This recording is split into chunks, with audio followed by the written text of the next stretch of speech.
Hi, everybody. Good to see you. Glad you are here for our digital show today.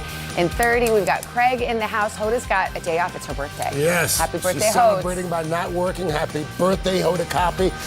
We got a big show for you, so let's get right to the headlines. And, of course, we are going to start with the very latest on that FBI search of former President Trump's home and club in Florida. Yeah, we got reaction to that from House Speaker Nancy Pelosi. She was our live guest, her first interview since returning home from that headline-making visit to Taiwan. We had a wide-ranging conversation with her. That's just ahead. And then we are going to celebrate the remarkable life of Olivia Newton-John. She visited today many, many times through the years. We're going to look back at some of those special moments that she shared with us, going all the way back to Greece. Oh, we loved her so much. And then, how about a game of Password? Our buddy Jimmy Fallon was here earlier helping to reboot the iconic game show. It actually premieres tonight. We got in on some of the fun this morning. It was an epic battle. We got Craig and Al versus me and Chanel. What happens? It all comes up on Today in 30. Let's get started this morning with NBC's senior national correspondent, Kerry Sanders. He's outside Mar-a-Lago for us this morning. Kerry, good morning. Well, good morning, Savannah. You can see there are still some protesters here. Just beyond there is Mar-a-Lago. A senior U.S. official tells NBC News that the FBI spent much of Monday here at Mar-a-Lago. Another official telling NBC News that they were searching for documents that the former president allegedly brought with him after he left office to Mar-a-Lago. Mr. Trump saying that this is all a case of political persecution, but veteran FBI agents say that it would take a very high bar for a federal judge to sign off on a search warrant. Overnight, supporters gathering outside former President Donald Trump's private club Mar-a-Lago. Trump in New York, departing Trump Tower and ignoring questions from reporters. Mr. Trump, can we get your reaction to the raid, sir? In a statement issued just before 7 o'clock Monday night, Mr. Trump said Mar-a-Lago was under siege, raided, and occupied by a large group of FBI agents, claiming it was unannounced and portraying himself as the victim of political persecution, adding, "They even broke into my safe."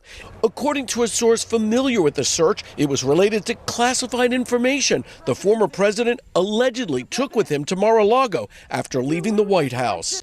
In February, the National Archives announced that classified material was discovered in 15 boxes of White House records stored at the estate, referring the matter to the Justice Department. Eric Trump says he told his father about the search. To have 30 FBI agents, actually more than that, descend on Mar-a-Lago, give absolutely, no notice, go through the gate, start ransacking an office, ransacking a closet. They broke into a safe. He didn't even have anything in the safe. Republicans overnight criticizing the search. Senator Lindsey Graham writing, launching such an investigation of a former president this close to an election is beyond problematic.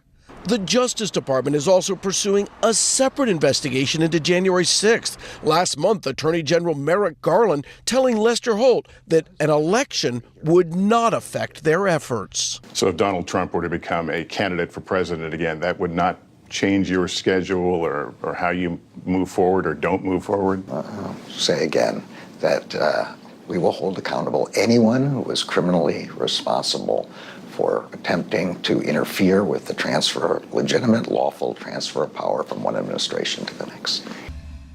Now Tonight with Joshua Johnson, streaming weeknights at 8 on NBC News Now. We'll meet Ukrainians who are defending their country one block at a time. When you were still in Kiev, could you hear the bombing? My name is Lester. And who's this? Hallie Jackson Now, weekdays at 5 on NBC News Now. To cover the news, you have to be in it. This is how so many towns and cities are protecting themselves. They're pushing the gates open. Was there a school officer on campus? That's what we've been told. No. Top Story with Tom Yamas, weeknights at 7 on NBC News Now. These are our missing daughters and sons. We need anyone who saw something to come forward. She was wearing a black jacket, a black top.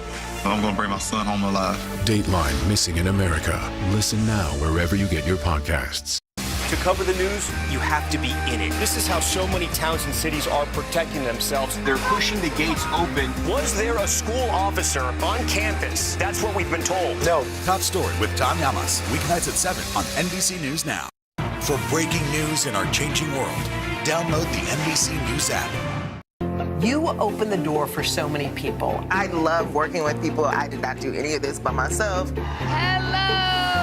Lizzo, you put a smile on every single face. It feels like Christmas or my birthday or something. We have a lot to discuss this morning with Speaker Pelosi, who is joining us for her first interview since returning to Washington. Speaker Pelosi, good morning. It's good to have you with us this morning. My pleasure. Good morning. Well, let's start with the news. Breaking news, the FBI carrying out that surprise warrant, a search of Mar-a-Lago, the former president's home, looking for evidence. What do you make of that search? How significant does this strike you to be? Well, I, as others, learned on my phone that had happened, so I don't know very much about it. But again, I'm sure that information will be revealed, and when it does, we'll find out what they were looking for. It seems to have something to do with presidential documents, but I really am not in a position to talk about it because all I know is what's in the public domain. Does it strike you as a pretty serious step for the Justice Department to take? Yes, I think it does. I was questioning it because all I saw on my phone was that Donald Trump said that the visit took place and described it in pretty harsh terms.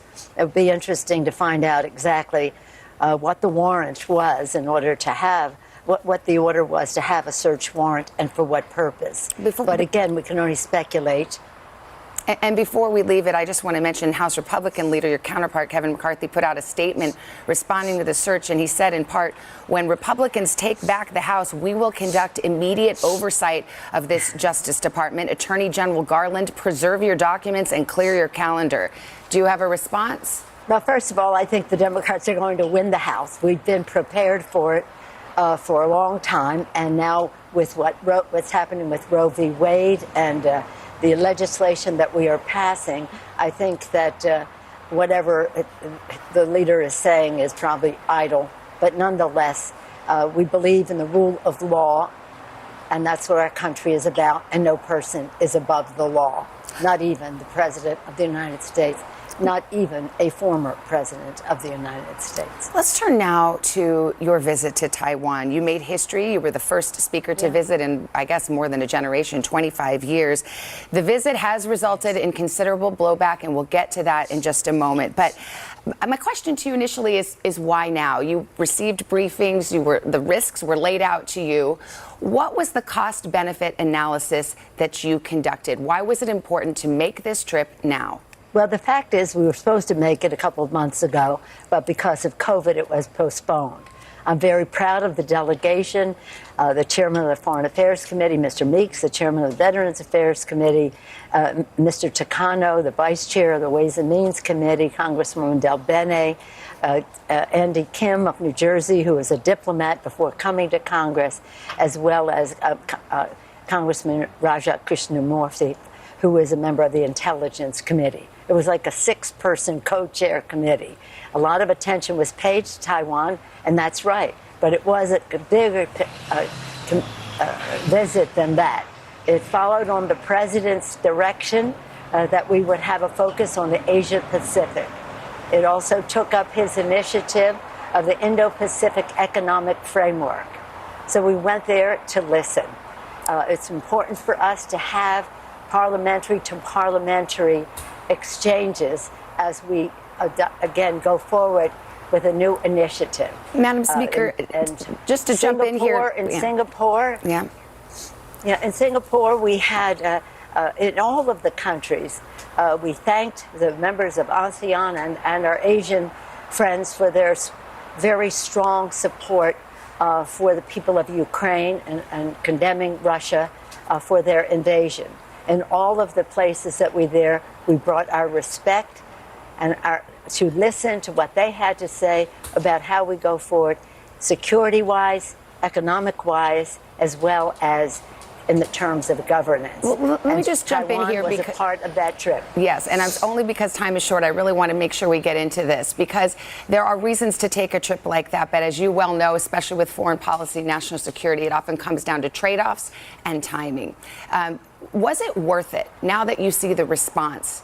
China has taken... Absolutely, without any question. Okay, because China has made a series of stunningly aggressive military moves in Taiwan. I mean, unprecedented in terms of the security of Taiwan. Was it worth it to make this trip now if that was the response from China?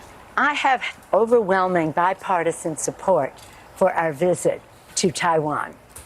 As Speaker of the House and with the distinguished delegation that I went there with, we were very well received, thousands of people in the streets, received by the President of Taiwan, buildings with big welcoming to us. The people of Taiwan welcomed the visit.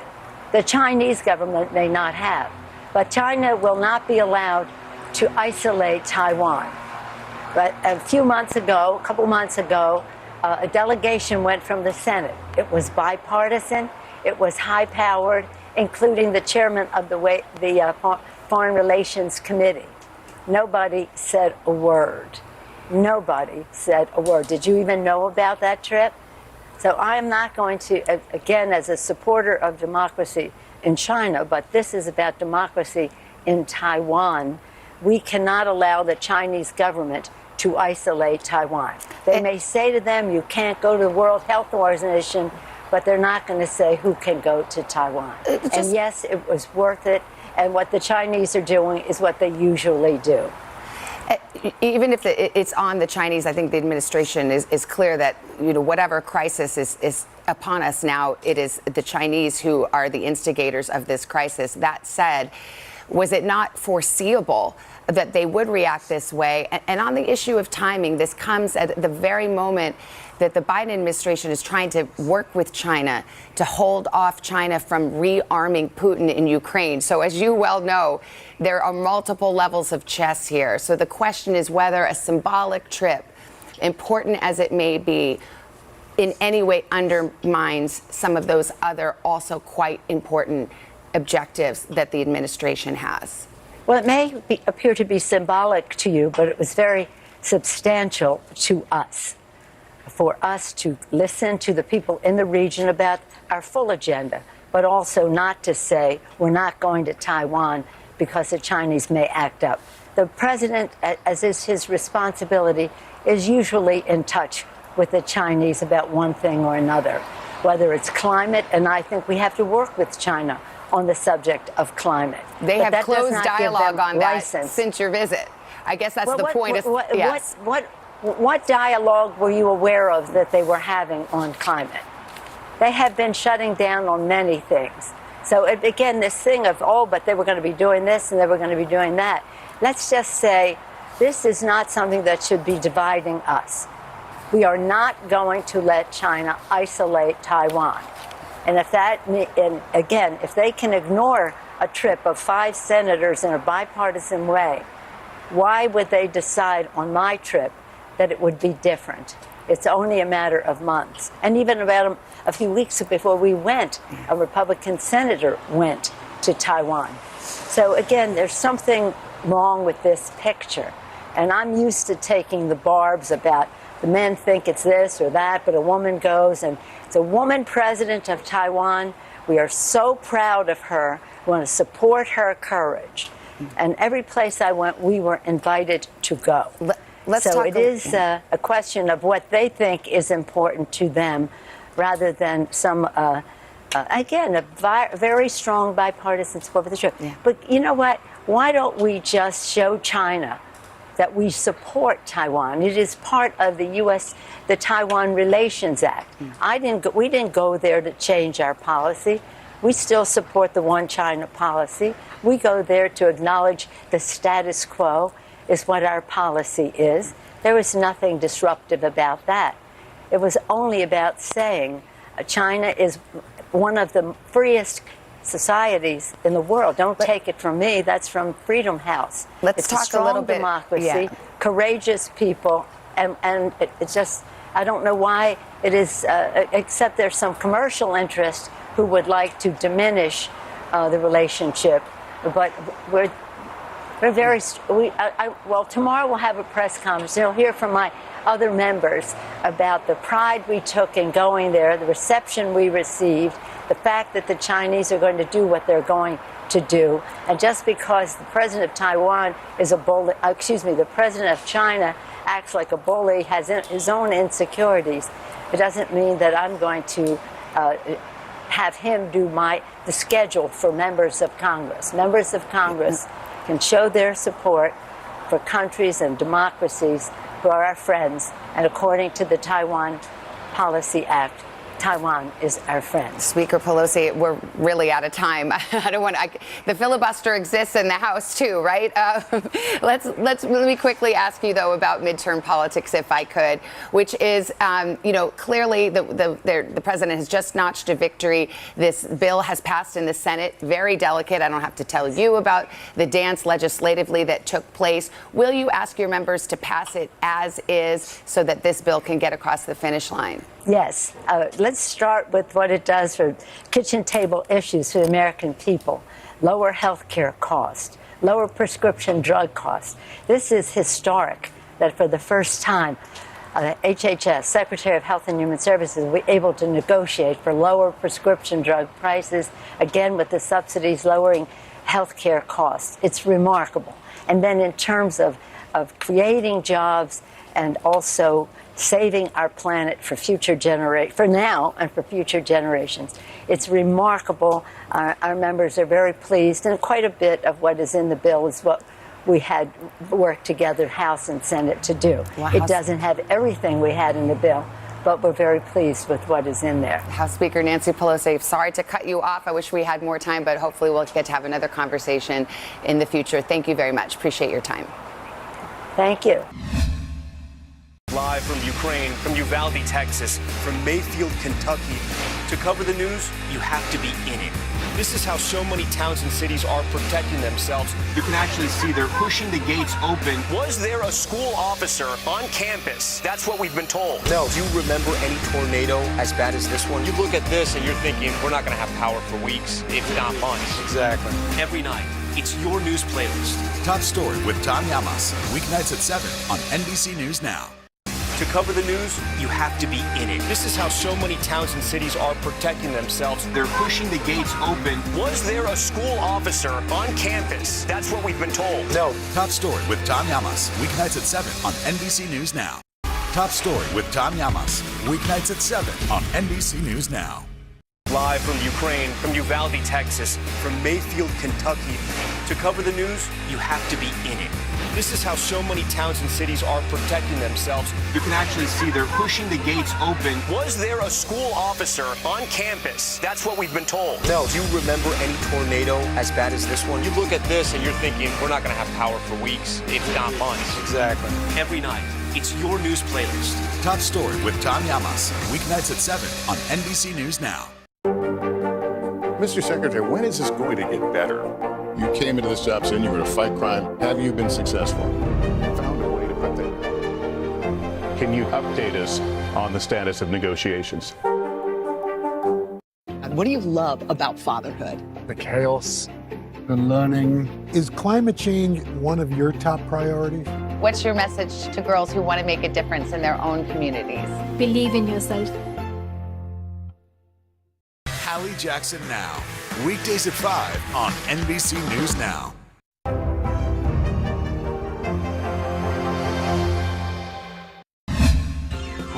We are back celebrating the incredible life and legacy of Olivia Newton-John. She was a beloved friend of today for more than 4 decades, ever since she sang her way into our hearts as Sandy in Grease. And over the years, we got a glimpse of her life beyond Hollywood and also a glimpse of the challenges that she faced. Olivia was always radiant. She was always spreading positivity and generosity. A look back at some of the special moments we shared with her right here on Today. Olivia Newton-John has always been the one that we wanted. Grease is now a movie of which you are a star, and that is your first movie. Did John Travolta get you to make that movie? When I met him, he said that he had suggested me in the very beginning, and eventually they came around to the same way of thinking, thank goodness. You dance and you sing and you act? Yes. Are you a better singer than you are an actress? I'm sure. That's yet to be proved. You have to go and see it and tell me. She proved it and then some, and she stopped by today to mark her other career-defining moments. The furor over let's get physical. Did you look at her suppress a laugh? Did it surprise you first off? I knew there was going to be some kind of furor over it. I didn't know to what extent. Does your success surprise you? But I don't think I ever believed that I would be the success that I am. I still don't believe it. It's almost like it's somebody else. She even helped us out with some performances of our own. Hi, Savannah. This is Olivia Newton-John, and I'm standing here with my Sandy 2 outfit from Greece. I heard a rumor that you're going to dress up as me for Halloween. So here's some tips for you. Red high heels, lots of red lipstick, curly hair, and lots of attitude. Have fun. That's amazing. How about that? Thanks for Olivia Newton-John. I was on the Today Show. And one of the girls on the Today Show told me that she wanted to be a pink lady. And I'm so excited to invite Natalie Morales to the stage to be a pink lady for tonight. Here she comes.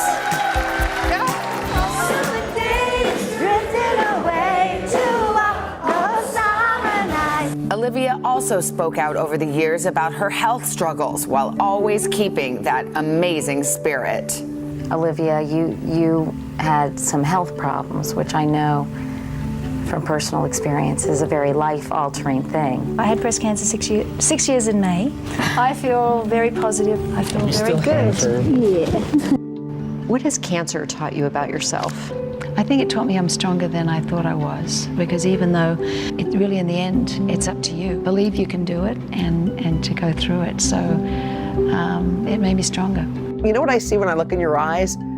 I see the optimism that I saw when Jane Pauley interviewed you. Oh, yes, sweetheart. Is that just part of what's inside? I think it's been my blessing in life to have that in my personality, or I don't know how I would have done otherwise. A long time ago, I was diagnosed with cancer, and I was incredibly healthy. And I remember them finding a lump, and I said, "Oh, you must be mistaken." I'm really sorry you went through that. I didn't know that about you. So are you well now? Are you feeling good? Yes, I am feeling good. By the way, I'm just going to pause for a second. Oh, another wonderful thing about you is what you just did there. Thank you. Oh, of course. Thank you for asking. We're sisters. You know, anyone that has gone on this journey with cancer, it's unknown destinations and surprises and turns. Olivia was still always grateful for her path and focused on the force behind her greater success, her family. The first person I thought of was Chloe. She could have asked anyone to sing it with her, and she asked me. That touched my heart more than you could ever know. I'm just grateful for every day. I feel so lucky to have the amazing life that I've had. We'll meet Ukrainians who are defending their country one block at a time. When you were still in Kiev, could you hear the bombing? My name is Lester. Who's this? For breaking news in our changing world, download the NBC News app.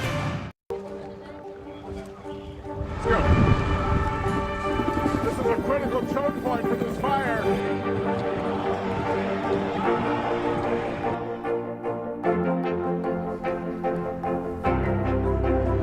And good evening from New Orleans. Nice to really spend some time with you. Appreciate it.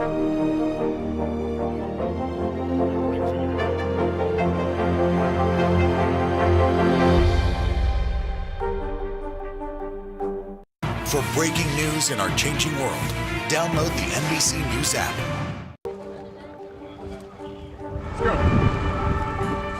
This is a critical choke point for this fire.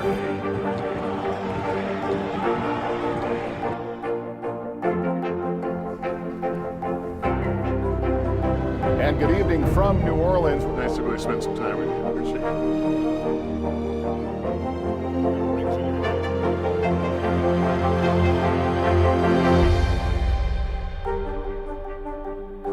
Today is now a podcast, available every morning. Listen wherever you get your podcasts. Password. It premiered in 1961. It is making a triumphant return tonight right here on NBC. It's hosted by Kiki Palmer. It stars our pal, Jimmy Fallon. Guys, I'm sorry. Jimmy's going to lead us in a game in a minute. But Jimmy, first of all, how did this all come about? We did the game on a show with Betty White, because obviously Betty White was the classic permanent guest on Password. She met her husband, Alan Ludden, on the show. So we asked Betty if we could play Password. She was, of course, the best ever. So we just kept playing it on our show, and then we go, why is it not on TV? We should bring it back. It was on for 16 years. Yeah. And it's the kind of show everyone can watch. Kids, adults, I mean, everybody wants to play. It's so easy to play. You give a clue, and then you have to give a one-word clue back, and we try to raise $25,000 for our contestants. So And do you have celebrity guests? Like who's on the show? John Hamm is on tonight, who is awesome. Well, coming off Top Gun Maverick, we have Chelsea Handler, JB Smoove, Martin Short. Oh, it's a funny show too. It is ridiculous. Martin Short was unbelievable. He came out, and I go, Marty, and he pushed me out of the way with his hand and hugged Kiki Palmer. Oh my gosh. Kiki Palmer is fantastic, by the way. Oh. We have such a great chemistry, and she's the host, and she crushes it. Well, show us all right. Oh, yeah, well, they're telling us to get to the game. Okay. They've turned all the monitors off in the studio. This is serious. All right, it's on tonight after America's Got Talent. Here, we're going to start the password. We're going to start here. Savannah, I'll give you a password. Craig, you will get a password. Okay. You will hear it right now at home. They'll say what the password is. The password is... You can look at it. Don't show it out. Don't look at Chanel. And then my clue, so do I do a clue? Yeah, it's your favorite. You can play or pass. Oh, and it's only one word? Only one word. Okay, all right. Juice. Orange. What? You had a great run. You had a good run, buddy. It's over. They clearly That's it. They clearly. Al, It's a mine melt. That's Chanel. Good job, by the way. Nailed it. Now your turn? Yeah. Ooh. Al, the password is... That's a good reaction right there, Al. Twinkle. Star. No. That's good. That's good. So I have the same word? So twinkle, you have the same word. No, turn it the other way. So I can take in... Yes. Oh. He said twinkle. Twinkle. Now I see why you hesitated. Okay, I'm going to go a whole nother route. You're getting so serious. Look at Chanel. It's so serious at this. Oh, is there a time limit, Jimmy? Movie. Is that too obscure? Wait. She's saying so much more than one word. It's hilarious. Always. Star Wars? No. Okay. Do we keep going? Movie, you got twinkle. Can people at home see the word right now, Jimmy? They can see. Yeah, and they can hear the word. And they're Glitter. screaming at the TV right now. Glitter. Magic. Oh, okay. Wait, what are the clues Ready? on No, the we table got so this. far? Glitter, twinkle, movie. Fairy. Oh, what the heck is her name? Cinderella? Oh, so close. I'm going to stop it right there. Just give it the time. What, it's over? Sparkle was the word. Sparkle, that's a Sparkle. All right, let's do one more. Here you go, Savannah. Okay. Here you go, Craig. We got it. Savannah, you go first. Here we go. Is script. Can I use I know the show is going to be much better than this. Can you point at Okay. things? No, I'm sorry. Wait. Can you gesture? No. Writing. Literature. But she said it with such passion. Writing. Yes, you did. Writing. What made me think like Writing. Well, you gotta give what the good Lord gave you. Okay. Oh. Movie. Writing, movie. Theater. Okay, come on. I'm ready. You've got that. I'm ready. Yep. Screenplay. Script. Right there! The champ, Savannah Chanel. Oh my gosh. It was a pleasure to play. Good Sparkle was a tough one. I love it. We'll be the champion till the end. Can we come on the show? Please come on the show. Please come on the show. Maybe it's because Thank you so much for this. So it's on tonight. I think you'll love it. It's just like this. It gets crazy. My heart is racing. It gets so competitive. People go nuts. I Get should have ready. gone with screenplay. Oh my gosh. Do we have time for an acceptance speech? All right. Thank you, Jimmy. It's taken a long time for us to get to this. Oh, sorry, just do the tease. It's Okay. gonna be a fun show. Jimmy, this is going to be great. So good. I'm excited. Will you come back and play with us again? That was our show. Yes. All right. He's back on the 4th hour, too. Don't miss. Well, I'm not going to miss it. Tonight's premiere, Password, 10, 9 Central, right here on NBC. We'll hope you join us again tomorrow on Today. And remember, come back right here because we do this Today in 30 thing. Well, we do it every day. Every day. We'll see you tomorrow.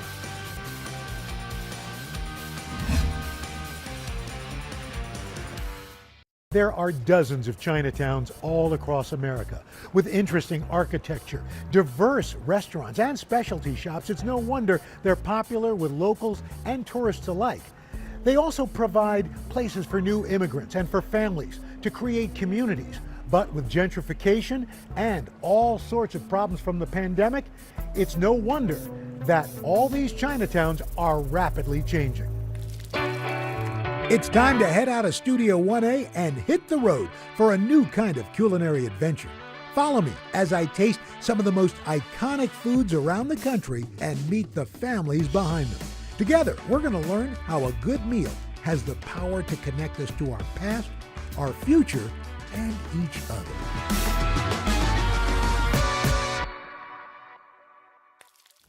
Okay, so it's no surprise. There's incredible food to be found here in Manhattan's Chinatown, folks lining up all the time. But there used to be Chinatowns in cities and towns, big and small, all across this country. In fact, the longest running family-owned Chinese restaurant is in a place you might never think of, Butte, Montana. At the turn of the century, Butte, Montana was a bustling mining town. The invention of electricity leading to a demand for conductors like copper. Mining boomed, the city flourishing. The demand for labor brought thousands of immigrants to Butte. They came from so many different countries, including Italy, Ireland, and China. It was the classic portrait of the American West, with gambling, saloons, even a red light district. By 1914, Butte's Chinatown was thriving with over 60 Chinese-owned businesses. Now we're going to prepare broccoli beef. My name is Jerry Tam, and I'm the owner of the Pecan Noodle Parlor. The Pecan first opened as a tobacco shop and casino run by Jerry's great uncle, Hum Yao. 2 years later, Hum adding a restaurant, and the Pecan Noodle Parlor was born. This building has 3 different levels. The top level obviously is the Pecan Noodle Parlor, and then the second level on the main street used to be a herbal medicine shop. That shop was run by Jerry's great-grandfather, Tam Kwang Yi. It's crazy to think that, everything came over from China at one time. Like, they didn't make soy sauce in America. The noodles were fried and brought over on ships because they didn't make fresh noodles. So the history of this place really holds true that this is a Chinese restaurant, from Chinese immigrants. I met up with culinary historian Grace Young to learn more about America's earliest Chinatown. Where was the first Chinatown and how did it get started? The first Chinatown is San Francisco. The first Chinese came to California for the gold rush, and that was 1848. And they came because America needed cheap labor. And so from gold rush, they ended up doing farming, manufacturing, and then eventually they worked on the Transcontinental Railroad. And the first Chinatown formed because America wanted cheap labor, but they didn't want the Chinese to live with whites. So they were ostracized from white communities. So talk to me about that first wave of Chinese immigration to the U.S. The Chinese came from southern China, principally from the area of Canton, and there was tremendous prejudice against the Chinese. They were lynched, and because the Chinese were willing to work for lower wages, they were seen as the reason why Americans were suffering so much. So the blame was unfairly placed on the Chinese. In 1882, Congress signed the Chinese Exclusion Act into law. It banned Chinese from migrating to the U.S. It marks the only time in American history that an entire race or ethnic group was banned from immigrating. But the interesting thing about this Exclusion Act was that there was actually exemption for Chinese tourists, students, teachers, and also merchants. A landmark court case in 1915 classified Chinese restaurant owners as merchants. And it gave them a way to circumvent the Exclusion Act of 1882. It was this exemption that allowed Jerry's great uncle to open Pekin Noodle Parlor in Butte, paving a path for more family members to immigrate to the U.S. and help the business. Jerry's father, Danny Wong, arrived in the U.S. in 1947 as a teenager. Ever since he was 14 years old, he's been working at the Pekin Noodle Parlor, and he just started with the simple roles of washing dishes, and then he learned how to cook, and then he slowly just started integrating himself into, managing it and working with the waitresses and the staff. Danny taking over the restaurant in the 1950s, spending years turning it into a pillar of the local community. Well, I've been coming here for at least 50 years, and they give me plenty of food. I never walk away hungry. I love coming to work because of all the people I work with. Like, they choose really nice people. And my father probably employed over 10,000 people at this, throughout his whole entire life. So it's interesting to know that there's nearly 5 to 6 generations of people that, have worked here. The menu at Pekin Noodle Parlor hasn't changed much over the years. We do a thing called chop suey, and what chop suey is tidbits of leftover vegetables that were kind of mixed together in its own gravy and served on top of chow mein noodles. We've been serving it for over 110 years. Chop suey is in large part why Chinese food became so popular across the United States. Chop suey was the first time America experienced a culinary craze, a food craze. Mm-hmm. And it's starting at the end of the 19th century that there are Americans who are venturing into Chinatown. The way they got them to even experiment with Chinese food was to make a stir fry that was actually quite bland. Mm-hmm. So they used bamboo shoots, water chestnuts, onions, oftentimes there was celery. For many years, Chinatowns were the only places where non-Chinese Americans could sample Asian flavors. Americans were going into Chinatown, some were curious, they wanted to experience curio shops, Chinese operas. With increased tourism, Chinatowns in large cities grew, but it was a different story in Montana. Like many mining towns, Butte lost many of its workers as production slowed in the 1950s. Once the copper ran dry, then the people just started to pick up and just kind of move on and move back to their families and the bigger states. As miners left Butte for new opportunities, its Chinatown disappeared. In the early 1900s, there were 7 chop suey restaurants listed in the Butte City Directory. Today, only the Pekin Noodle Parlor remains open. Top Story with Tom Llamas, weeknights at 7 on NBC News Now. Today is now a podcast, available every morning. Listen wherever you get your podcasts. The day's biggest political stories with trusted insight now and expert analysis now. A daily look at the politics behind the headlines. Meet the Press Now, streaming weekdays at 4 p.m. on NBC News Now. Today is now a podcast, available every morning. Listen wherever you get your podcasts. Hallie Jackson Now, weekdays at 5 on NBC News Now. You open the door for so many people. I love working with people. I did not do any of this by myself. Hello! Lizzo, you put a smile on every single face. It feels like Christmas or my birthday or something. Today is now a podcast, available every morning. Listen wherever you get your podcasts. You open the door for so many people. I love working with people. I did not do any of this by myself. Hello! Lizzo, you put a smile on every single face. It feels like Christmas or my birthday or something.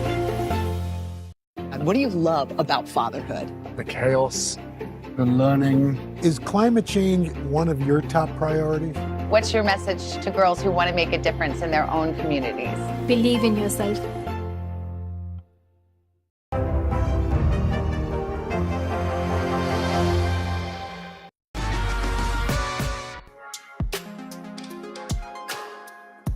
Jerry Tam runs the Pekin Noodle Parlor in Butte, Montana. People may know this is the oldest Chinese restaurant in America, but below it is so much history. Despite Pekin's historic status, Jerry says he was never pressured by family to join the business.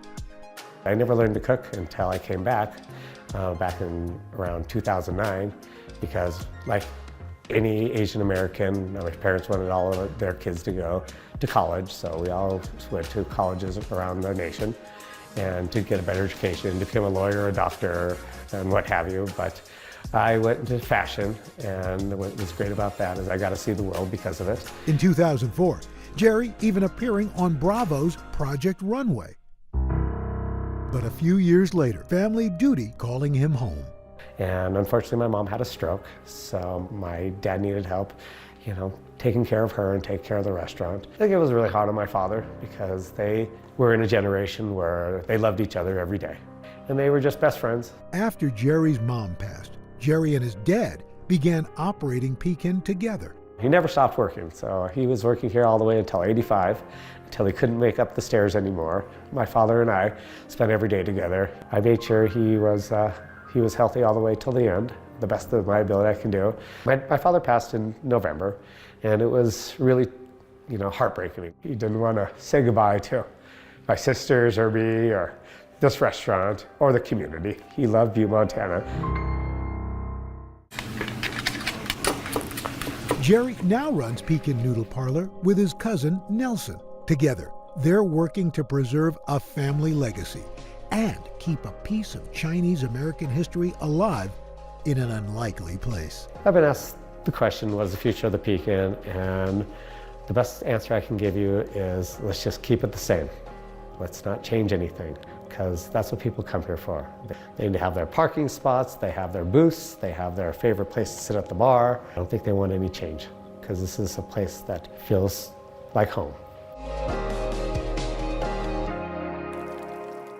To cover the news, you have to be in it. This is how so many towns and cities are protecting themselves. They're pushing the gates open. Was there a school officer on campus? That's what we've been told. No. Top Story with Tom Yamas, weeknights at 7 on NBC News Now. Today is now a podcast available every morning. Listen wherever you get your podcasts. You open the door for so many people. I love working with people. I did not do any of this by myself. Hello! Lizzo, you put a smile on every single face. It feels like Christmas or my birthday or something. For breaking news in our changing world, download the NBC News app. Today is now a podcast available every morning. Listen wherever you get your podcasts. For breaking news in our changing world, download the NBC News app. Welcome back to you today. We got a lot to celebrate on this Wednesday morning. It's good to have you along with us. You don't know when your moment's coming, but when it does, you take it. Everybody's good, and that's it. And what do you love about fatherhood? The chaos, the learning. Is climate change one of your top priorities? What's your message to girls who want to make a difference in their own communities? Believe in yourself. Top Story with Tom Yamas, weeknights at 7 on NBC News Now. For breaking news in our changing world, download the NBC News app. Hallie Jackson Now, weekdays at 5 on NBC News Now.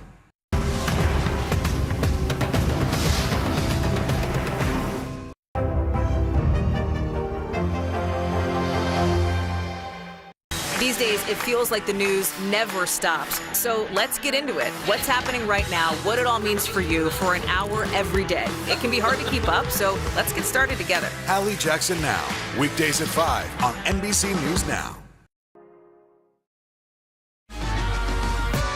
While New York City is home to America's largest Chinatown, the honor of the oldest goes to San Francisco, and that's where the Far East Cafe is located. It is one of the last remaining historic Chinese banquet halls. After a 2-year hiatus, this celebrated venue hosted the 64th annual Miss Chinatown USA pageant, a Lunar New Year tradition. The occasion marking a triumphant milestone for the century-old institution. Bill Lee has owned the Far East Cafe since 1999. His daughter Kathy working by his side as the manager. He brought me into the restaurant to kind of understand the roots of our culture. He wanted me to remember that, Chinatown is about community, is about traditions, is about culture. For many in the community, Chinese banquet halls are more than just venues for special events. I feel that Far East is kind of like a second home for, a lot of our patrons that come in because they feel so comfortable, so much history and so many memories, A lot of patrons that have been here, they told me, they're like, oh, my parents had my red egg ginger party. It's very similar to like a baptism. And that was like 50 something years ago. And that history is everywhere you look at Far East. The ceilings, like my dad mentioned, the high ceilings, the moldings are all original. And the lanterns were all imported from China in the 1920s. So they're over 100 plus years old. For the last few decades, there were 5 giant banquet-style restaurants in San Francisco's Chinatown. But with rising rents and gentrification, most have since closed their doors. By early 2020, only 2 banquet halls remained. The Far East Cafe planned to celebrate its 100-year anniversary with a big celebration. Instead, it's now planning to close its doors. At the start of the pandemic, the restaurant stayed afloat by cooking meals for senior citizens and low-income residents in Chinatown. We applied for a PPP loan, and we got over $200,000. We also received money from the feed and fuel program. Then our landlord gave us 6 months of free rent. Beyond COVID, a different type of virus brought more harm to Chinatowns across the country. Anti-Asian hate crimes soaring by nearly 340% in 2021. When this started happening, I felt very, very sad and also very angry because I'm like, why is this happening to Chinatown? Why is it happening to our community? For these people to target elderly people, to push them down, to rob them, don't they realize that they have grandparents too, or they have parents that are that age? And if that happened to their parents, how would they feel? People saw the attacks when they watched the news and heard reports, and they got even more scared.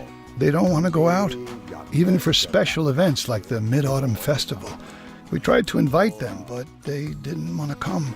We used to be open until 10 o'clock before pandemic. Sometimes we would stay out here until midnight if we had events. Now, we can't do that. We changed the business hours to close at 7:30, because safety is the most important thing. Business owners across Chinatown still face hostility. George and Cindy Chen opened China Live in 2017. We've been lucky. We've only had a couple instances where, people scream anti-Asian slurs. And we're concerned about our employees, coming to work and being harassed. I think that ignorance is very unfortunate. China Live is a massive marketplace with multiple restaurants. It's in a building that once housed a banquet hall like Far East. I remember coming to a wedding here when I was in college, and there were, I think literally 5,000 people in like 6 restaurants. But unfortunately, real estate was getting very expensive, so it's not very cost effective if you don't have that business. But 2 years ago, the couple had to lay off 200 workers. However, with the support of partners, George and Cindy were able to pivot their business on a few fronts. We did, the ghost kitchen was selling outside our box. So we have 10 locations in the Bay Area, from San Jose to Berkeley, and they can order food from those ghost kitchens. Ghost kitchens prepare restaurant-quality food exclusively for delivery or takeout. We sold so many Peking ducks, we didn't know what to do with all the duck fat. So what do? You make popcorn with it. So that's why we have a duck fat popcorn. As business picked up, China Live was able to rehire 100 workers. Despite an uncertain future, these restaurants remain hopeful that business will rebound. More police presence. People are more, as a community, standing up for ourselves, making sure that we have the buddy system, making sure that we're together and we feel safe, that we're walking together, that we have each other's back. Dining out is an essential part of life, right? One more fun is to look forward to having dinner with friends you haven't seen at a new place or old favorite place. But some old favorites just can't be replaced. During the pandemic, many restaurants have shut down. Far East is now the biggest restaurant in Chinatown. If Far East closes, there won't be space big enough to host large events for the community. We were overjoyed having that Miss Chinatown USA event here, a press conference, and just being able to reconnect with the community. It warmed my heart. And my dad was just like so overjoyed that people were coming in just to celebrate.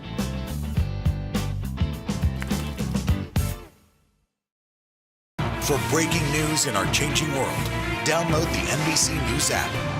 Now Tonight with Joshua Johnson, streaming weeknights at 8 on NBC News Now.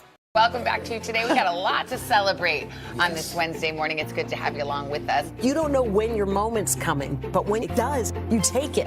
Everybody's good, and that's it. The day's biggest political stories with trusted insight now and expert analysis now. A daily look at the politics behind the headlines. Meet the Press Now, streaming weekdays at 4 p.m. on NBC News Now. Now Tonight with Joshua Johnson, streaming weeknights at 8 on NBC News Now. Live from Ukraine, from Uvalde, Texas, from Mayfield, Kentucky. To cover the news, you have to be in it. This is how so many towns and cities are protecting themselves. You can actually see they're pushing the gates open. Was there a school officer on campus? That's what we've been told. No. Do you remember any tornado as bad as this one? You look at this and you're thinking, we're not going to have power for weeks, if not months. Exactly. Every night, it's your news playlist. Top Story with Tom Yamas, weeknights at 7 on NBC News Now. These days, it feels like the news never stops. So let's get into it. What's happening right now, what it all means for you for an hour every day. It can be hard to keep up, so let's get started together. Hallie Jackson Now, weekdays at 5 on NBC News Now.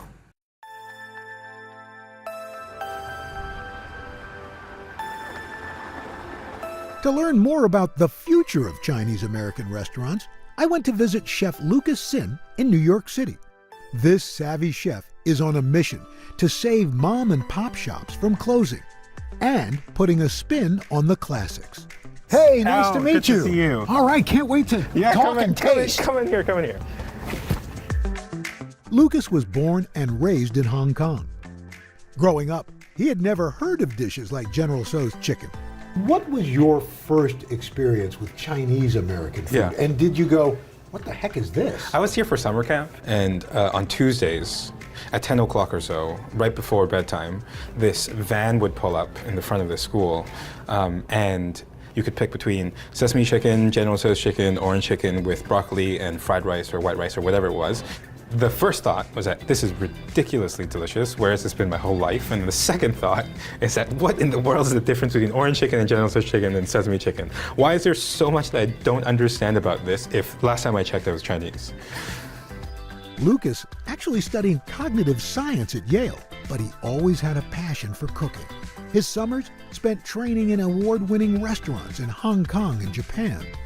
After graduating in 2015, Lucas opened his first restaurant with Yale classmate Yang Zhao. Junzi Kitchen is a fast casual chain that serves modern Chinese fare. But Lucas remained passionate about the Chinese American cuisine he first tasted as a boy. So how did Chinese American food, the food that we have become familiar with, how did that develop? How did that happen? Now, Chinese takeout is interesting, right? Because it's all over the United States. So these folks come in, they apprentice in a restaurant, they learn those recipes, and they then go move somewhere on else, right? to open their own exactly. restaurant. And then their cousins come from Fujian, and then those recipes are passed on. And there's a remarkable similarity to these dishes. Despite the popularity of Chinese American food, many family-owned restaurants that once dotted Chinatowns and other urban areas have been closing for years. Opening restaurants is really difficult, and running restaurants is perhaps even more difficult. These moms and dads open these restaurants so that their kids can go to university and become lawyers and doctors and television hosts and whatnot.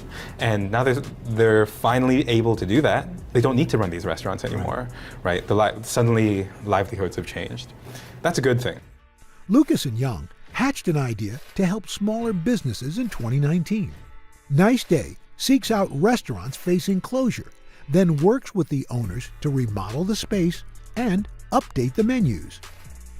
The pandemic stalled the team's initial plans, but the second location in Long Island is slated to open this spring. It's important to me that these new Chinese American takeout restaurants that we're building called Nice Day work with the previous generation of owners, because they have a lot of knowledge that we don't. They know their customers, they know what sells, they know how to cook these dishes, they have recipes. You raise an interesting point, Lucas, in that you talk to these retired Chinese restaurant owners. Is that part of the sense of trying to memorialize what could be lost? Now, preserving recipes is part of it, but the other important part is preserving the way business is done.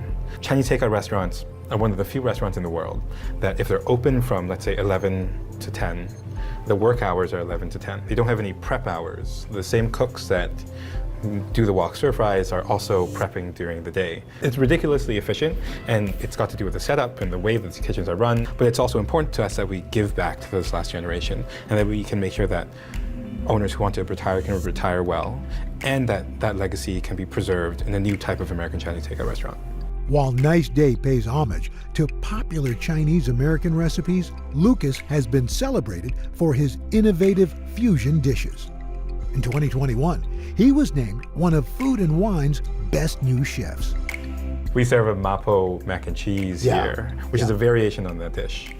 It's fusion-y and it's silly, and it's just an attempt to do something ridiculous.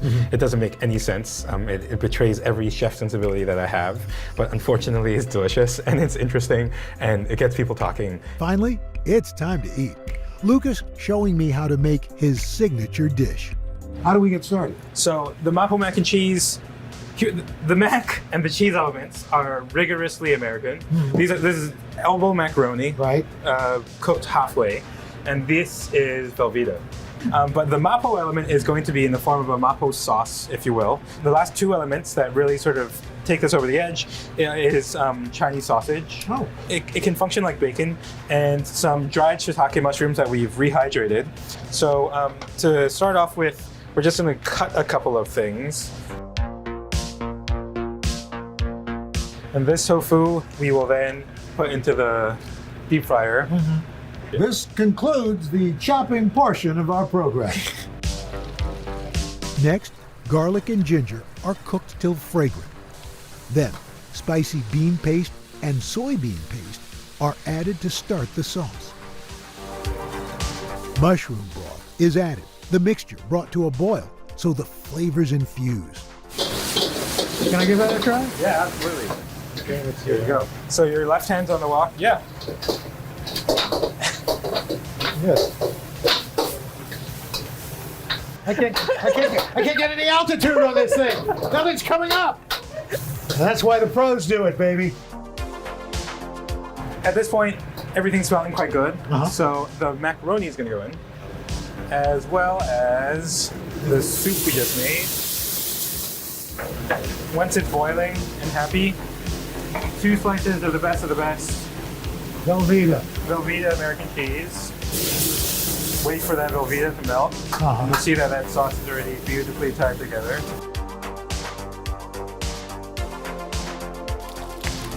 We like to play this dish in the Chinese takeout box. Oh, wow. Because it's silly. Well, why not? It's fun. Boom. Some fried tofu puffs as croutons go over the top. That's a little bit of texture and the homage to the original mapo tofu.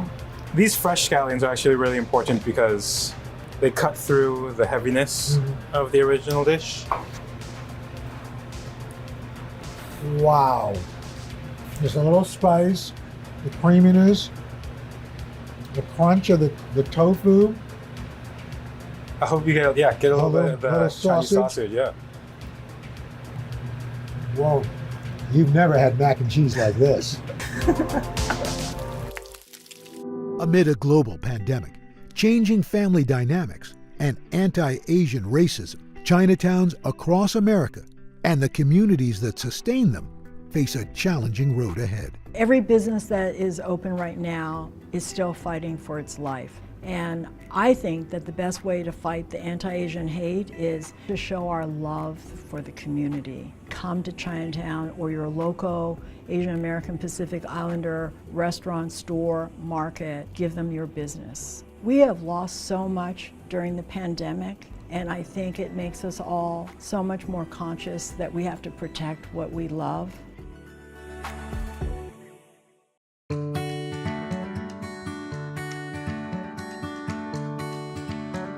Hi, I'm Vicki Nguyen. Thanks for joining me for Consumer Confidential Back to School Safety Guide.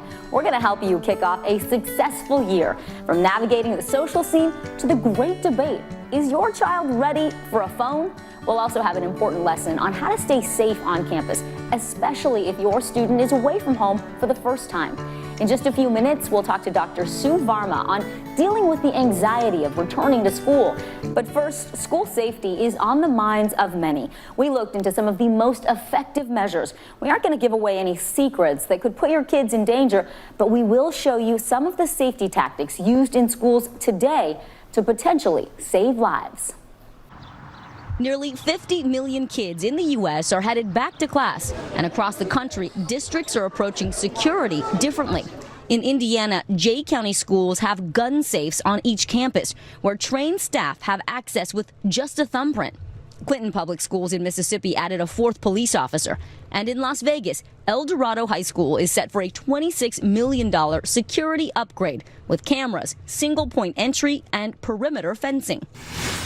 I'm here at White Plains High School in New York for an exclusive look at their campus security system. And with me is John LaPlaca. He's a consultant who works with schools across the nation. Let's talk about the security here. What's the first thing a visitor would notice? So as we approach the building, we're going to have a single locked point of entry for visitors. If they want to gain access to the building, the first step in the process would be they'd buzz in on the intercom system, which would be answered by security personnel inside. Hi there, it's John LaPlaca from Altaris. I'm here to visit the main office. So I've announced myself, and the security person has now given us access to the building, has buzzed us into the vestibule. But that's not it. We're stopped by a second set of doors where security scans our driver's license to cross-check against the sex offender registry and local banned persons lists. Okay, John, so now we're inside the school. What other security measures are in place here? So visible throughout the building, you'll see cameras. It also gives law enforcement the ability in an emergency situation to look at the cameras. What about the classrooms themselves? They have electronic locks, which will actually automatically lock in an emergency situation. Some of the best returns on investment for safety and security are things that cost nothing at all. Low-cost signs to help people provide 911 with their location and help responders outside find them. Oh, okay. We took part in an actual lockdown drill where teachers served as students. Assistant Principal Guy Vitiello, wearing this bright orange shirt, serves as a trespasser on campus. I'm in the classroom with teacher Danielle Furry, who shows us what happens when someone triggers the alarm. I'm going to activate the phone. Okay. Students get to the safe zone. Students get to the safe zone. So you instruct your students to go back to the safe zone? Lockdown. Lock the doors. Stay away from the windows. Across campus, the alert can be seen and heard from these LED boxes. Furry is trained to quickly scan for nearby students before securing the room. So you go outside, make sure that there are no students in the hallway, or you grab them to get into the safe zone? Correct. Okay. Come in, get into the safe zone in the corner there. Lock down, go in the room. In an actual lockdown, only law enforcement can enter the building. Today, school resource officers from White Plains PD enter through a back door closest to our trespasser. Now, when you close that door, Mr. Furry, does it lock automatically? It does lock automatically. Police didn't want to reveal their tactical response, but told us the priority is to go straight to the trespasser and confront the security risk. White Plains Police, can you tell us why you're in the building? Inside, everyone remains in lockdown. Only police can unlock the doors and let them out. As you stand here in the corner, what kind of goes through your mind? Thinking about the students, and how they're feeling and how important it is to reassure them that when they're here, they're safe, that we have systems for them to ensure their safety and their comfort, and then reassuring them afterwards. White Plains Police Chief Joe Castelli says his department holds multiple training drills like this every year. These are decisions officers have to make in a split second. How important is training to that muscle memory? The more we do it, the more we will react in a crisis situation, a high-stress situation. The time to train is not the time when the crisis is going on. The chief says everyone in the community can make the difference. See something, say something. Look, we want to help anybody who may be in distress. Superintendent Joe Ricca says planning, practice, and communication is the critical first layer of security to keeping any campus safe. At the core of any strong security plan is always going to be the training. And joining me now is board-certified psychiatrist Dr. Sue Varma to help us ease into the school year and eliminate some of the anxiety that comes with a new year. Welcome, Dr. Varma. Thanks for being here. Thank you. Help us understand, what are some of the conversations that we parents can have with our kids to ease some of their worries? So, school safety is number one on everyone's mind, and the child may say, like, how can I feel safe with all that's happening in the world? And I think it's really important for parents to have age-appropriate conversations. Depending on the kid, you may want to keep it very simple if we're talking about 5 to 7-year-olds, and older kids may want a little bit more information. But really having open-ended questions where you leave it to them to say, what are you worried about? So we're not projecting our fears and anxieties onto them, and then providing some level of support and reassurance to say, it's going to be okay, we'll figure this out. Because really that's what kids want to hear at the end of the day, that it's all going to be okay. What are some action statements that we can use if a kid says, I'm kind of worried about my safety at school? Yes. What is something you can tell them that's concrete? Yes. So I would say, listen, let's have a safety plan. I know that the idea of kids having cell phones is a big topic, and maybe we can talk about that another day, but if the kid is age appropriate, like somewhere between 9, 10, 11, I want to give my kids phones as they're nearing that age. So say that you can contact me when you're in school if you don't feel safe, if the school allows for it. Or for example, if you're going to an event and you're at a parade, to say if we got separated at the parade, where's the meeting point? What is your address? Do you know your phone number? Because a lot of young kids don't know. Or can you look for a familiar face in the parade or the event that you're going to? So having very concrete tips, and to say, I'm going to the PTA meeting, I'm going to find out at school what is the plan, the safety plan, and we're going to get our local legislators involved. We'll get the local police department involved. So giving them some structure and confidence that you've got things figured out, or you're going to figure them out with them. That makes sense. And giving them actual things to do and giving them knowledge, information that you gather. Yes. That's super helpful. What are some of the other back-to-school anxieties that kids have? Because it's been a summer and maybe they're worried about their friends or just a new teacher, a new school. Yes, all of that, all of the above, like you said. One thing is separation anxiety. Young kids are going to feel like, I've spent the whole summer with you and now we're not going to be together. I know the older kids, the teens and tweens, may be like, I'm happy to peace out, right? Right. So the younger kids, that separation, if you can create a few moments in the morning to say, listen, we're going to have everything ready, we'll have their lunches packed, let's just watch some videos for a couple of minutes, let's laugh, let's watch something on YouTube or TikTok, whatever feels family friendly to you. The other anxieties are fitting in. Body image issues are a big deal nowadays as young people are on social media and feeling like they're not. Especially for young girls. Absolutely not living up to standards. So finding them activities that make them feel body confident. Sports are a great way, keeping kids active throughout the summer so that they feel a sense of agency over their body. Finding them clothes that fit if that's an issue. Peer pressure, and discussing a lot of this and recognizing that it's going to be evolving in real time, but keeping the door open, keeping interested, asking them questions. What are you watching? What are you doing? What are you worried about? That's all such great actionable advice. Dr. Sue Varma, as always, we appreciate your time. Thank you. Thank you.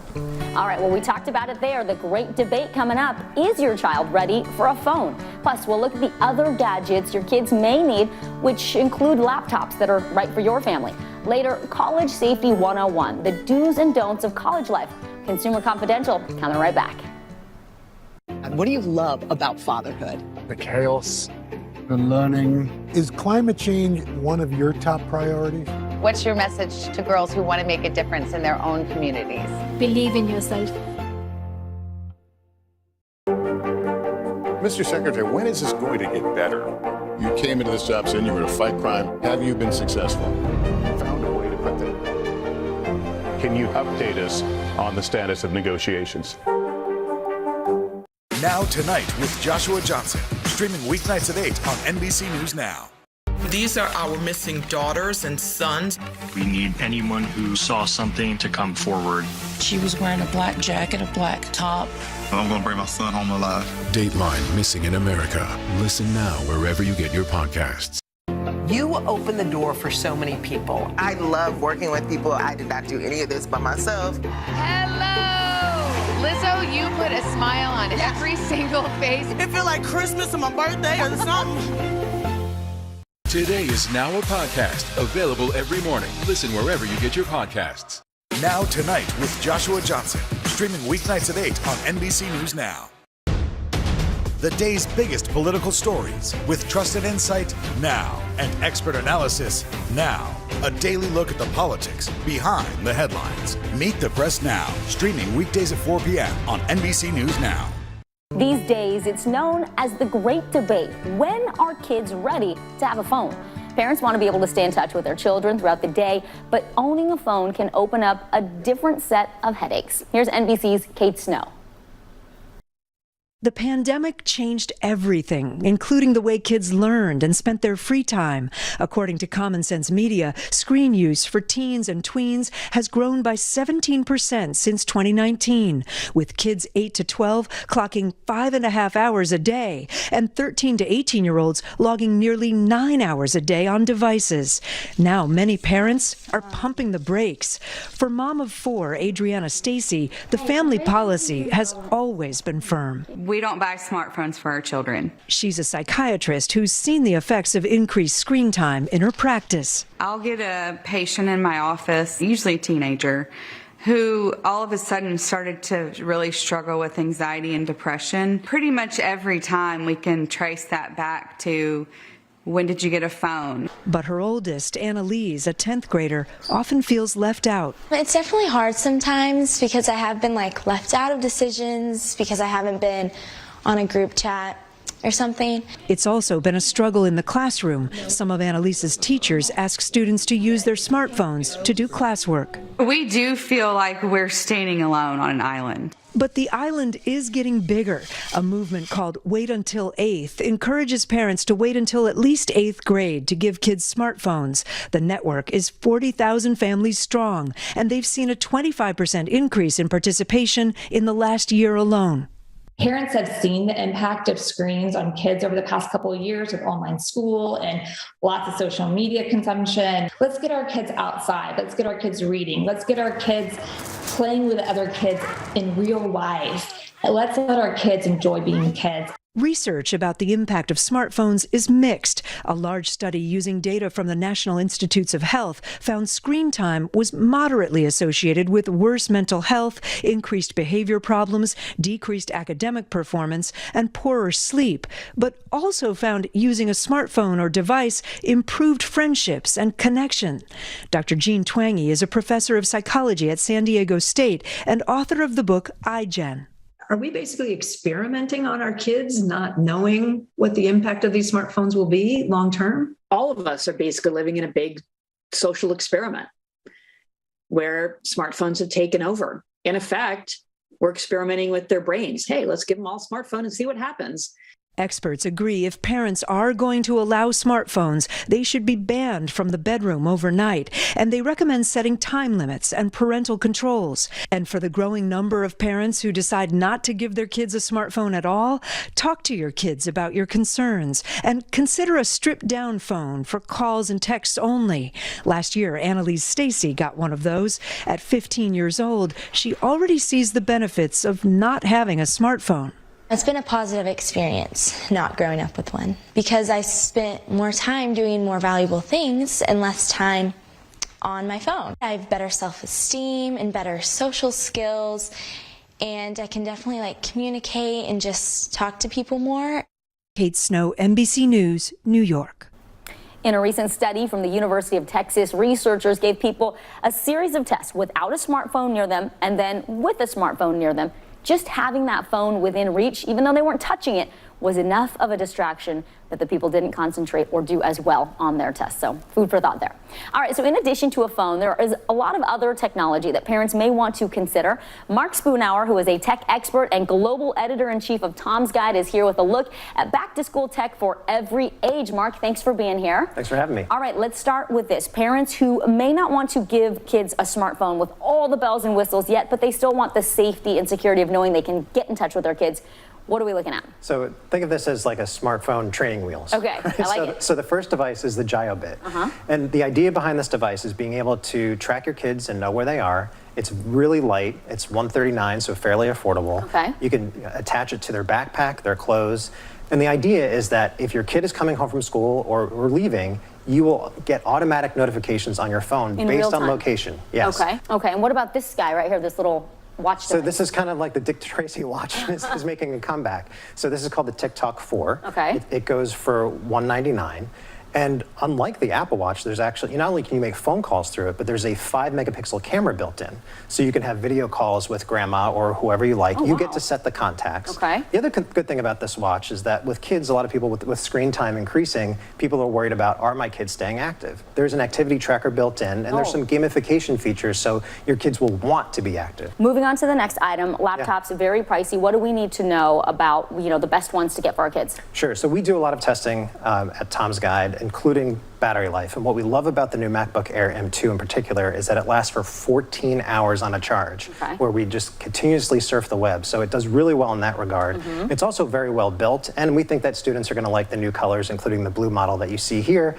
The performance is great, and it has a high-resolution Full HD webcam built in, because a lot of us are doing more video calls with parents at home, but even interacting with our professors. Okay, so let's move on quickly to the laptop bag. Some of them actually have locks built in. Yeah, so this is from Mancro. It's only $26 on Amazon, and there's a couple of great features. One is that you can order one with a combination lock built in, which is really good for protecting your laptop. The other thing that you see right here is that there's a USB cable, and if you want to, you can have it snaking outwards, and there's a USB port right here. So all you have to do is put in your own portable charger. So let's say you're at class and you're running low on juice, you can charge up your phone or your laptop using your backpack. Okay, I'm running out of time, but let's talk about these trackers. These are so important to keep track of all of your devices, right? They're made by Apple, and who else? So this is Tile and Apple, and the best way to look at these trackers and to think about them is that one is for Apple and iPhone, and the other is for Android. Okay, very good.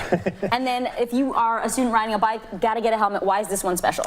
This is great because it has LEDs built in, and it gives you full visibility when you're on the road, and there's a remote control built in, so if you're riding your bike, you can actually let people know if you're about to turn left or right, and you can control that with a remote control on the handlebars or using your Apple Watch. Okay, I'm going to challenge you real quick. 10 seconds. What's this? Okay, so the Nest Video Doorbell is one of our favorites because it gives you a very tall aspect ratio. So not only can you see people, but packages that are at your door, which is really great for college students. Mark Spoonhour, our tech expert. Thank you, Mark. Thank you. Still to come, how to talk to kids about peer pressure. But first, College Safety 101. How to avoid becoming a target for criminals. Consumer Confidential is coming right back. These are our missing daughters and sons. We need anyone who saw something to come forward. She was wearing a black jacket, a black top. I'm going to bring my son home alive. Dateline Missing in America. Listen now wherever you get your podcasts. You open the door for so many people. I love working with people. I did not do any of this by myself. Hello! Lizzo, you put a smile on every single face. It feels like Christmas or my birthday or something. Let's go. This is a critical choke point for this fire.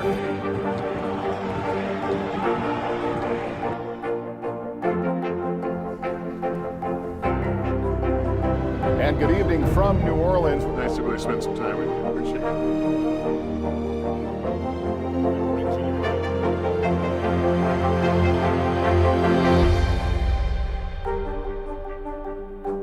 Now Tonight with Joshua Johnson, streaming weeknights at 8 on NBC News Now.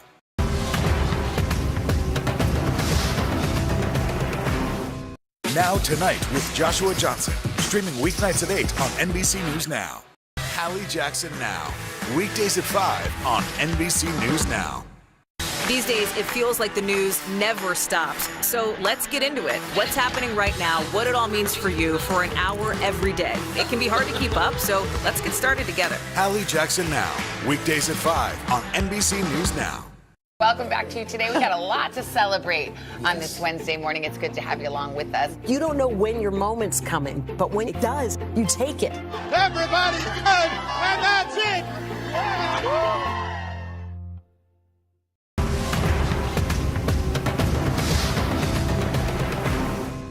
For breaking news in our changing world, download the NBC News app. College is a special time for so many young adults, but that independence also comes with new risks. So how do you avoid being a target for criminals? I went back to school for a refresher course on campus safety. At college campuses across America, it's back to school. Each year, around 20 million U.S. students attend college. For some, it's the first time they're on their own, and safety may not be their first priority. Fortunately, crime on college campuses has been on a steady decline for years. According to the most recent numbers in 2020, there were a reported 28,000 crimes. That's a record low, due in part to remote learning during the pandemic. But as we return to in-person classes, we're here on the campus of Fairleigh Dickinson University in New Jersey for an important lesson on how to stay safe while in school. Joining me is Mike Sapriconi. He has 16 years of experience as an NYPD detective and is now the president of global security firm Squad Security. Mike, we talk about safety all the time. What do we need to know about staying safe when it comes to being on a college campus? Being alert, paying attention, always being vigilant to what's around you, making sure you know your friends, they know where you're going, they have your telephone number, you have theirs. Always to be in touch with somebody. And being prepared is so important. Always being prepared. Let me introduce you to Treasure Thomas. Hi, Treasure, come on in. She's a junior here at Fairleigh, and she's going to take you through a day in the life of a student here on campus. Great. Nice to meet you, Treasure. Looking forward to it. Nice to meet you, too. Her day starts when she drives to class. Great place to park. You want to park where there's a light, so at night you know where your car is. You want to park otherwise places where there are other cars parked. And keep your key in your hand. Don't hit it 30 yards out, because then someone's going to see that you're opening the doors. When you get close to your car, hit your fob, go in your door. And as soon as you get in the door, before you start your car, lock your door. Almost every school has campus-wide alerts, usually sent via text message. So what should I do if I get that alert? Well, if you're in a classroom, you should certainly be guided by your professor or your instructor. If not, you should definitely contact public safety, or if you're your RA if you have some concerns. But you should have a point of contact that you should be able to go to. Another tip? Add the number for campus public safety in your phone. They can usually respond faster than 911. A big mistake students make at the library? You see, you have your computer out, you probably have your phone out on the desk, and sometimes I'm sure you've gotten up to go do something and you've left them there. Of course. And it's a bad idea. Theft is the #1 crime on campuses, okay? It's a crime of opportunity. While walking around, Mike says to use the buddy system, and if no one is available, call campus public safety. They usually will provide an escort. What if someone's making me uncomfortable and I'm nervous and I'm all by myself? That's important. A lot of people are afraid to say anything, but you should maybe change direction. Walk to where you might see more people, and never be afraid to scream. Screaming is good. Screaming scares people, it alerts people. Emergency phone, blue light box. So important on campuses to know where they are and to know how to use them. While touring the dorm, Mike immediately notices some security concerns, like this propped door, which Treasure says students do all the time. Anybody comes in this dorm, that stuff is theirs. I mean, it's just so easy to take. We got to make it a little harder on them. This is great to have the sunlight come in on a beautiful day, but this can't be left like this. You're on the first floor. Good job here by locking the window. But you don't want everybody to have that easy access to see what's going on or what's in your room. Here's another thing. You have this mirror covering the peephole. It defeats the purpose of you being able to look out.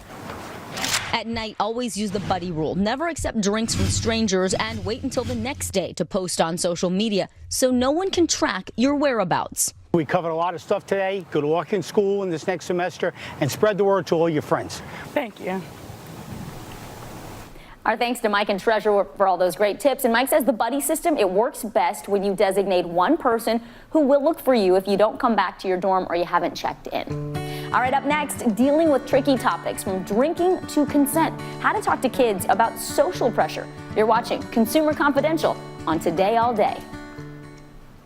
We'll meet Ukrainians who are defending their country one block at a time.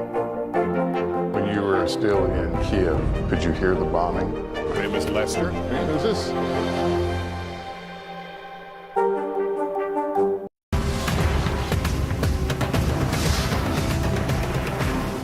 Welcome back to Today. We got a lot to celebrate on this Wednesday morning. It's good to have you along with us. You don't know when your moment's coming, but when it does, you take it. Everybody's good, and that's it. To cover the news, you have to be in it. This is how so many towns and cities are protecting themselves. They're pushing the gates open. Was there a school officer on campus? That's what we've been told. No. Top Story with Tom Yamas. Weeknights at 7 on NBC News Now. Today is now a podcast available every morning. Listen wherever you get your podcasts. Hallie Jackson Now. Weekdays at 5 on NBC News Now. These days, it feels like the news never stops. So let's get into it. What's happening right now, what it all means for you for an hour every day. It can be hard to keep up, so let's get started together. Hallie Jackson Now, weekdays at 5 on NBC News Now.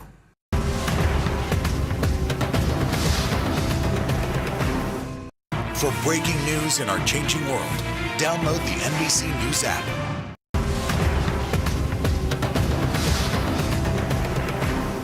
It's a topic parents can't afford to ignore, the social pressure and dangers your kids might face. In 2019, nearly a quarter of 14 and 15-year-olds reported having at least one alcoholic drink. And data from the CDC suggests 1 in 12 high school students experiences physical dating violence. Joining us with important insight is Dr. Danielle Dooley, a general pediatrician and former Georgetown University Health Services worker. Dr. Dooley, thank you for joining Consumer Confidential. Those numbers we just talked about, specifically with the violence, the dating violence, really alarming. What should young people keep in mind when they're going out on a date? So I think it's really important that we equip our teenagers and young adults with the facts and the knowledge. First of all, they should know that about 8 out of 10 instances of sexual assault occur between people who know each other. So I think that's really important for them to know. We also want them to know about the different types of violence. There's physical violence, emotional violence, and sexual violence. And then lastly, we really want to start talking with our teens and young adults about what are the components of a healthy relationship. Are these relationships based on trust and honesty and independence and anger control and respect, or are they relationships based on disrespect, dishonesty, a lack of anger control, and a lack of trust? Dr. Dooley, how should parents navigate difficult conversations on these topics like substance abuse or consent? So first of all, just like you might have a packing list for your child's dorm or what they're going to need for their academic course loads each year, also on your list should be having this conversation with your child. And I want parents to know that they're not alone. There are a number of resources out there to help guide parents. First and most importantly is committing to having the conversation. Secondly, finding a quiet space and time in which to do it so you can really have a conversation with your child. Third, you might want to use something that's been in social media or current events as a way to open up the discussion and find out what your teenager knows. Where are they in their thinking and their knowledge about these topics? What are they seeing amongst their friends? And then finally, commit to being non-judgmental and really hearing your teen and hearing what they've been seeing and experiencing are some great ways to open this conversation and navigate these difficult topics. And these aren't just one and done conversations, right, Dr. Dooley? Should you revisit this over time?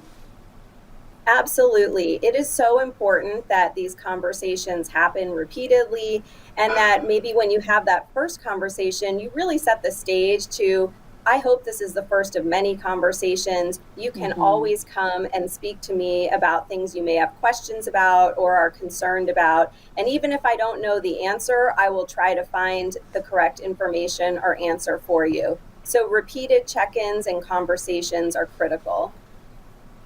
Thank you. I love that actual language that you're equipping parents with. What are some basic do's and don'ts when you are talking to your kids about these social dangers?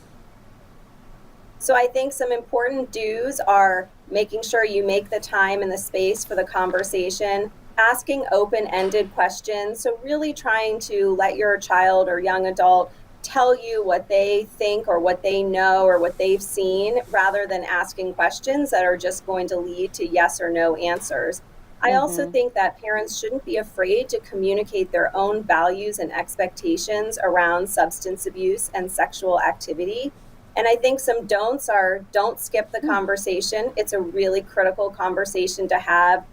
Children are seeing a lot about relationships through social media, and I think it's really important that they see and learn and hear about relationships from their own parents as well. So don't skip the conversation and try not to get emotional. You may hear things that are hard to hear, but you really want to create that open atmosphere for your teenager. Hold the judgment, as you said earlier. Dr. Dooley, what about some red flags that your child might be in trouble?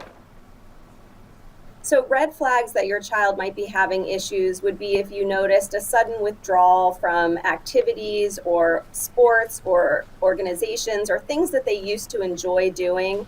If you noticed a decline in their studies or academics, if you notice they're just not participating in things like they used to, they may have mood changes and seem angry, hostile, depressed, or anxious. So all of those would be red flags that it's important to check in with your child. And you could also offer them the option that if they don't feel comfortable or ready to talk to you, is there someone at their school or their college that they would feel comfortable talking to at this point? Dr. Danielle Dooley, thank you so much. We so appreciate your time. And that is our time for now. For all of us at NBC News, I'm Vicki Wint. Be sure to join me for another edition of Consumer Confidential right here on Today All Day.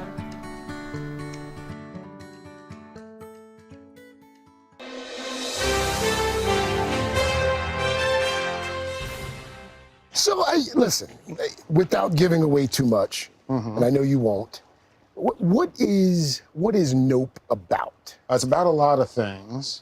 And I think, the first notion that I latched onto when I was writing this movie was this idea of making a spectacle, making something people would have to see. Right here, you are going to witness an absolute spectacle. So what happens next? Are you ready? Mm-hmm. Are you ready?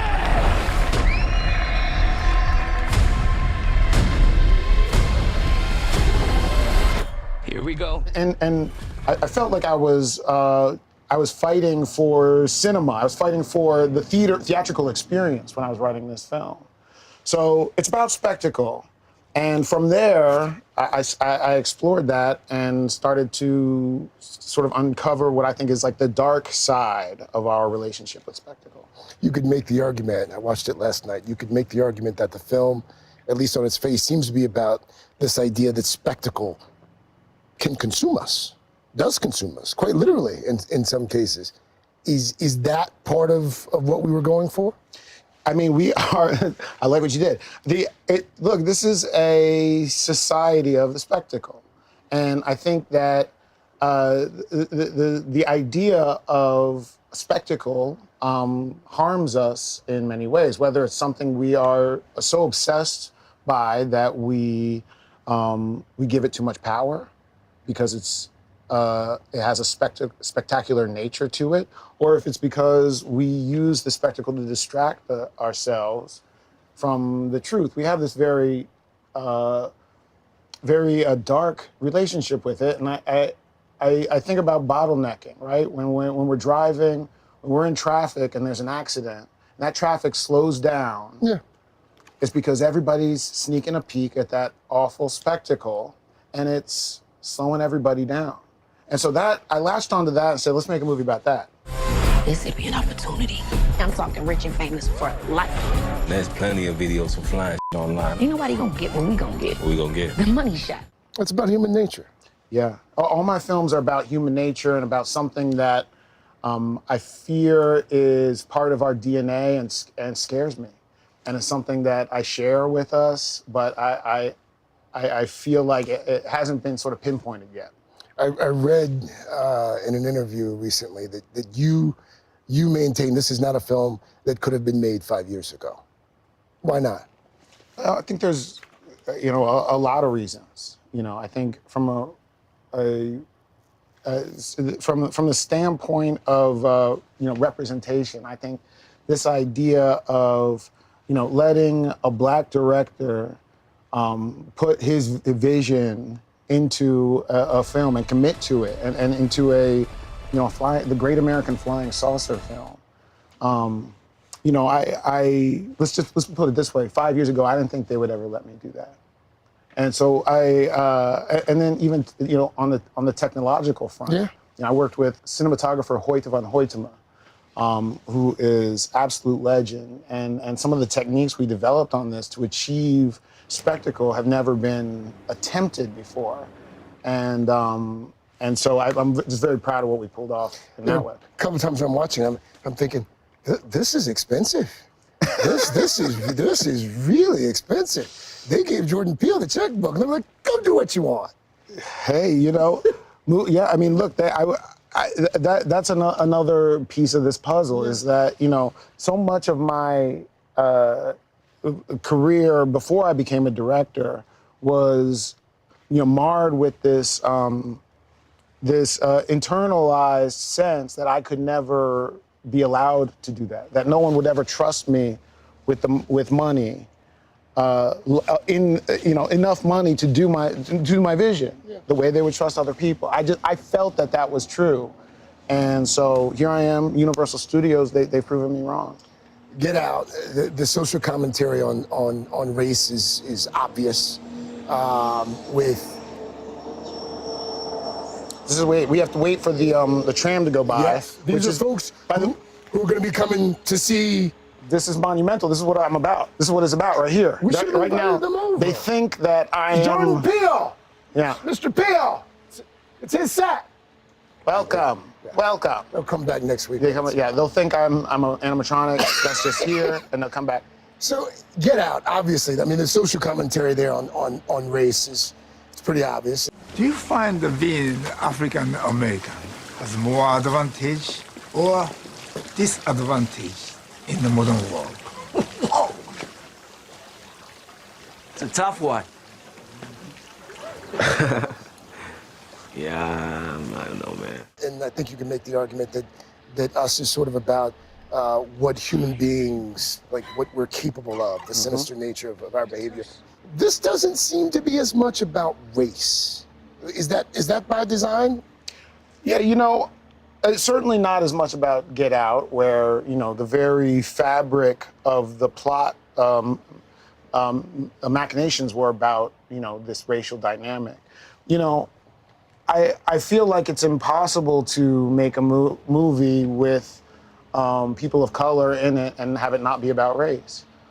I mean, I think it's impossible to make any movie without it being about race because, race is all around us. I think what is interesting and sort of where the notion of Nope and the title came from, which on one hand is, something that Black people recognize as our point of view in horror situations, is this acknowledgement of this thing we're talking about, where you can't have Black people in a flying saucer film and just have it be the same experience.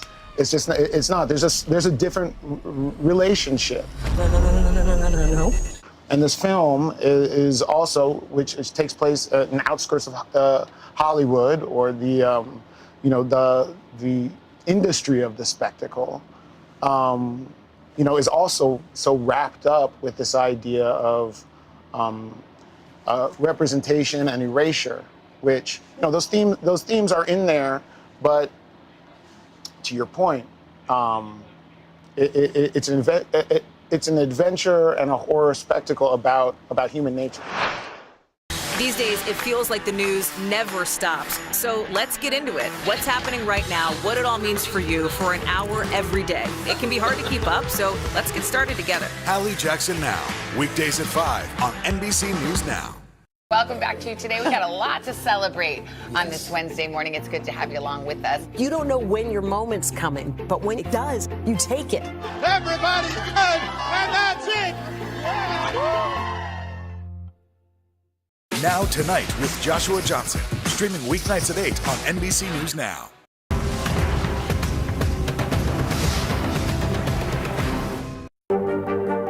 Mr. Secretary, when is this going to get better?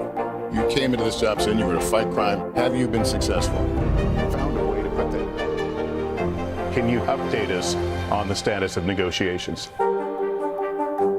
Now Tonight with Joshua Johnson, streaming weeknights at 8 on NBC News Now.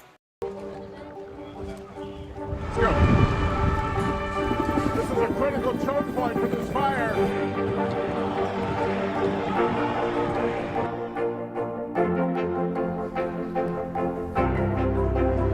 And good evening from New Orleans. Nice to really spend some time with you. Appreciate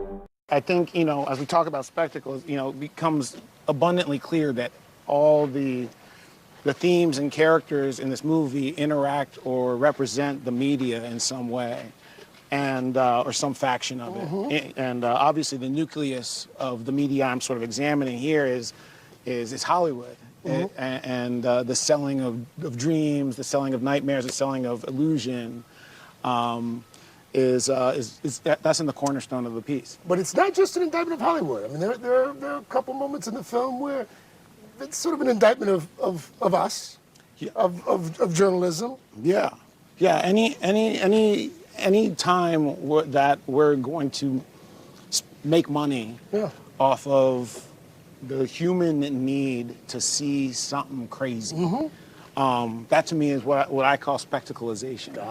And I'm a guilty party. Yeah. You're a guilty party. We kind of all are in some ways, whatever side we're all on it, and that's kind of the point.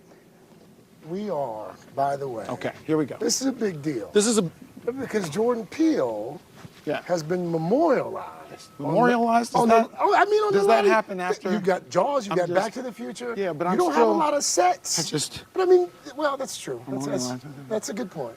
But you know what I'm saying. Yeah, this is a big deal. This is good. This is your set.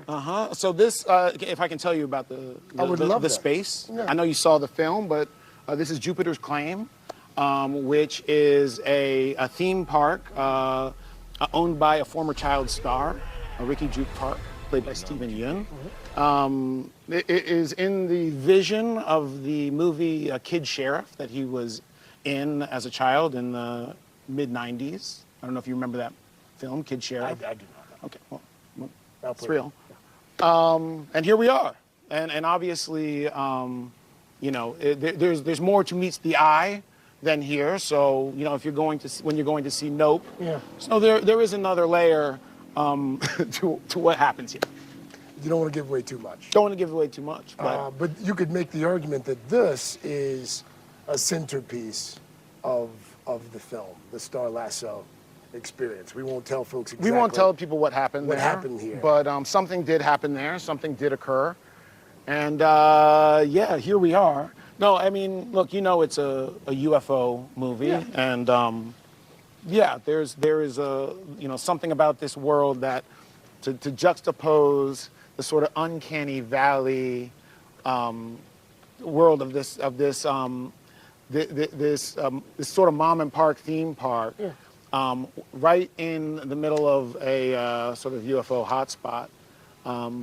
It was just the kind of juxtaposition it was very me, I thought. If someone had said to you 10, 15, 20 years ago that Jordan Peele, one of his films would have permanent space here on the lot at Universal, what would you have said? I would have said, well, then it would have worked. My plan would have worked. This is part of the grand plan all along. I mean, yeah. Okay. I don't know if I knew to really dream this big, but I did. I mean, when I first came to Universal Studios as a kid, I was very enamored with movie making and the idea of being in a space where people actually make movies. And I just want to, and so, to have a home on a lot, let alone this lot, is just very special to me.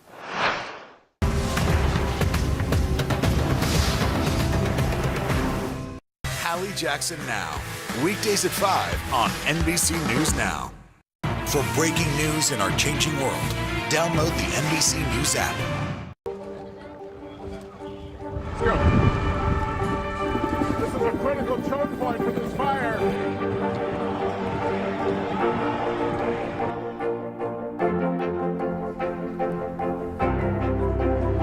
And good evening from New Orleans. Nice to really spend some time with you. Appreciate it.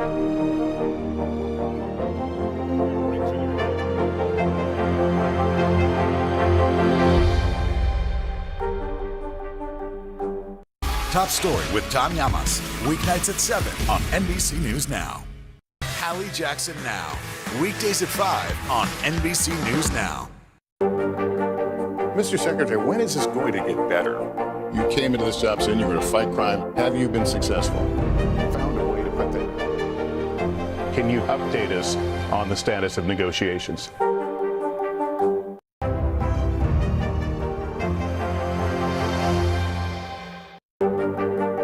Mr. Secretary, when is this going to get better? You came into this job saying you were going to fight crime. Have you been successful? Found a way to put that. Can you update us on the status of negotiations?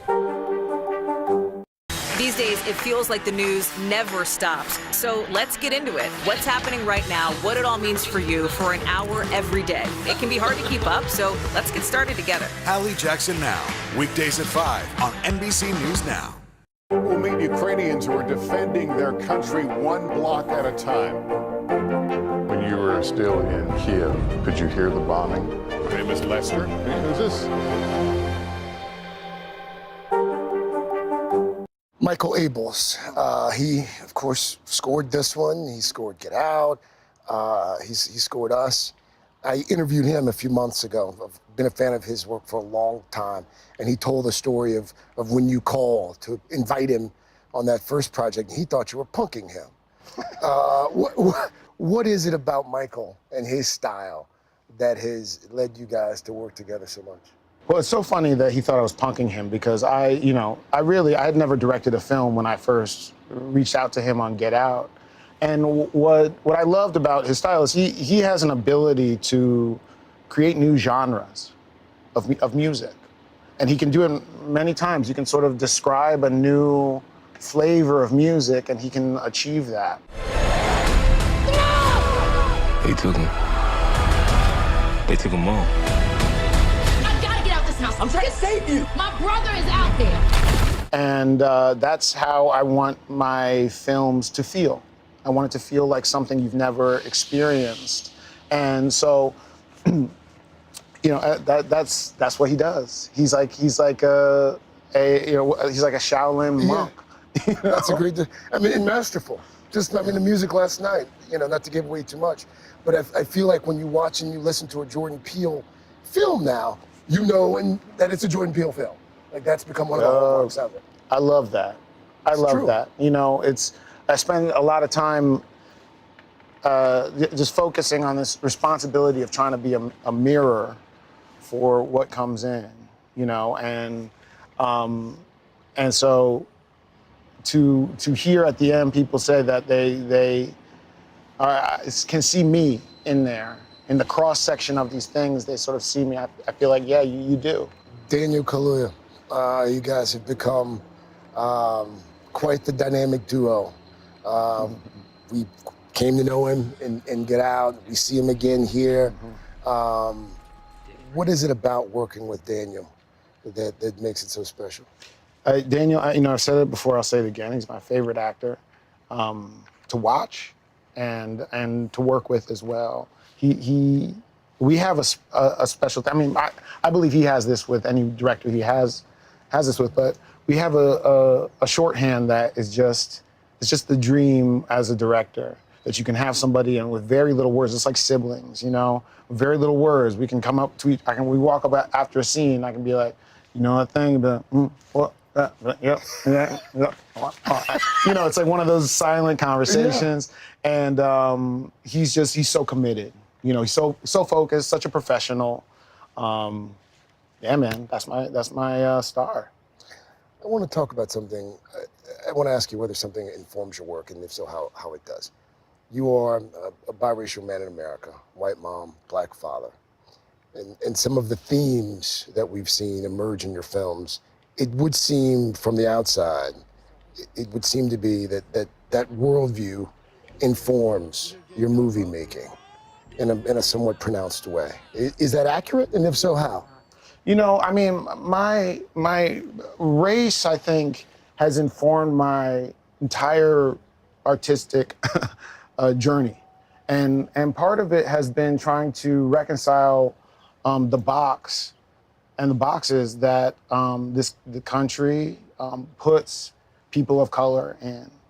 And trying to break out of that box, those boxes, whatever, and trying to identify, what does this mean? What? And so I think from an early on, you see this pattern in my work It is about digging into those boxes so I can shed them and break out of them. And so, ever since I kind of started on that mission, I got into this pattern of just like, look, if I see a box, I'm gonna break it. If I see something I'm not supposed to do, I'm gonna do it. And I'm gonna figure out how to make it work. When people leave the theater after they see this film, what do you want them to be thinking about? Not to think, but what do you want them to be thinking about? I mean, that's a great question. This is their turn. This is their time for their end of the conversation. I think if I had too clear of an idea of what I wanted them to be thinking about, I think I feel like I wouldn't be having the conversation with the audience. That's up to them. I want to know what they, like I said, I feel like with Nope, we described a feeling and we portrayed a feeling. And we brought a sense of magic and adventure out of what was a very dark place and very dark time. And so I hope that they're just fulfilled and glad they went out to see it at an IMAX, which, by the way, IMAX. You used IMAX cameras for this, I read. Oh yeah, we used IMAX cameras. Again, very expensive. Oh, very expensive stuff. You can't just, but it makes it's. I think it's the best way to watch the film. Yeah. And the format is just immersive. It is. The whole thing with me is like, I wanted to make a flying saucer movie because I just felt like if we can feel like we are in the presence of something other, if we feel like that's real, then that's just an immersive experience worthy of going to the movies.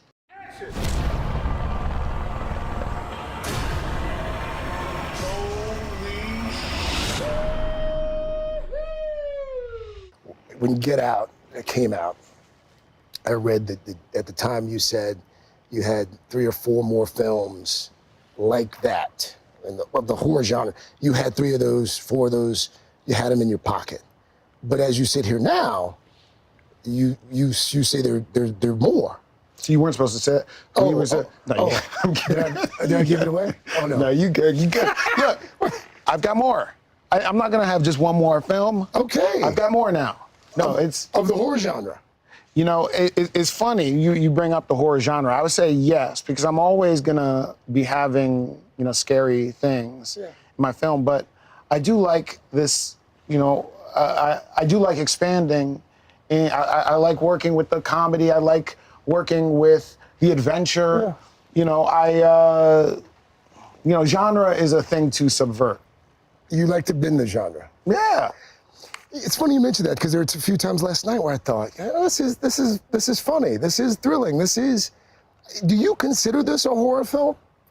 Well, like I said, I think it's Nope. I do consider it a horror film in that horror it's my favorite genre, and I hope it honors horror. I hope it's scary enough to make people talk about Nope. At the same time, I want people to feel some other things besides fear as well. Let's put it that way. The day's biggest political stories with trusted insight now and expert analysis now. A daily look at the politics behind the headlines. Meet the Press Now, streaming weekdays at 4 p.m. on NBC News Now. Today is now a podcast available every morning. Listen wherever you get your podcasts. Live from Ukraine, from Uvalde, Texas, from Mayfield, Kentucky. To cover the news, you have to be in it. This is how so many towns and cities are protecting themselves. You can actually see they're pushing the gates open. Was there a school officer on campus? That's what we've been told. No. Do you remember any tornado as bad as this one? You look at this and you're thinking, we're not going to have power for weeks, if not months. Exactly. Every night, it's your news playlist. Top Story with Tom Yamas, weeknights at 7 on NBC News Now. These are our missing daughters and sons. We need anyone who saw something to come forward. She was wearing a black jacket, a black top, I'm going to bring my son home alive. Dateline Missing in America. Listen now wherever you get your podcasts. For breaking news in our changing world, download the NBC News app. These are our missing daughters and sons. We need anyone who saw something to come forward. She was wearing a black jacket, a black top. I'm going to bring my son home alive. Dateline Missing in America. Listen now wherever you get your podcasts. Now Tonight with Joshua Johnson. Streaming weeknights at 8 on NBC News Now. It's hard to believe Kiki Palmer is only 28 years old. Since her acting debut in Barbershop 2 nearly 20 years ago, Kiki has appeared in more than 60 TV shows and movies. Kiki's starring in Jordan Peele's thriller Nope. She plays Emerald, who may have captured footage of a UFO, which she and her brother are hoping to cash in on. Take a look. We don't just go for the quick cash in, okay? We go to the most credible platform to do the story. What's that, like Oprah? Yeah, like Oprah, for example. After that, everybody want in. Well, I'm saying there's plenty of videos of flying online. I saw one the other day that wasn't on Oprah. I didn't say Oprah. You said Oprah. You love Oprah. Like, all I'm saying is all that online is fake, low quality. Ain't nobody gonna get what we gonna get. What we gonna get? The shot. What shot? The shot. The money shot. Undeniable, singular, the Oprah shot. The Oprah shot? The Oprah shot. Come on out, Kiki. Yes. So good to see you guys. So happy you're here. Oh my gosh. Thank you for having Congratulations.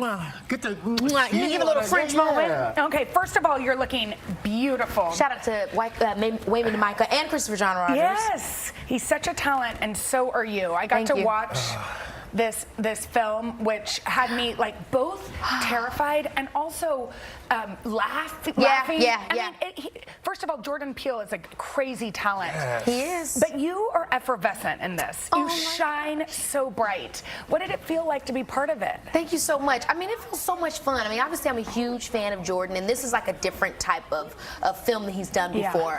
The style is just really unique, but there's always this big, overwhelming message. So for me, I was just focused on making sure that I was able to, do what I needed to do to get the story told. Yeah. Now, a lot of what's been pointed out about this film, it's about what could be.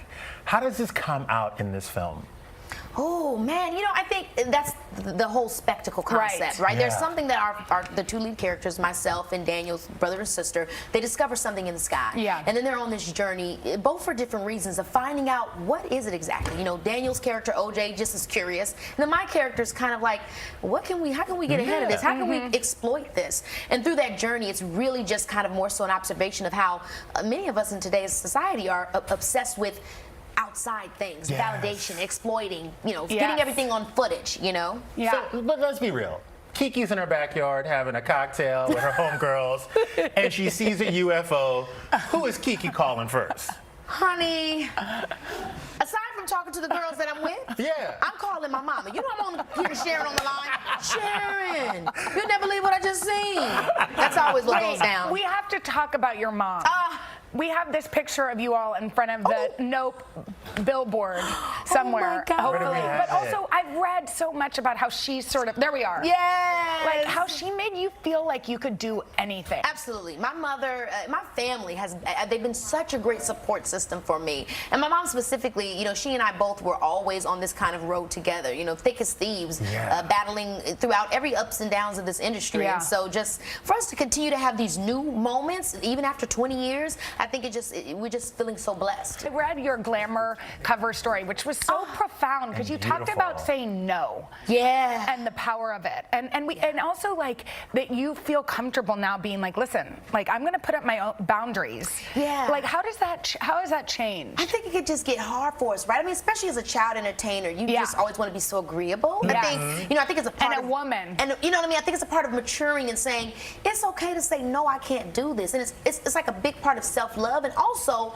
knowing that you can give your best. You know what I'm saying? Like I think that's the way that I help myself transition to understanding that it's okay to say no, is that at the end of the day, all I want to do is do my best. And if I'm giving too much and I'm spread too thin, then how can I give my best? So that really made it easy for me to say, just say no, girl. Yeah. But how do you because I know a lot of actors in Hollywood go into it like this could be the last job. Yeah. Exactly. And how do you get over that fear of if you take a break, that it's not going to come back? Well, I'll tell you, I think it's just faith.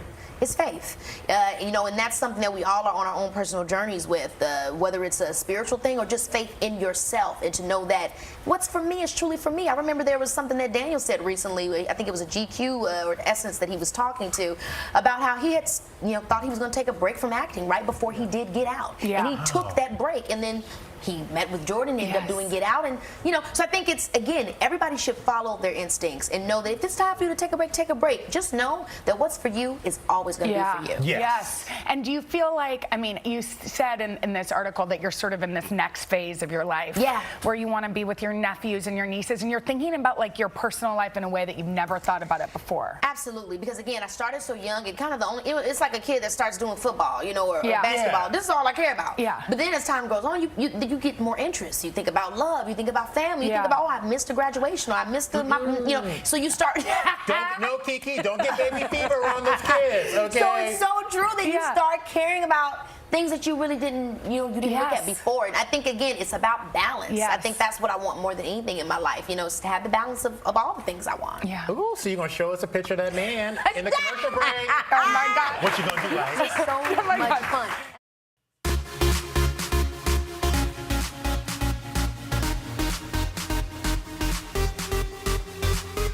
Hey everyone, we're back with another Pop Start Plus for you today. I'm Joe Fryer in for Carson. On the show today, 2 stars from the new romantic comedy on Netflix, Wedding Season, on the importance of authentic South Asian representation. And there's no crying in baseball, right? Well, dropping this week, a reboot of a classic, A League of Their Own. Actress Darcy Carden spoke to the Third Hour about what to expect. And any Spy Kids fans out there? Well, we've got a fun flashback interview with Antonio Banderas ahead of his 62nd birthday. But first, Jacob Soboroff has today's Pop Start headlines. Ladies and gentlemen, let's do it. Here we go. First up, Kenan Thompson, the SNL legend, just landed his next big gig, hosting this year's Emmy Awards. All right. Right. So the award-winning comedian set to take the stage at the Microsoft Theater out in LA next month. It's going to be Kenan's first time hosting the star-studded show, although he is a 6-time nominee, 1-time Emmy winner. He is no stranger to the event.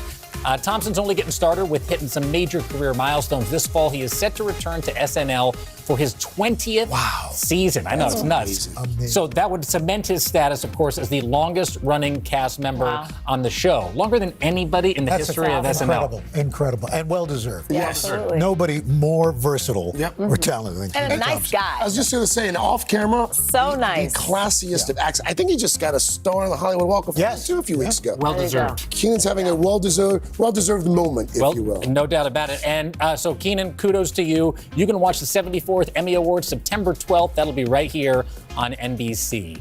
And now to Dolly Parton. Mark your calendars, guys. August 9th will forever be known as Dolly Parton Day, at least if you live in Ohio. On Tuesday, Governor Mike DeWine in Ohio declared the 9th as an official holiday for the music icon. She was celebrated with a special luncheon at the Ohio State campus, where they honored Dolly for her work with children's literacy. If you can believe it, she is spreading the gift of reading with the Imagination Library. She's been doing this for almost 3 decades. Program that I started in honor of my dad 27 years ago now, I think. And actually, my dad and I thought that this would be actually something that would go maybe a county, maybe 2 or 3 counties over. We had no idea when we started this that it was going to become what it has become. And we're hoping by the end of the year, we're going to be like over 200 million books. In honor of her dad, she said. How That's cool is that? awesome. Amazing. And of course, in typical Dolly fashion, she broke out her colorful guitar. She treated the lucky audience to a performance of a few songs. Listen. My coat of many colors that my mama made for me, made only from rags, but I wore it so proudly. And although we had no money, I was rich as I could be. In my coat of many colors, mama made for me. What a I want voice. more. Unbelievable. That's Cheers good. to Dolly. Cheers to Dolly's Day. Good. Every day should be Every Dolly day is Dolly Parton Day. Exactly. Coming up next, Michael Bublé. Here's the story. A few months back, Michael thought he was going to surprise a London choir by popping into their rehearsal, but he had no idea that the gospel group was learning to sing Bring It On Home to Me from his newest album. Yep, watch this. Bring it on home to me. best day ever. You know I'll always be your slave till I'm buried in my grave. But oh, mama, just bring it to me. Bring that sweet loving home to me. Love that guy. What I would do Isn't to he sing great? like that, man. Oh, man. So- Buble could do gospel. Oh, Amen. I mean, listen, he's a Hallelujah. talented musician. Nothing he can't do. The only guy who was in on this, so it was a double surprise, was the choir master. His name's Nathaniel. And after they were done, Buble took a moment to thank the choir for lending their voices to such a special song. Oh, I'm emotional. I kept saying, I'm never gonna, I'm doing all TV shows and I'm doing all the stuff and I'm doing the pop songs and all this, and I was like, how am I ever gonna make a moment of this and let people see how beautiful this is, And this is the moment. You guys gave me the moment. Oh, that was fantastic. Clearly touched by it. I was going to say, he's been here a lot, never seen him react that way. But you can feel, especially with that soul behind him, it just probably just felt so good. And he loved, Jacob, this is where you use your Pop Start platform to invite Michael Bublé and his choir. Oh, to sing here. Mr. Bublé, you heard Mr. Melvin. Let's do this thing. Yeah. Come on. It's been a long time since he's been here. Okay, nice. All right. All right, how about next one? Garth Brooks, Yeah. the country star, is lending his legendary pipes to a surprising new project. Garth is stepping into the world of nature documentaries for National Geographic's new series. It's called America's National Parks. As part of a 5-night event for National Parks Week, Brooks will use his Grammy-winning voice to actually narrate stories from inside our country's most iconic landscapes. Listen to this. The Grand Canyon. A chasm 277 miles long. Even in winter, what appears barren supports life.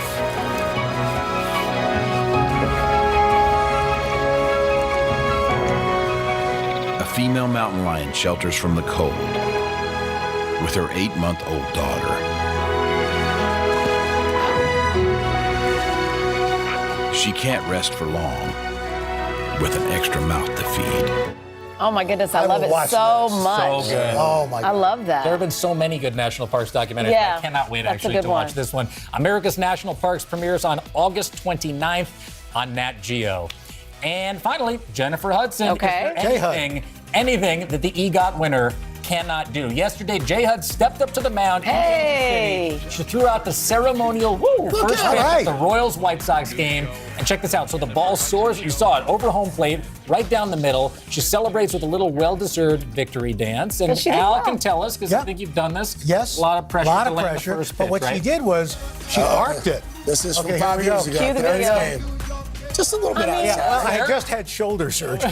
Not bad, though. I mean, there have been worse. Still not as bad as 50 Cent. No, that was pretty good. That's so good. Nothing's as bad as the 50 toss. Got your pop. Everybody goes and looks it up on YouTube. And there is more to know today. This is Pop Start Plus, after all. First up, the Royals. As a member of the world's most famous family, it makes sense that Prince George would get his fair share of invites to some pretty big events. But one little girl who sent the young royal an invitation to her 6th birthday party actually received a sweet response from George's parents, the Duke and Duchess of Cambridge. In a tweet reported by Hello Magazine, the girl's mother shared her RSVP note from a royal staff member. It read, "Their Royal Highnesses were extremely grateful for your kind invitation. Having given careful consideration to the possibilities, however, I very much regret that their Royal Highnesses reluctantly feel they have to decline. Nevertheless, I hope you enjoyed your birthday." Okay, so she didn't get a royal visit, but a personalized letter is a pretty cool surprise. And finally, Kate McKinnon, the former SNL star, stopped by The Tonight Show to catch up with Jimmy Fallon. Looking back at her iconic run at Saturday Night Live, she opened up about what went into all the crazy hair and makeup that transformed Kate into her many famous characters like Anthony Fauci and Jeff Sessions. And you'll never guess what she did with those prosthetics after the show. I started just for fun collecting the prosthetic items, noses and ears and things like that, and I started making little art pieces with them in my office. Like I said to a writer friend, like, oh, come get your Gatorade, it's in my office. And then I sort of had made that. Piece of art. Just a bouquet of noses and ears. Yeah. And then I said to one of the writers, just go, I left something on the piano, can you go find it? And I mean, that's all Fauci knows. Those are noses. Those okay.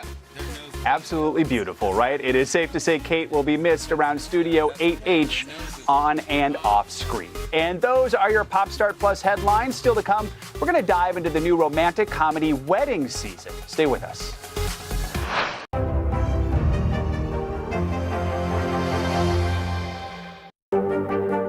Mr. Secretary, when is this going to get better?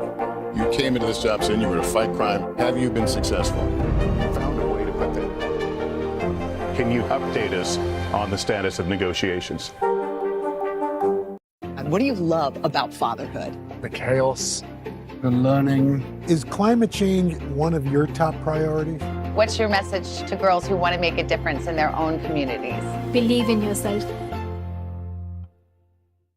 Top Story with Tom Llamas, weeknights at 7 on NBC News Now. These days, it feels like the news never stops. So let's get into it. What's happening right now, what it all means for you for an hour every day. It can be hard to keep up, so let's get started together. Hallie Jackson Now, weekdays at 5 on NBC News Now. The day's biggest political stories with trusted insight now and expert analysis now. A daily look at the politics behind the headlines. Meet the Press Now, streaming weekdays at 4 p.m. on NBC News Now. These are our missing daughters and sons. We need anyone who saw something to come forward.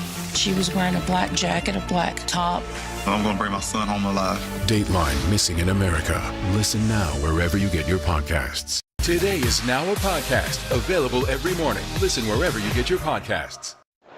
Welcome back to Pop Start Plus. The new film Wedding Season depicts what happens when two Indian Americans pretend to date during a summer of nuptials. Stars Pallavi Sharda and Suraj Sharma spoke to our Fourth Hour's Donna Farazan about highlighting South Asian storytelling. I'm really excited for the two of you. I want to get right into wedding season. Did this movie hit close to home for you two? Definitely after we shot the film, I started to notice things more. I was like, oh, yeah, people are getting married. People are stressed about this stuff. Like, a lot of my friends are now married. Most of my exes from a previous lifetime are all married.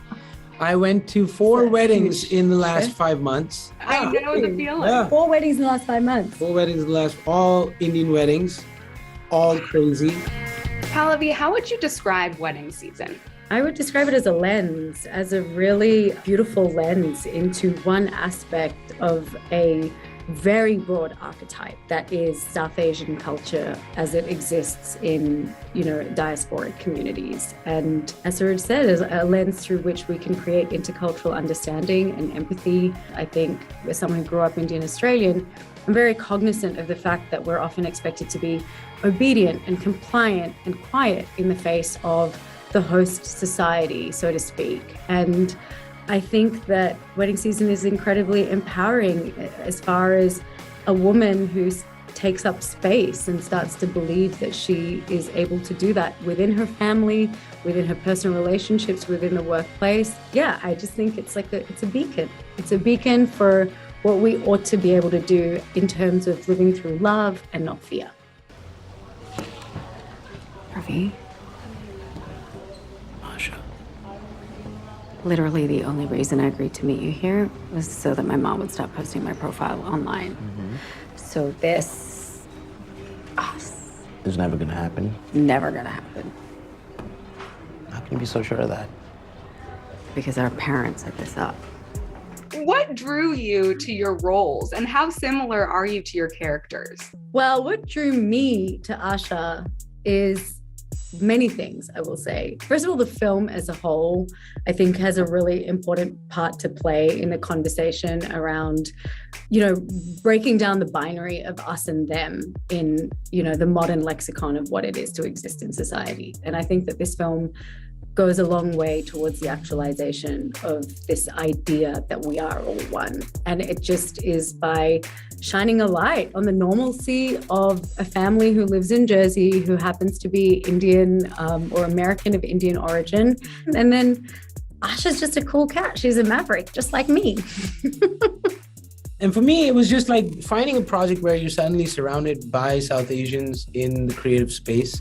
That just rarely ever happens. It never happens. If you're of any minority and you're, let's just say, an actor for now, you find yourself feeling quite alone. You're like, all right, I'm doing this alone again, you know? To suddenly realize the bigger picture and how many people have given their souls and life to this is a joy. And getting to work on this, specifically on this project, was a dream. And obviously with her, it was fun. It was a learning experience. Yeah. If we join forces, we won't have to deal with all of this. I'm not interested in a pretend relationship, okay? Do this for your parents. At least until wedding season is over. What was it like bringing this experience, to life and this project to life behind the scenes for you? Oh my goodness. It was, first of all, I guess if I actually now sit back and look at the journey that I've been on, and the fact that I dreamt of being an actress when I was probably 2 or 3 when I said I want to grow up and be an actress.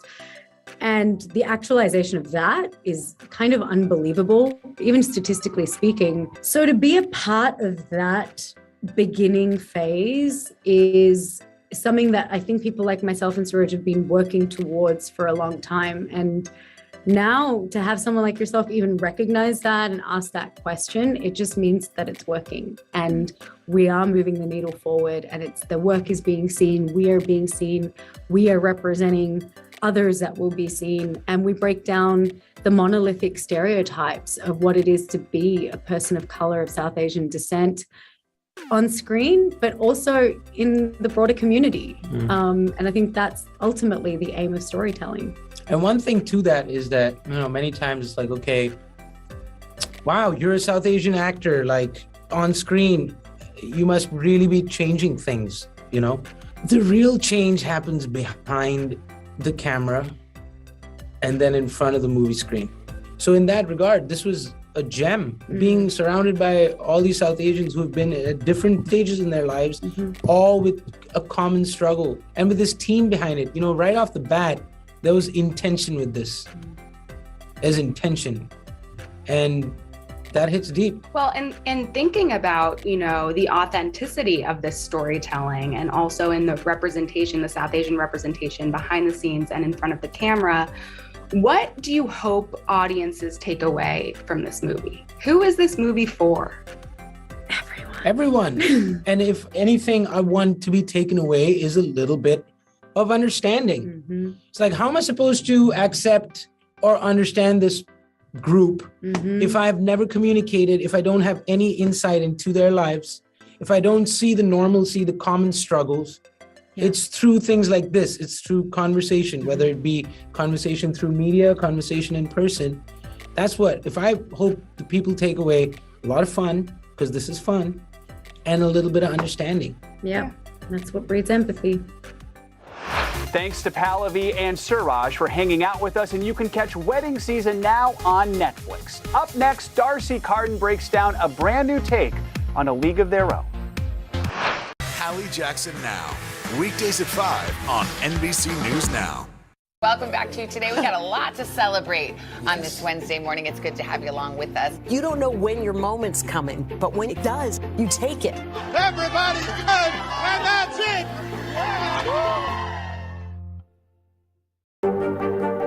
Mr. Secretary, when is this going to get better? You came into this job saying you were going to fight crime. Have you been successful? Found a way to put that. Can you update us on the status of negotiations? Hallie Jackson Now, weekdays at 5 on NBC News Now. Top Story with Tom Llamas, weeknights at 7 on NBC News Now.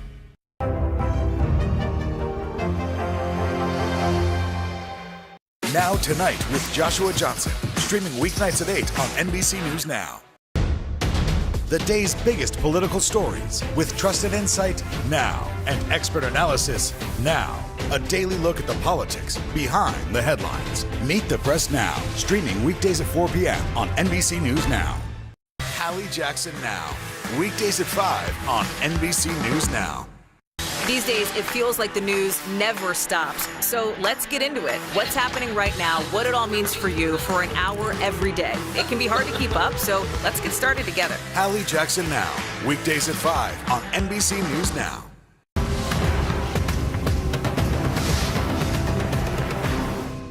Top Story with Tom Llamas, weeknights at 7 on NBC News Now. For breaking news in our changing world, download the NBC News app. To cover the news, you have to be in it. This is how so many towns and cities are protecting themselves. They're pushing the gates open. Was there a school officer on campus? That's what we've been told. No. Top Story with Tom Llamas, weeknights at 7 on NBC News Now. We're back. 1992's A League of Their Own is a beloved movie filled with quotable lines and big stars. Of course, it centers on a group of women who fought to play baseball during World War II with a cast that includes Tom Hanks, Gina Davis, and Madonna. Well, now a reboot is up to bat featuring a new cast of characters, including one played by D'Arcy Carden. She spoke with the Third Hour all about it.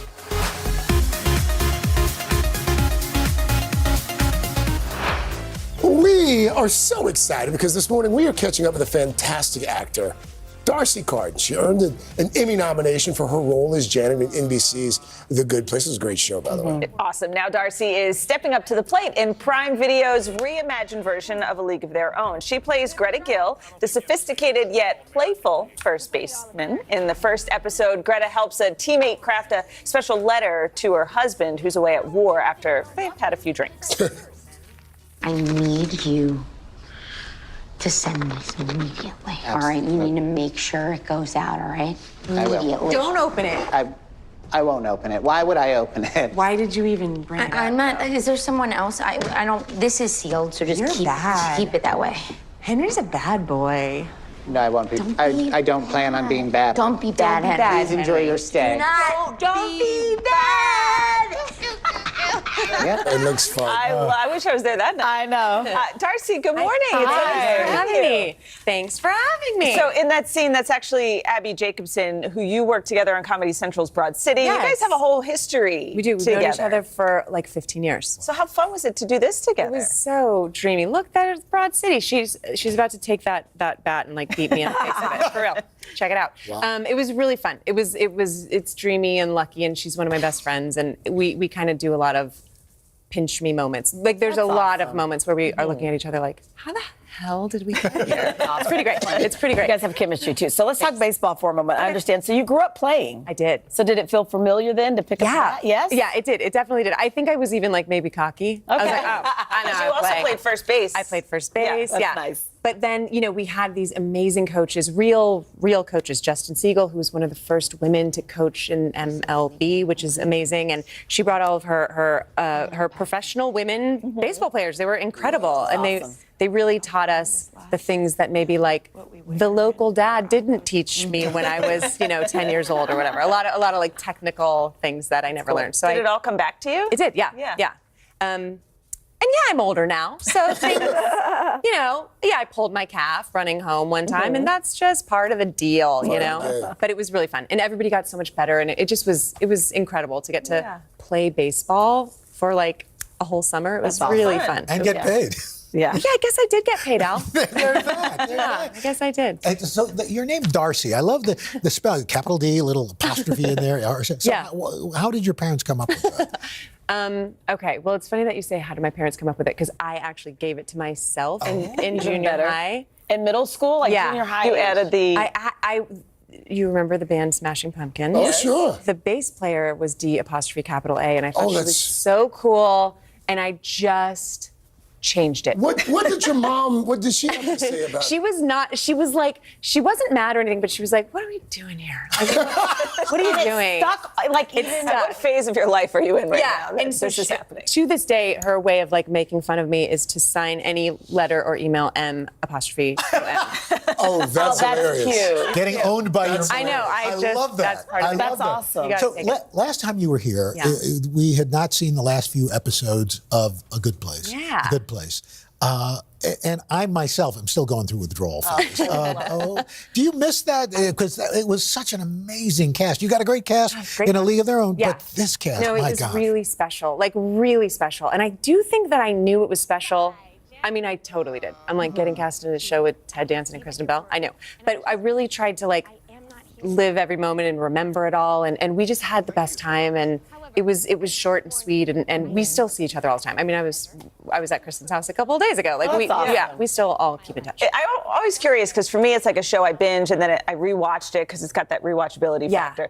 Do you do that with that show? Or I no, want it's to. weird because you're in funny. it. Yeah, I want, like during the whole pandemic, I kept being, because people really discovered it during that time. We were all home, and I kept thinking like, oh, I got to rewatch it. But there's something like, there's some weird thing. I will watch it again at some point. I love it. It's a little. What do you watch? Like, what are your shows? What do I watch? Well, I just like besides the third hour. Yeah, okay. So the third hour. Of course. So after Everyone's the third hour, I just watch The Bear. I love Hacks. I love the other two.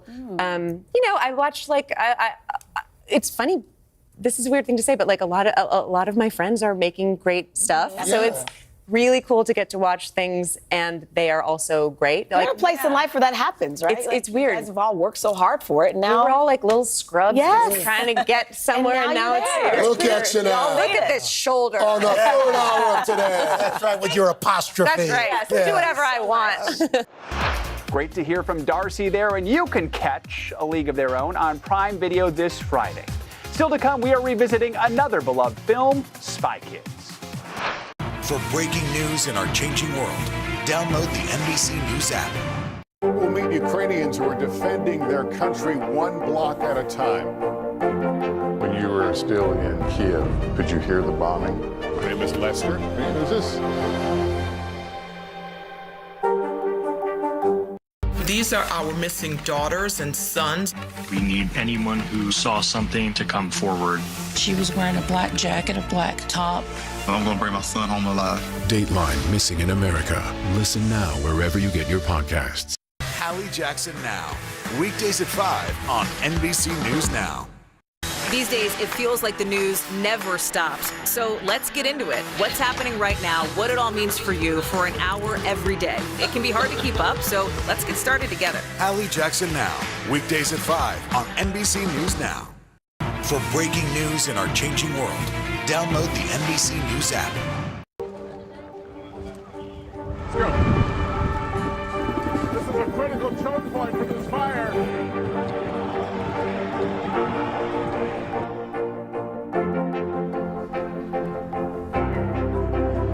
And good evening from New Orleans. Nice to really spend some time with you. Appreciate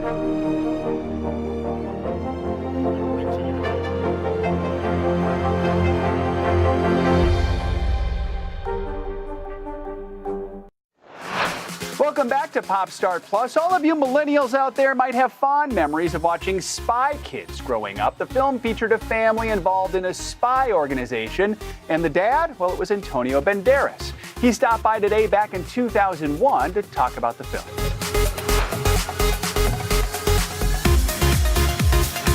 You have a little girl, Stella, Exactly. who's 4.5 now. Was this something that you wanted to make a movie that she could go to and enjoy? Absolutely, absolutely. Because I do, as you said at the beginning of the interview, very serious movies, and I have to wait probably like 20 years until my baby's going to be ready to see those. Right, right. I wanted to give kind of a gift to her in some way. And in a way, it must have been a lot of fun because you really sort of spoof yourself in this movie, don't you think so? In a bit, in some small ways, Antonio, because you are this very suave and debonair former spy, and yet you're also this kind of quirky, kooky family man as well. I mean, there are really two sides to this fellow. Right.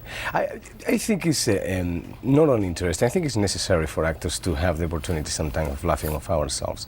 And taking those things that make you probably famous in another movie, serious movies, take them and just take a leap and make them funny. And have the capacity of laughing off yourself, I think is very healthy, always. Yeah. And with Robert Rodriguez, I would do that, closing eyes, anytime, again and again.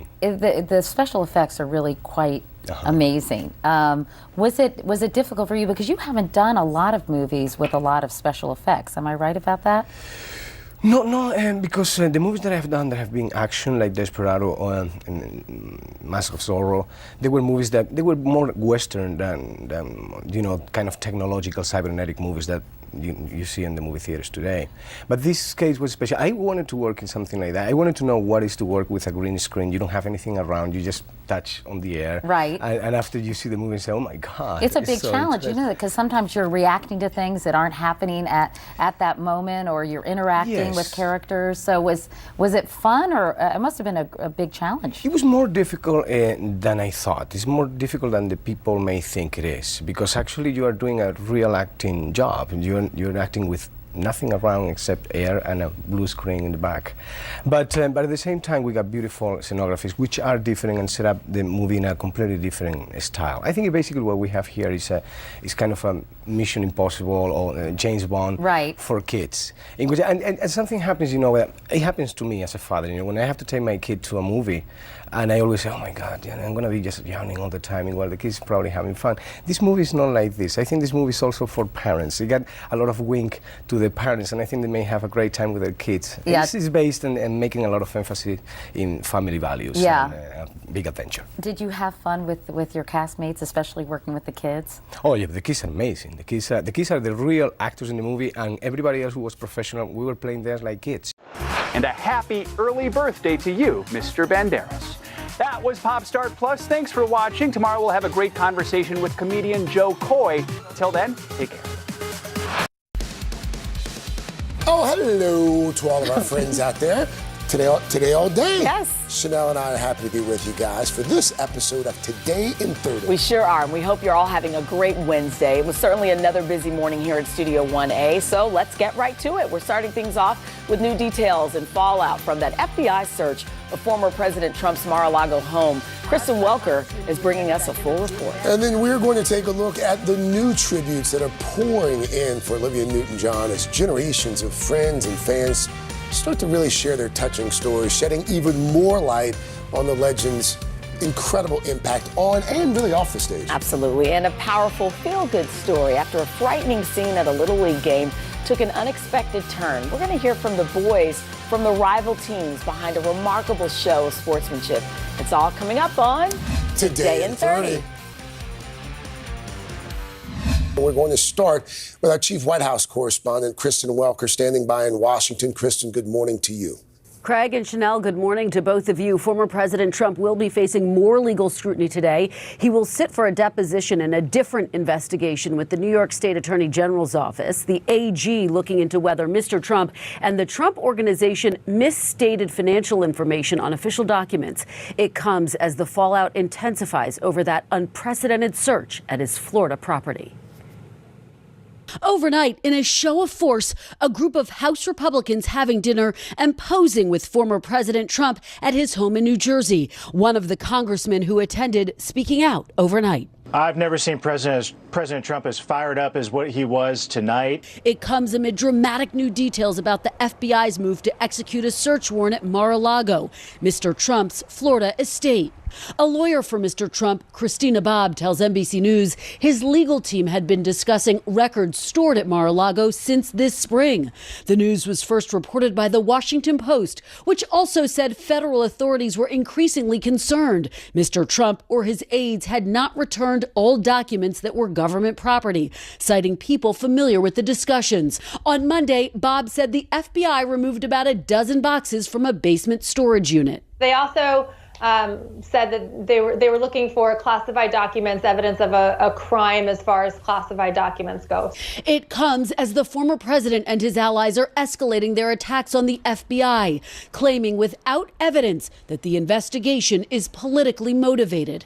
We're a nation that has weaponized its law enforcement against the opposing political party. It's like what we thought about the Gestapo. Former Vice President Mike Pence, who has broken with Mr. Trump publicly, is urging Attorney General Merrick Garland to give a full accounting of the search. The Justice Department is not commenting. The search warrant remains under seal, meaning details about what agents sought to remove from the residence are still secret. But experts say investigators had to meet a high bar to carry out the unprecedented search. The FBI can't get a search warrant unless it establishes probable cause to believe that a crime has been committed, a federal crime. And such a sensitive move, so close to the midterm elections, would almost certainly have to go through the highest levels of the Justice Department, including the usually cautious Attorney General Merrick Garland. Trump allies now saying it may have made the former president more fired up to run again. I believed he was going to run before.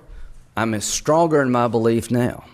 Now, as for that congressman who attended that dinner, Jim Banks, he said Mr. Trump seemed poised to soon announce for run for president. And I've been talking to allies of the former president who are arguing this search at his Florida home could actually re-energize some of his supporters and even some of his detractors. Still, the optics of the FBI search are also casting a pretty big cloud. Craig. Our Chief White House correspondent Kristen Walker for us there. Kristen, thank you. Let's turn now to NBC Justice correspondent Ken Delany. Ken, good morning to you. So, Ken, despite all the criticisms, and there have been many, so far federal officials have remained silent. Walk us through the thinking there and what's the likelihood that that could change sometime soon. Good morning, Craig. Look, it's ironclad Justice Department policy not to talk about any pending criminal investigation out of fairness to the people being investigated in case they are never charged. And when you say to DOJ officials, sure, but this is the former president, the whole country is talking about it and millions of people think this search is improper, they reply, that's exactly what former FBI Director James Comey argued when he made a decision to violate policy and talk about the investigation into Hillary Clinton's private email server in 2016. The Justice Department watchdog later concluded Comey's behavior cast a cloud over the FBI, and many people think it changed the course of the election. So, Craig, it appears that Merrick Garland is determined not to go anywhere close to that line. All right, let's pivot here and talk about what's expected to happen today. Separate investigation here in New York. Former President Trump expected to be deposed in that investigation today. What more can you tell us about that?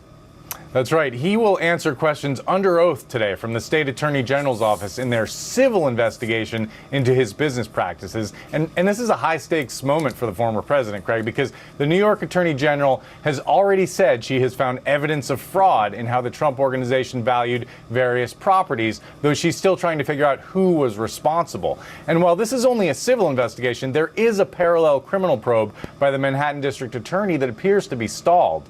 Given the criminal jeopardy, Trump might be wise to assert his Fifth Amendment right not to answer any questions, as his son Eric did more than 500 times in this case. But that would be a bad look for somebody who wants to run for president. Trump himself has said that only guilty people take the Fifth. And Craig, this comes a day after a federal appeals court ruled that Congress has a right to obtain Trump's full tax returns. Now, Trump can appeal this ruling, and if he does, Democrats will have to hope a final decision arrives before next year, when they may lose control of the House, Craig. And to be clear, that appeal could potentially go all the way to the Supreme Court, correct? Absolutely. All right, now Justice correspondent Ken Delany. Ken, thank you.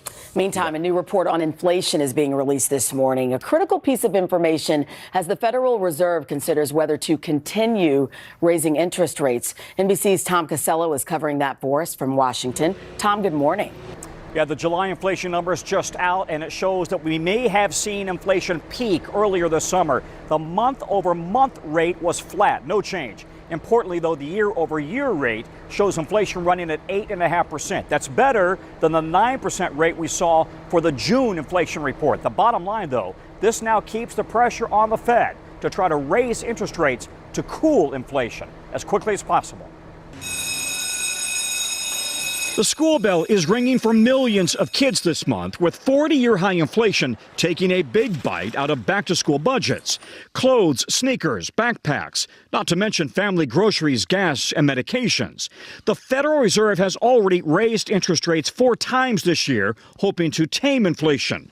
Today's report on July inflation and next month's report will be critical as the Fed decides whether it must continue raising rates and by how much. We'll be asking, do we see inflationary pressures declining? The good news, gas prices have already dropped more than $1 from their all-time highs in June. For the first time in 2 years, online shopping prices have also started to drop, while Walmart and Target have cut in-store prices amid an inventory surplus. But adding to inflation, wages are up 5% from a year ago. Ahead of the midterm elections, tackling inflation is a high priority for Democrats, passing their $430 billion Inflation Reduction Act. That's going to lower the cost of health care and energy and make historic investments to tackle climate crisis.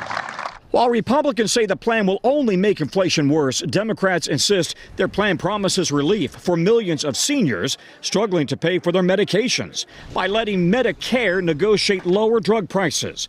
Among them, Catherine Horan in Illinois. Hopefully that will keep a roof over my head and food in my refrigerator for a longer period of time. The Dems package also aims to cut household energy costs by offering tax credits and rebates for switching to more energy-efficient systems. For the typical American household, they'll see their energy bill fall by about $300 a month, a decade from now. But for millions of families like Michelle Diamond, back to school shopping with her kids in Maryland, inflation is a pocketbook issue right now. We are buying what we need and the very bare minimum. We are looking for sales. We are doing everything we can to save pennies right now. Tom, gas prices are fortunately coming down. Are there any other areas where we might see prices drop in the coming months? Airfares are dropping as well, so if you have a flight planned for the fall, keep in mind this is the season when airfares start to drop because it's no longer the high season for travel. But also jewelry is coming down, believe it or not, toys, electronics. Some of these items we saw really skyrocket are slowly starting to drop, especially online, Chanel. It's a bit of good news. We'll take it. All right, thank you, Tom. This is a critical choke point for this fire.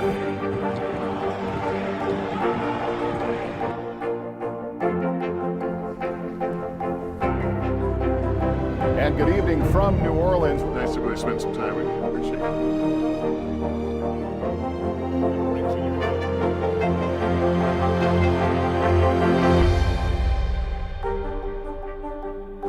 Welcome back to Today. We got a lot to celebrate on this Wednesday morning. It's good to have you along with us. You don't know when your moment's coming, but when it does, you take it.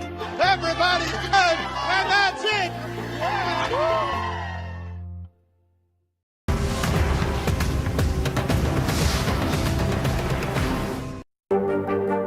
Mr. Secretary, when is this going to get better?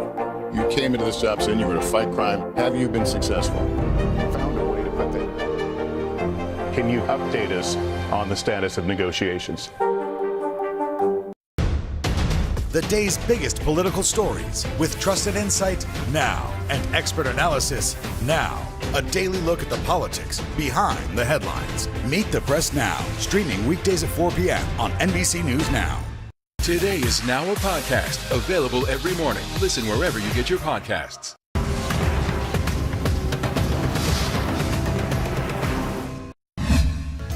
We are back with new tributes to the lasting legacy of Olivia Newton-John. Her loss is being felt by so many generations of fans, now honoring her in truly touching ways. NBC News Now anchor Joe Fryer is back this morning with a little bit more, and the reaction really has been just overwhelming. Yeah, in all ages, really. So, I mean, think about this. Grease came out in 1978. That was 44 years ago, which means many folks either weren't born yet or just weren't old enough to watch the movie back when it came out. Yet, we all know the music. And we all know the star who made that music famous, Olivia Newton-John.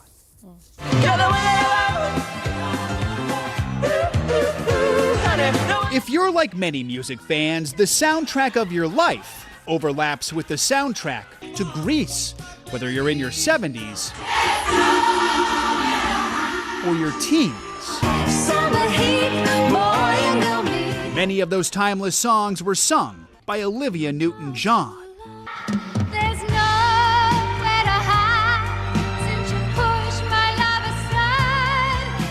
what better way to honor her than by singing too?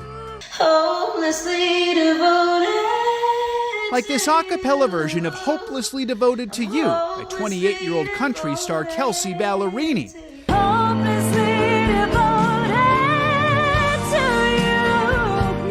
Same ballad posted by Julianne Hough, who played Sandy in Grease Live back in 2016.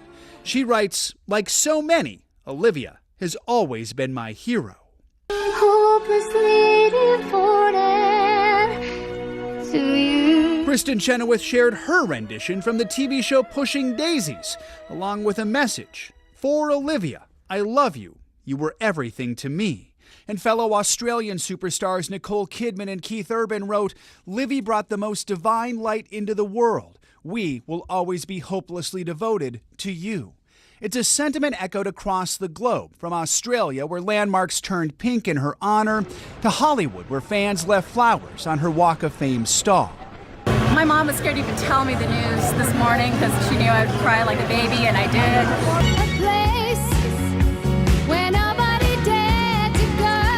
It wasn't just Grease that slid into our music libraries. Xanadu, though far less fruitful at the box office, found success on the music charts with hits like Magic. Then came Physical. The iconic video was remade for a new generation in 2010 on the show Glee. Let's get physical, physical. I wanna get physical. This time, Newton-John shared the screen with Jane Lynch, who honored the icon, writing, "She was kindness and love personified. What a light. We are better for having her." She was beloved not just for her music, but for her advocacy for breast cancer research. How you feel? Good. During her own 30-year battle with the disease, Newton-John's Cancer and Wellness Center became her life's work, providing care, therapy, and compassion to hundreds of other patients. To have a place that supports the people that are going through it and their families is my dream. It's here, and I'm so thrilled. Olivia Newton-John touched so many people in so many different ways, a legacy that spans generations, now and forever. That legacy is, of course, global. In fact, government officials in Australia have offered to do a state funeral there to celebrate her amazing contributions, including that Cancer and Wellness Center there in Australia. Oh, what a legacy. I mean, and you said you I admitted to you guys, in high school, middle school, I would go home and put in my VHS tape of Grease, and I would just watch it. I loved her. She was just so affirming and graceful and kind. We all wanted to be her friend. Yeah. And there were a lot of girls who felt that way, and she just crossed generations. So, which explains the outpouring. Absolutely. Thank you, Joe. Thank you, Joe. Now to our favorite story of the morning, and judging by the response online, a lot of yours as well. Yeah, there was a bit of a scare right there. There was a game to qualify for the Little League World Series. A young batter hit in the head by that pitch there, but it's what he did next that is touching hearts all over the world. NBC's Gotti Schwartz joins us with more on this beautiful display of sportsmanship. It sure was. Talk about high stakes. This happened at the Southwest Regional Championship in East Texas. Pearland facing off against a team from Tulsa, Oklahoma, and in a game that would decide who would head to Williamsport, some good old-fashioned empathy and compassion. Oh, look out. A heart-stopping moment at bat during a playoff game, becoming a heartwarming display of sportsmanship. It started when a fastball from Pearland, Texas pitcher Caden Shelton hit the batter, Tulsa's Isaiah Jarvis, in the side of the head. Jarvis dropping to the ground in pain. I was shooken up because I've never been hit with a ball that hard.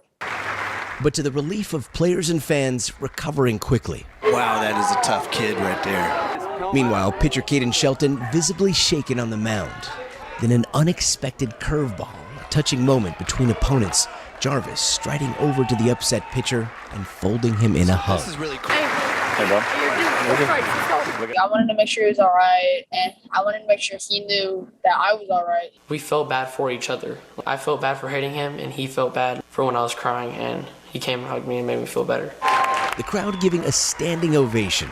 This is the best thing that I've ever seen in Little League Baseball. I was sick to my stomach. To be completely honest, I was sick to my stomach. When he started walking towards Caden, the things that he said to Caden and the way that he hugged him, Isaiah, you are a great kid. You're amazing. Parents' worries turning to pride. I'm a college baseball coach, and it is a high-stakes game, and obviously it's a win or go home. And in that moment, that was what came out of him was to be a good person. Just overwhelmed with pride for him. Ripped, caught! But of course, the game must go on. Pearland beating Tulsa, now headed to the Little League World Series. But in that one moment, sportsmanship more golden than a trophy, and a new friendship the players say will endure. You guys met a few days ago. You think the friendship's going to stay alive? Yeah, I think so. Good luck, Pearland. Go get them. Thanks.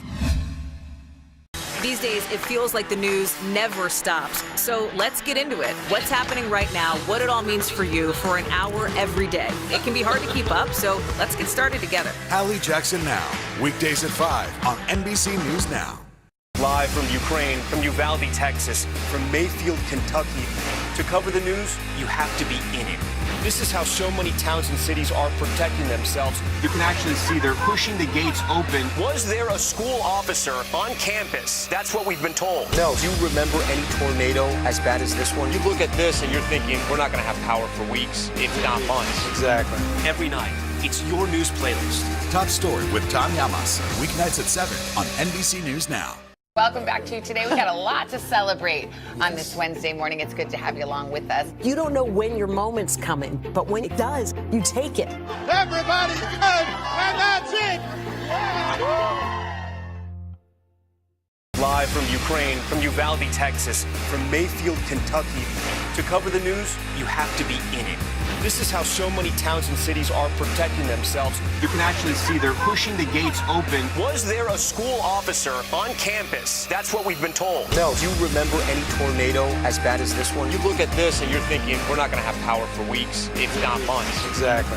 Every night, it's your news playlist. Top Story with Tom Yamas, weeknights at 7 on NBC News Now. Mr. Secretary, when is this going to get better? You came into this job saying you were going to fight crime. Have you been successful? Found a way to put that. Can you update us on the status of negotiations? Welcome back to Today. We got a lot to celebrate on this Wednesday morning. It's good to have you along with us. You don't know when your moment's coming, but when it does, you take it. Everybody's good, and that's it.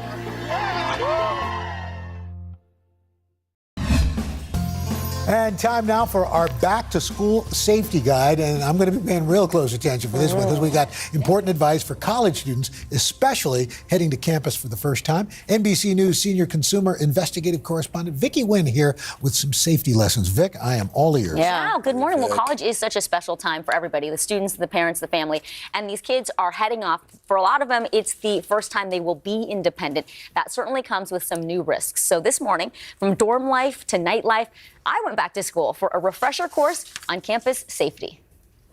At college campuses across America, it's back to school.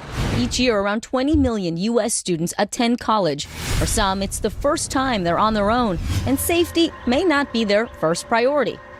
Fortunately, crime on college campuses has been on a steady decline for years. According to the most recent numbers in 2020, there were a reported 28,000 crimes.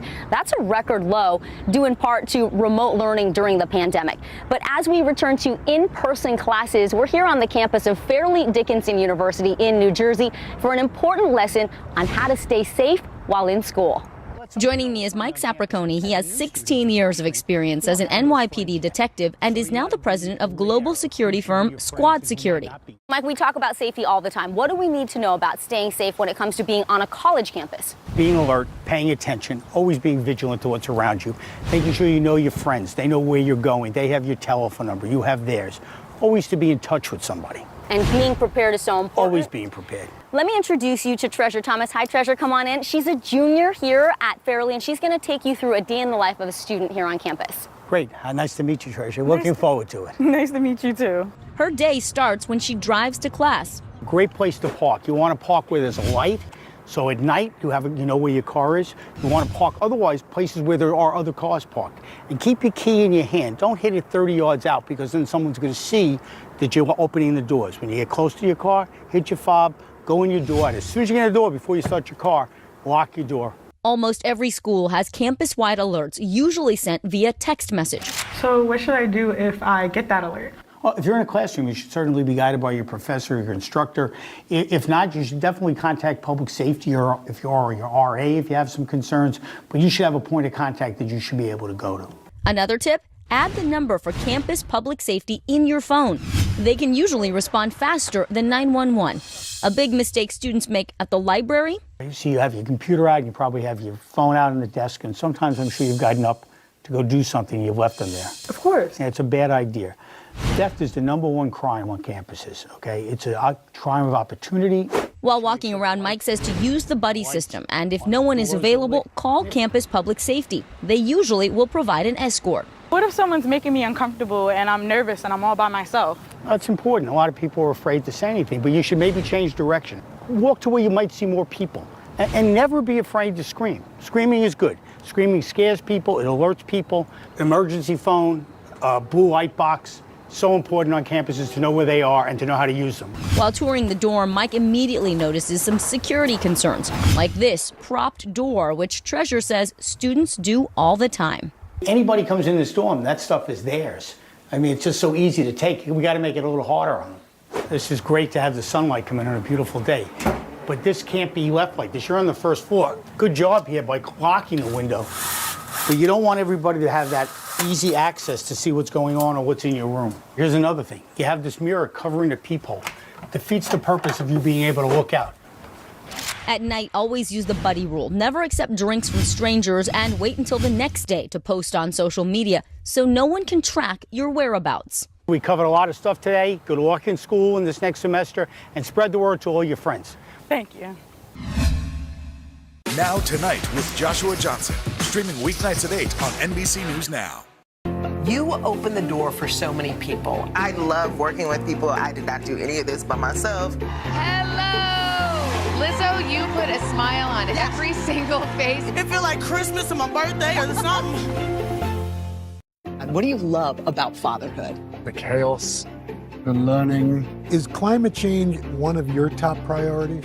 What's your message to girls who want to make a difference in their own communities? Believe in yourself. For breaking news in our changing world, download the NBC News app. You open the door for so many people. I love working with people. I did not do any of this by myself. Hello! Lizzo, you put a smile on every single face. It feel like Christmas or my birthday or something. These are our missing daughters and sons. We need anyone who saw something to come forward. She was wearing a black jacket, a black top. I'm going to bring my son home alive. Dateline Missing in America. Listen now wherever you get your podcasts. To cover the news, you have to be in it. This is how so many towns and cities are protecting themselves. They're pushing the gates open. Was there a school officer on campus? That's what we've been told. No. Top Story with Tom Yamas. Weeknights at 7 on NBC News Now.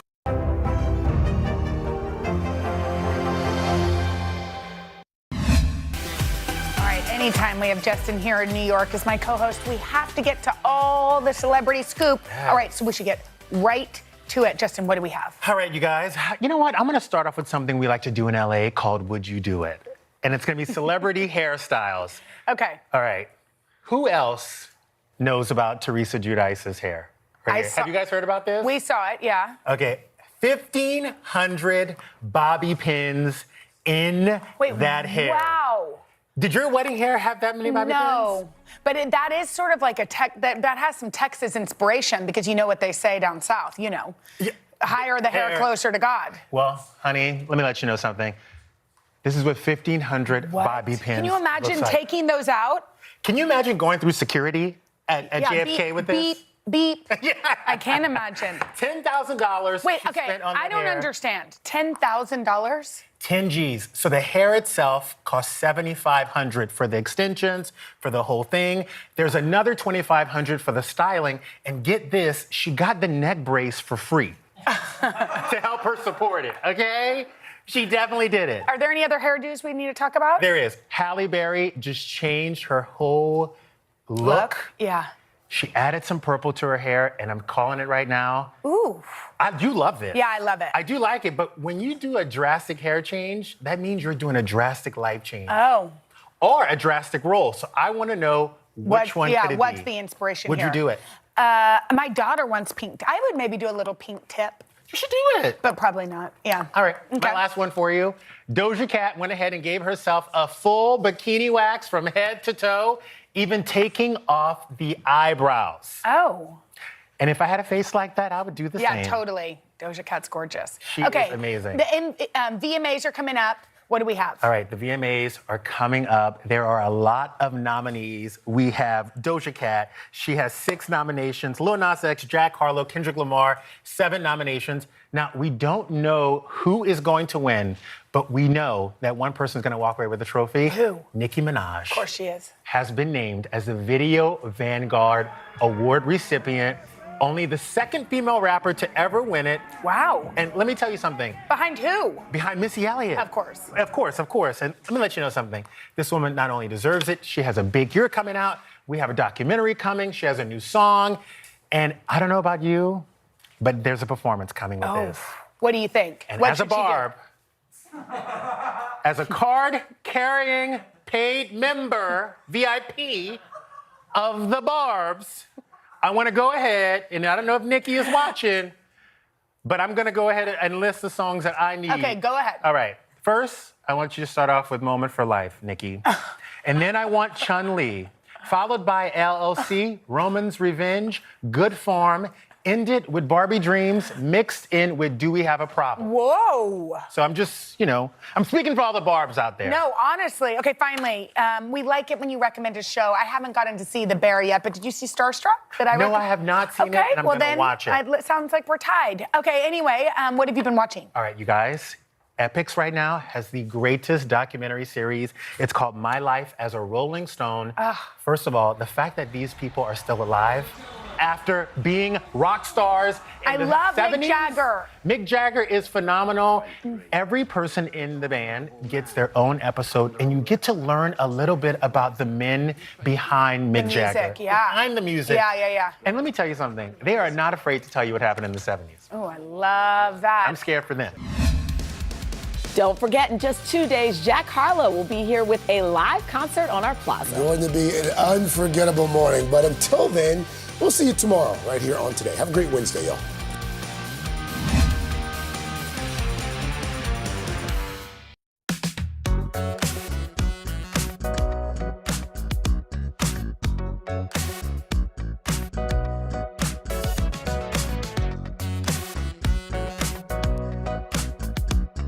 Sponsored by Walmart. Welcome to the Today All Day Kitchen. I'm Elena Besser. I'm Priyanka Naik. I'm Kevin Curry, and we're whipping up our favorite 30-minute meals for the Today table. Don't get me wrong, I love spending time in the kitchen to unwind. But there are some days when you just want to get dinner on the table fast. So today we're making 3 speedy recipes that are just perfect for busy weeknights. I'm making a twist on falafel for all of you buffalo wing lovers out there. I'm making a savory stuffed French toast. I'm making chicken gyros that can be grilled up in a flash. Set your timer and set the table. It's time to get cooking. You can shop the ingredients featured here from our sponsor, Walmart, by scanning the QR code. Today earns a commission from purchases made through links on today.com. I absolutely love buffalo wings. I am so obsessed that I actually have a photo of wings hanging above my bed. Anyway, I also love the food and flavors from Israel. Half of my family lives there, and I am always inspired by their cuisine. So today, I am creating a mashup of my favorite foods, buffalo wings and falafel. The first thing I'm gonna do is jazz up my favorite hot sauce. So we are going to add in cubed butter to a saucepan over a medium heat, a nice gorgeous cup of hot sauce. You can use whatever favorite hot sauce you have on hand. And then for a little extra pizzazz, we are adding in some garlic powder. And we are going to whisk this together until all of that butter is melted and we have a nice, gorgeously orange sauce. And this is going to happen very quickly. Okay, we will set this aside. And let's get going on our falafel. So to save time in this recipe, because we really want to make sure that we keep it in the 30-minute mark, we are using canned chickpeas. I know this could be controversial. Don't tell my cousins back in Israel. We're gonna start by pulsing these up. See that? It looks really nice and ground up. So we are transferring these back into the bowl from whence they came, and we will mix up the rest of our ingredients. Shallot. A shallot is awesome. It's kind of like a combination of an onion and garlic. It has those nice garlic notes in it. So we are going to rock our knife back and forth like so until we get about a tablespoon's worth of shallot. And this is gonna go into our creamy dill sauce, which is basically like a fun yogurt-based version of ranch. I'm a ranch gal. If you're a blue cheese person, feel free to add a little bit of blue cheese to that mixture. Pop it into a little bowl. With the rest of this, since it's all going into the food processor, so I've got my shallot. I got 1 clove of garlic. We are now going to add in some chili flake. And then we are also going to add in some parsley. And we are adding in more of my favorite, the garlic powder. Hit it with a teeny bit of salt, a little bit of freshly ground black pepper. We're gonna give it a nice fine chop. But this is really giving us a gorgeous green color. It smells so fresh. Okay, so we're just gonna take this mixture and we are going to add it to our chickpeas. In order to make sure all of this falafel goodness binds together, we are going to add in some cornstarch, and then we are going to add in a little bit of baking powder to give it some lift. We're going to add some kosher salt as well. And then we are going to, again, fold this mixture together. I'm gonna go get a new pan so we can fry up our falafel. We're using neutral oil here. Pour that right into a heavy bottom skillet. I have a little scooper to help me create these into 1 ounce portions. You'll just kind of press that mixture into the cookie scoop, and then we're going to push it down.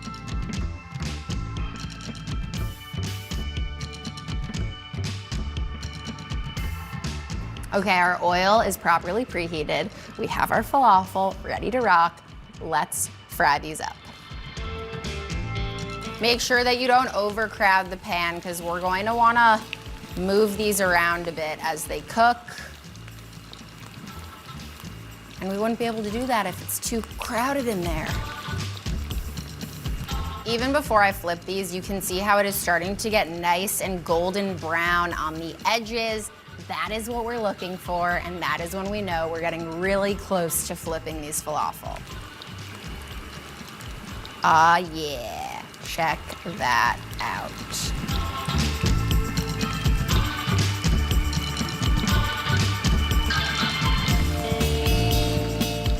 Now that these are done and draining on a wire rack, I'm gonna sprinkle them with some salt. And then I'm gonna fry up this next batch, and when we get back, we will make our creamy dill sauce.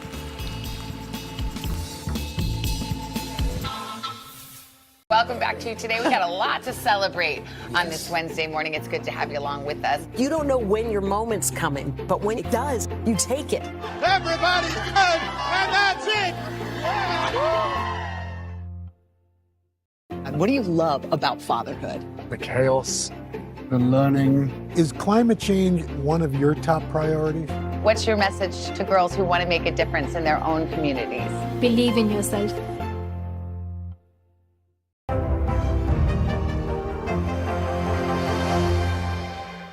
Now Tonight with Joshua Johnson, streaming weeknights at 8 on NBC News Now. These days, it feels like the news never stops. So let's get into it. What's happening right now, what it all means for you for an hour every day. It can be hard to keep up, so let's get started together. Hallie Jackson Now, weekdays at 5 on NBC News Now. The day's biggest political stories with trusted insight now and expert analysis now. A daily look at the politics behind the headlines. Meet the Press Now, streaming weekdays at 4 p.m. on NBC News Now. Hallie Jackson Now, weekdays at 5 on NBC News Now. The day's biggest political stories with trusted insight now and expert analysis now. A daily look at the politics behind the headlines. Meet the Press Now, streaming weekdays at 4 p.m. on NBC News Now. My falafel is all fried up, and now I'm going to make a creamy dill sauce. Let's get into it. We have a beautiful cup of full-fat Greek yogurt here, and we're just gonna take that minced shallot that we prepared earlier. We wanna add in the juice and zest of some lemon. Take any of that extra zest that's hanging out. We will slice this lemon in half, and then citrus press, such a great tool. We are going to add in a little bit of kosher salt, some freshly ground black pepper. Just going to twist off those beautiful fronds of dill. We're looking for about 2 tablespoons of dill here. Add some garlic powder right on in. And because Greek yogurt tends to be on the thicker side, what I like to do is I like to add a little bit of room temperature water just to thin it all out and make it a more spreadable consistency for our pita. I love to create a little carrot salad to go with this. We're going to combine some dill pickles for a little extra brininess and some added crunch.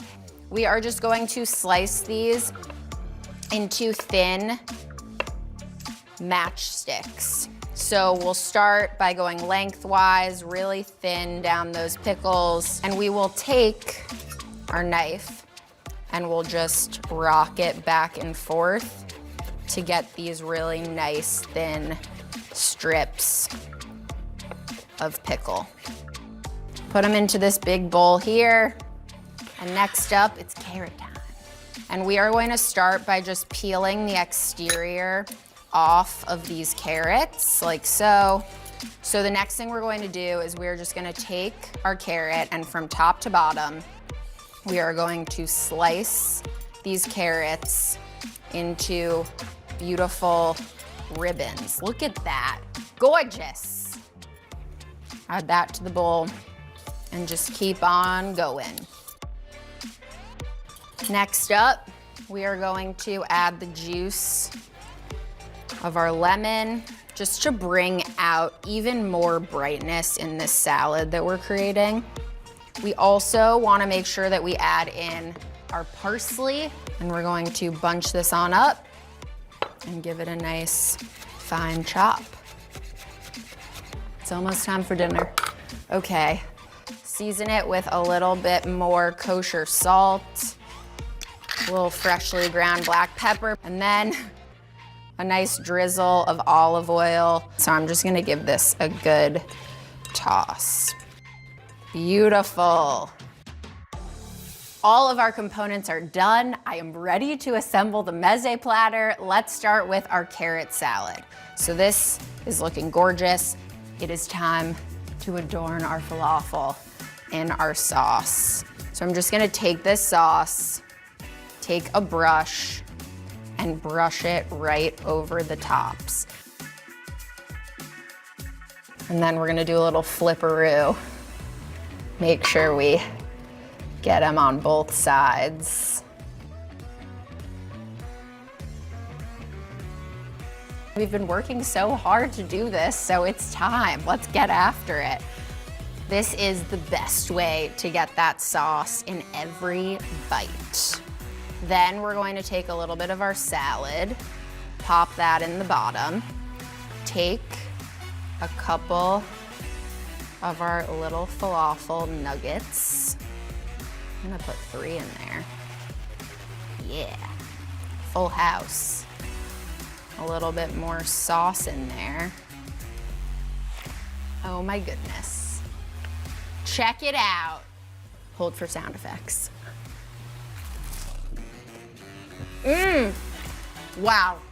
It is warm and crunchy and fresh from that salad. The buffalo is giving me the perfect amount of heat, and that creamy dill, it just mellows it all out.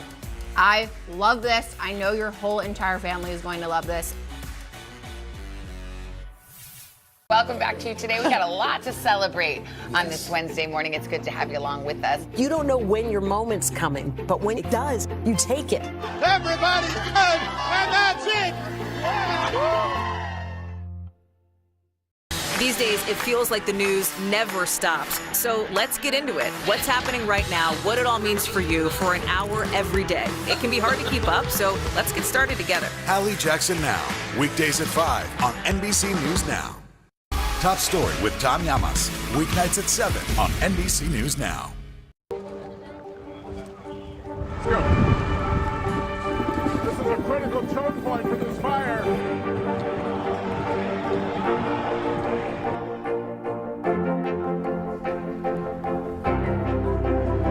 And good evening from New Orleans. Nice to really spend some time with you. Appreciate it.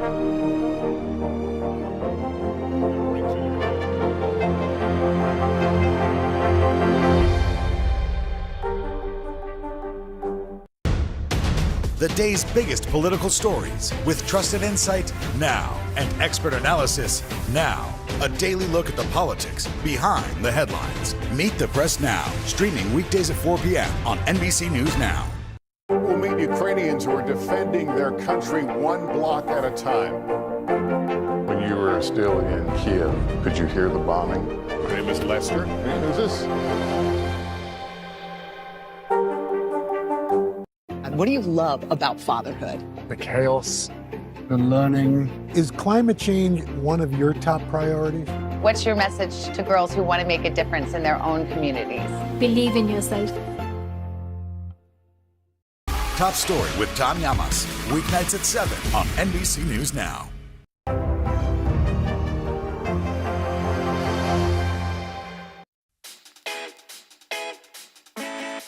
One of my favorite food memories is enjoying the spicy egg-coated toast my uncle and auntie would make for us on our annual family trips to India.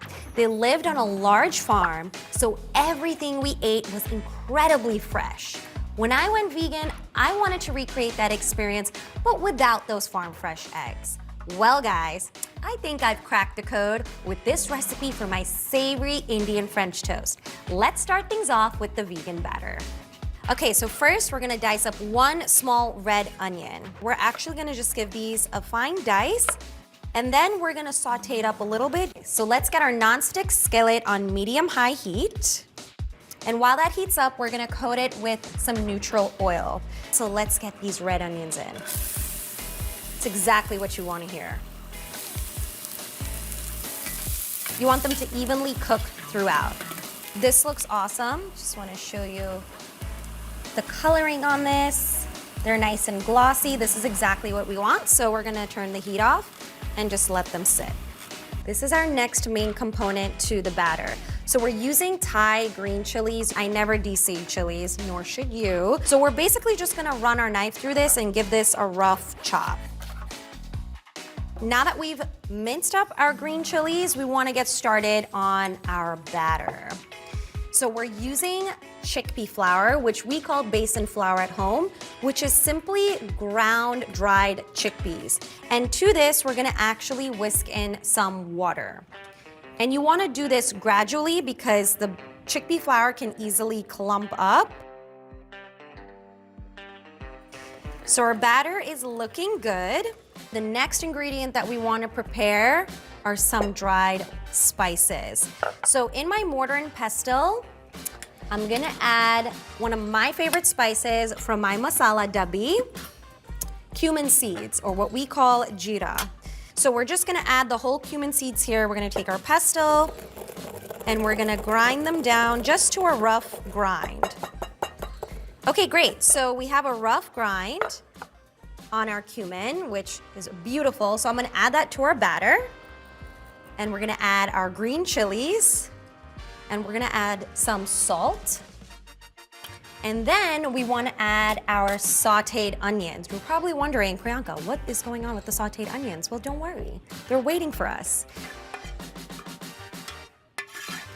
So I'm gonna mix this up, and you wanna be gentle when mixing it because you don't wanna break up the chilies and the onions in there. And we have one more ingredient to add to our batter. Some fresh coriander. This is gonna add a lot of freshness and brightness. We're gonna get it right into the batter. Give that a quick mix. And now it's time to start assembling our French toast. So I wanna show you the selection of cheeses I'm working with here because this is super exciting. Not only because, one, these are all so delicious, but two, these are all vegan. So we have some smoked Gouda, then we have a cheddar here, which honestly, this looks like an artisanal cheddar that you could probably get at some like fancy cheese shop, but it's vegan.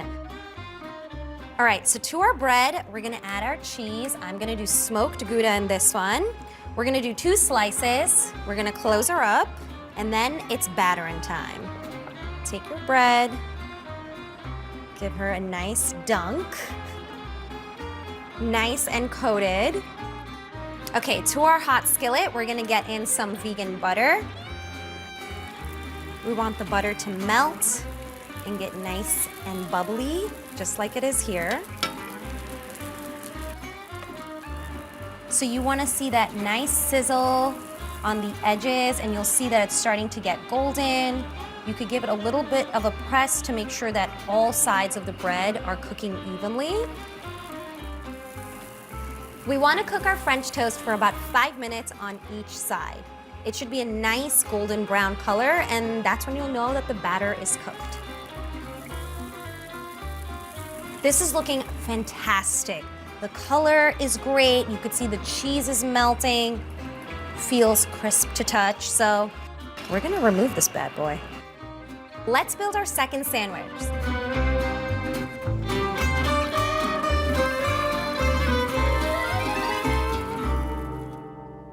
So our sandwiches look amazing, but we still have some leftover batter. But we don't need to waste this because this is not like the traditional egg batter from a French toast. So we're actually gonna make my version of chewy, which are chickpea flour-based pancakes.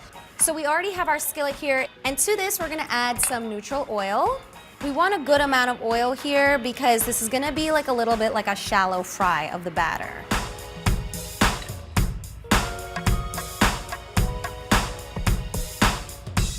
Give these a flip. Beautiful. That's exactly what we're looking for, that golden brown. We have our French toast, we have our chewy pancakes, so I'm ready to serve everything up. So what I like to do is I like to take the French toast and cut it in half so we can reveal the beautiful inside.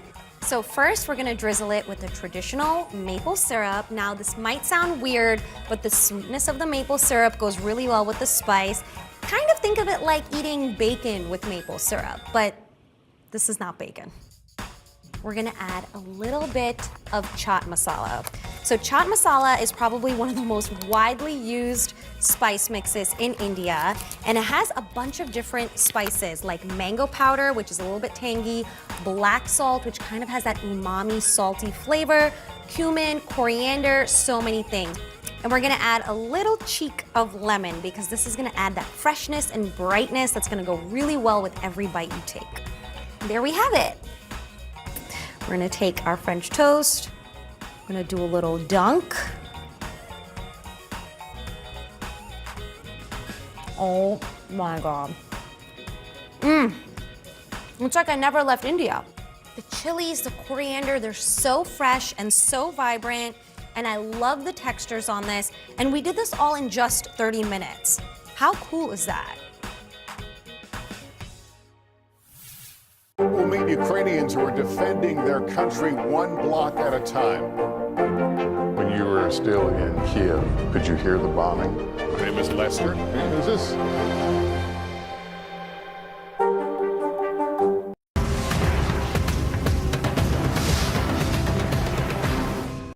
To cover the news, you have to be in it. This is how so many towns and cities are protecting themselves. They're pushing the gates open. Was there a school officer on campus? That's what we've been told. No. Top Story with Tom Llamas, weeknights at 7 on NBC News Now. Let's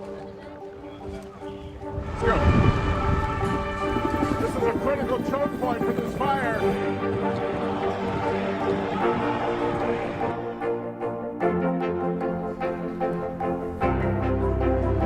And good evening from New Orleans. Nice to really spend some time with you. Appreciate it.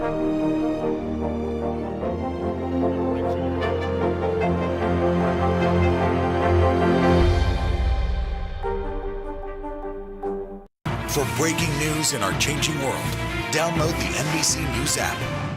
What do you love about fatherhood? The chaos, the learning. Is climate change one of your top priorities? What's your message to girls who want to make a difference in their own communities? Believe in yourself. Top Story with Tom Llamas, weeknights at 7 on NBC News Now. Gyros are an iconic Greek staple. Now, traditionally, the meat is stacked on a vertical spit so you can get a mix of crispy and juicy meat pieces. Thankfully, for my version, you don't need a giant spit in your kitchen. So my marinade is really simple. We're just gonna use a little bit of lemon. I'm gonna slice this. I'm gonna squeeze in some lemon juice. Squeeze it into a bowl. Also gonna be adding in some red wine vinegar. And then some personality for this. We're gonna keep it really simple and adding in some dried oregano. Pinch of salt and some fresh cracked pepper. Whisk this up. There you go. Now I'm gonna set this aside and we're gonna move on to our chicken breast. All right, so I'm gonna butterfly this chicken first just to get it a little bit thinner. And when we thin it out, you can have a much more even cooking throughout the chicken. Open it up and it makes a beautiful little heart just like this. So now we're gonna flatten this out a little bit more. I'm gonna take some plastic wrap. I'm gonna add one of the pieces to it. I'm gonna use this mallet, it's a little bit easier. We're just gonna flatten it out. If you have a rolling pin as well for baking, use that. Again, we're just trying to flatten this out. This is not a contest that you're at the local fair trying to win a teddy bear for somebody. So we're gonna add our piece of chicken right in here to our marinade. So I'm gonna let this rest at room temperature, but you can also do this as a make-ahead recipe and do it overnight, but not too long because your chicken will come out mushy. Now you can't have a gyro without a creamy yogurt sauce, and here is my speedy one. So we're gonna line a bowl with some heavy-duty paper towels and grate this cucumber right into the bowl. And the reason we're doing this is it's a whole lot of water. There we go, looks just like this. Now, I'm gonna make this sweat just a bit by adding in a pinch of salt. Now we're gonna set this aside, let this rest, and then prepare the rest of our sauce. Starting off here with some thick Greek yogurt, super high in protein. We're gonna make this really bright today. This whole lemon. And then I am a garlic lover. I know I like a little bit of breath stink in my recipes, so I'm gonna use at least one, but if you use two, I would not be mad about that at all. Garlic adds a whole lot of flavor. Hit it with a splash of vinegar, some red wine vinegar. I like dill, so I'm kind of heavy-handed with it. There we go. Pinch of sea salt, some black pepper. And then we're gonna finish it off with some heart-healthy olive oil. Again, this is my version.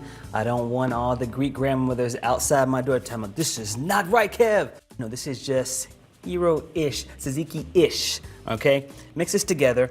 Don't worry, I have not forgot about our cucumber. We're gonna mix this first. Look at that, beautiful, creamy sauce. Head back to check on our cucumber. Exactly what we want here. Squeeze it. You don't have to go overboard here either. I mean, if you're squeezing so hard that it's tearing through the paper towel, it could either be the paper towel or it could just be you, Hercules. And now just fold everything together. Look how beautiful this is. Our tzatziki is looking really good. It's time to get our veggies. Now our grill pan is nice and hot. I'm gonna hit it with a little bit of avocado oil, just spray, boom. Gonna take our chicken, shake off some of the excess marinade. In goes the chicken. We love that sound. Pinch of salt, just a little pinch, don't need much. So we're gonna cook this chicken for about 4 minutes on each side. Ready for the flip, here we go. 1, 2, 3, flipping it over, boom. Look at that beauty. Look at them grill marks, y'all. And as it's finishing up, I'm just gonna squeeze a little bit more lemon on there. Just some citrus love. Woo, look at that. Is it ready? And it lifts all the way up very easily. Boom. And if you need to, you can spray your grill pan just a little bit more. Shake off the excess marinade, and in goes the other piece of chicken.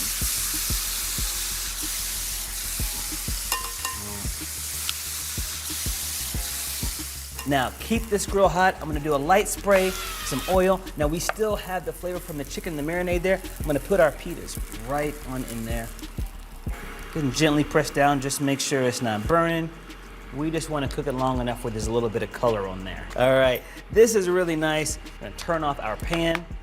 So we let our chicken rest for about 5 minutes, so now all those juices won't run out as we slice it up. And now it's time to build our sandwich. We got our fresh veggies here.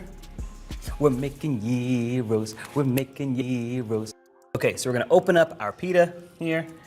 Gonna add in some of our creamy tzatziki, and then add in some lettuce. Stuff it all the way up in there. Get some tomato, a little bit of onion action here. And then don't forget the feta. It's like a double cream factor with the tzatziki. And then take our chicken, and just load this bad boy up. Oh, wow. All right, this looks amazing. Can't wait to take a bite. I mean, if that was a mic, I'm dropping it right there. So darn easy, so darn delicious.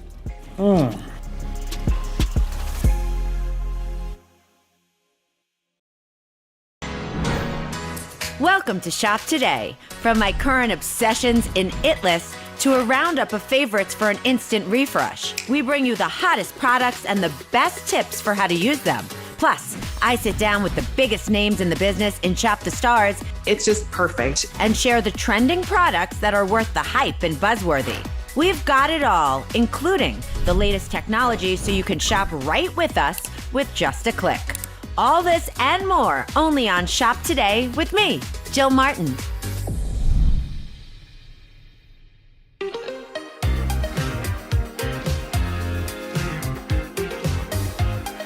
Hello and welcome to Shop Today. I'm so glad you're joining us because today we're taking things back to the basics as we prepare to welcome in a new season with a fresh start. This episode is all about the essentials you need to simplify in style. From your home to beauty routine, wardrobe to footwear, I've curated the best of the best to kick off fall on the right foot. My It List includes everything I'm loving this season, and the best part, all of my picks can be styled together. It's really so important to go back to the basics when it comes to fashion. These items are classics. They can be worn again and again. And because, you know, I always bring a deal, we have some exclusive offers just for our Shop Today family. So get ready to shop. It is so easy. Just scan that QR code at the corner of your screen with your smartphone or tablet for instant access. You can also text SHOP to 34318 or head to today.com/shop all day. Let's start with the ultimate workhorse, a perfect pair of jeans. Meet the 90s cheeky jean from Everlane. Pair these jeans with a tee for that classic look, or dress them up with a blazer and heels. The brand says these jeans are made from Japanese denim, has an easy straight leg and an extra high rise. I find them so comfortable and flattering. Come in 6 different colors ranging from a bleach blue, which I love, to a deep Atlantic. A good jean never goes out of style, so investing in one as timeless as this makes sense. The jeans retail for $108. Speaking of a classic tee, let's talk about the Everlane's Organic Cotton Box Cut Tee. It's the ultimate staple. This tee features a crew neckline, which is very versatile, short sleeves, and a slightly cropped length. It has a relaxed fit, and the brand says it's made of 100% organic cotton. It's so soft. It's great for layering under a jacket, sweater, or blazer. The tee comes in versions with a pocket or without, and various colors in solid and stripes. Sizes range from extra, extra small to triple XL. The tees from Everlane retail for $30. You know I love layers because in the fall especially, it starts out cool and then heats up. This is perfect for those chilly mornings. The cardigan from Qualfort is a great piece to wear with your new jeans and tee. I love this oversized look of the cardigan. It features a relaxed button-down fit and chunky knit. The brand says it's made from 100% cotton, and it's really multifunctional because this cardigan is lightweight enough to wear on a warmer day or layer it over a long sleeve for extra warmth. It comes in multiple colors like green, magenta, and black. And I love that the product has inclusive sizing. This comes in sizes small to triple XL. The cardigan starts at less than $30. Next up, something we can't get enough of. Levi's is synonymous, as we know, with jeans, and they didn't miss the mark on this one. This is their women's ex-boyfriend trucker jacket. How cute is this? This jacket has an oversized fit for an extra relaxed silhouette. The brand says it's an updated take on their original jean jacket. And really, it is the ideal layering piece. Comes in 4 different washes, and the sizes range from extra small to extra large or size down for a tighter fit, but I actually like the relaxed look. The back waist tabs also make it adjustable. Plus, the pockets are great for on the go. It really works for any season. The Levi's jean jacket retails for $98. Scan the QR code below to check them out. Next up, we have our first exclusive deal. This is the Softy from Ya Living. A scarf is such a great addition to any look. Added as a touch of color or layer on top of sweaters for some additional warmth. This one comes in 11 different colors from gray to blush, navy, and more. There's a color for any outfit. Plus, since it's oversized, this scarf doubles as a great pashmina to wear over your shoulders. You could use it as a blanket during travel or on a chilly night. And you really can't beat the price. Check this out. The retail is $125. The deal for any of the colors is $34. That's more than 70% off. Moving on to footwear. I just love the Brooklyn clog from Steve Madden. The clog is back. They have a wood sole and a block heel. It's a slip-on style that makes it easy to throw on and head out the door while looking effortlessly cool. They feature an on-trend studded trim, perfect for the fall. It comes in black and off-white in leather and taupe, and dark brown in suede.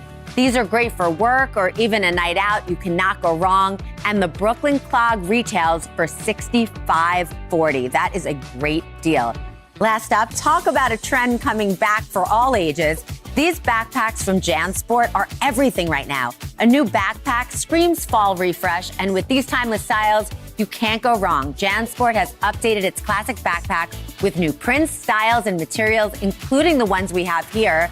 But these styles still have that classic, dependable silhouette that we know and love. Pick your features such as a water bottle pocket, laptop sleeve, internal organization, or even a larger pack. No matter what, the double straps make it easy to carry everything in one place and make commuting, traveling, or school trips a breeze. If you're on the go a lot, this is a must-have. The JanSport backpacks come in prints like the adorable strawberries. Scan the QR code to check out all the different styles and find the right one for everyone in your life.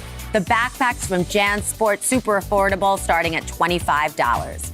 Well, that wraps up my IT list for Back to the Basics. Let's run through the products one more time. We have the 90s cheeky jean and cotton box cut tee from Everlane. the cardigan from Qualfort, the women's trucker jacket from Levi's, the softie from Ya Living, the Brooklyn clog from Steve Madden, and the JanSport backpacks. To shop these products, just scan the QR code below for instant access to all the items you see on today's show. You can also text SHOP to 34318 or head to today.com/shop all day.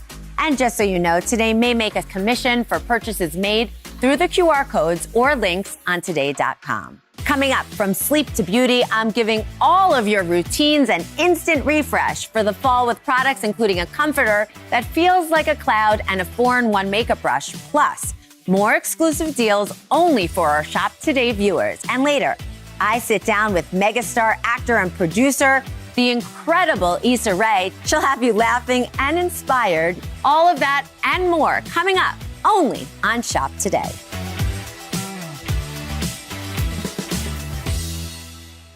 Now Tonight with Joshua Johnson, streaming weeknights at 8 on NBC News Now. What do you love about fatherhood? The chaos, the learning. Is climate change one of your top priorities? What's your message to girls who want to make a difference in their own communities? Believe in yourself. These are our missing daughters and sons. We need anyone who saw something to come forward. She was wearing a black jacket, a black top. I'm going to bring my son home alive. Dateline Missing in America. Listen now wherever you get your podcasts. What do you love about fatherhood? The chaos, the learning. Is climate change one of your top priorities? What's your message to girls who want to make a difference in their own communities? Believe in yourself.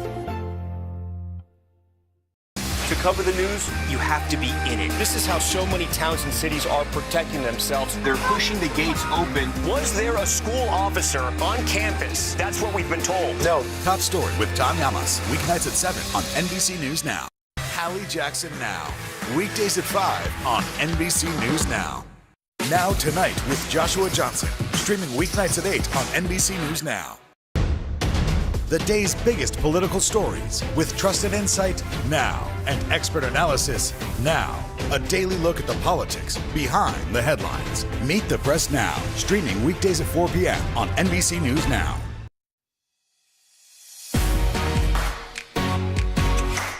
Welcome back to Shop Today, where we're going back to the basics, whether it comes to sleep, beauty, or even your workout routine. Adding 1 or 2 new items to your go-to basics could really help brighten up your day and jumpstart a new routine. Let's get started with one of the most important routines of all, sleep. Meet Nod Pod, a weighted blanket for your eyes. The design is strap-free, so you literally just lay it across your eyes. Not only does it black out light, but the brand says the design equally distributes the power of deep touch pressure across key pressure points as you fall asleep. The Nod Pod comes in 9 colors and goes for $34. From a weighted blanket for your eyes to a comforter for your whole body, look at this. This is the Buffy Cloud Comforter. The Buffy Cloud Comforter is medium weight and designed for year-round use. And it's the brand's mission to make it earth-friendly too. They say the comforter is made from sustainably produced fibers and recycled bottles that make up the inside fluff. The Buffy Cloud Comforter comes in twin to California King and starts at $129. Great investment. Next up, I've rounded up a multitasker that lives up to its name. The Alley-oop Multitasker 4-in-1 Makeup Brush. This one brush not only helps with decreasing clutter, but has 4 main brushes you need in one tool. So on this end, look at this. So you would use this as a sponge. You can dampen it and use it underneath your eye, use it for concealer. On the other side is a brush. And then get this, it opens. This is for your eyeliner. If you want to do on the bottom, you can even use it on your brows, but there is also eyeshadow. Is this amazing? All in one and fits right into your bag. The Alley-oop Multitasker 4-in-1 Makeup Brush is $28. That's really an incredible deal. Do your necklaces always get tangled? Well, the layering necklace trend is not going anywhere. This little clasp can pack a big punch when it comes to keeping your necklaces neat and tangle-free. The Festival Us necklace layering clasp comes in silver plated or gold plated, and can hold either 2 or 3 necklaces at a time. This keeps them separated so they won't tangle. Isn't that genius? Simply attach your favorite necklaces to the clasps in the back. It will keep them organized and secure, all for under $7. Moving on to something we all need to replace, undergarments. Here's a sign to do yourself a favor and swap out those old stretched out pieces, because this is one of our exclusive deals and it's a good one. Upgrade your undergarments with these Naked Rebellion bralettes. They come in 8 shades of nude and also in black. This is a great way to refresh. If a racerback is more your speed, this is the bra for an active lifestyle, and you never have to worry about straps slipping. We even have a deal for the company's best-selling tank bra. A perfect fit is so important for bras. Make sure you read the size chart to find yours. The retail price for the bras are $68, but today, our viewer deal is $34. That's 50% off. Naked Rebellion is offering matching underwear as well. And whether you prefer thongs or briefs, they have something for everyone. And the thongs are made of a mesh fabric, while the briefs have a full coverage nylon front and the mesh fabric backside. The retail price for the underwear range between $20 and $22, but today our viewer deal is just $10. That's more than 50% off. And last up, whether you are wearing workout clothes to lounge around in or hit the gym, a new matching outfit can bring relaxation or often motivation to your day.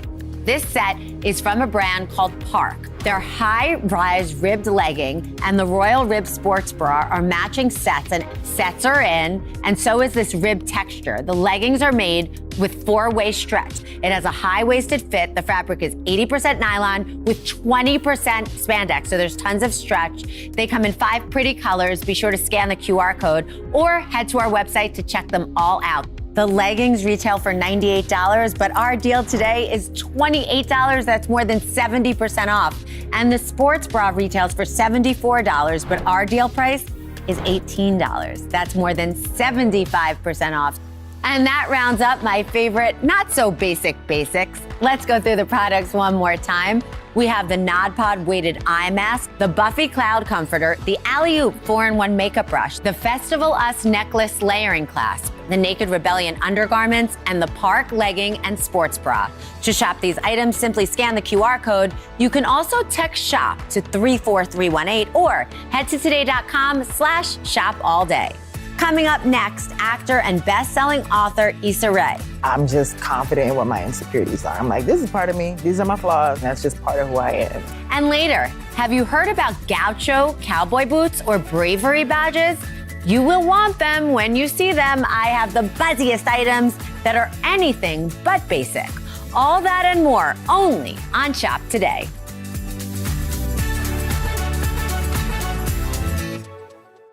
To cover the news, you have to be in it. This is how so many towns and cities are protecting themselves. They're pushing the gates open. Was there a school officer on campus? That's what we've been told. No. Top Story with Tom Llamas, weeknights at 7 on NBC News Now.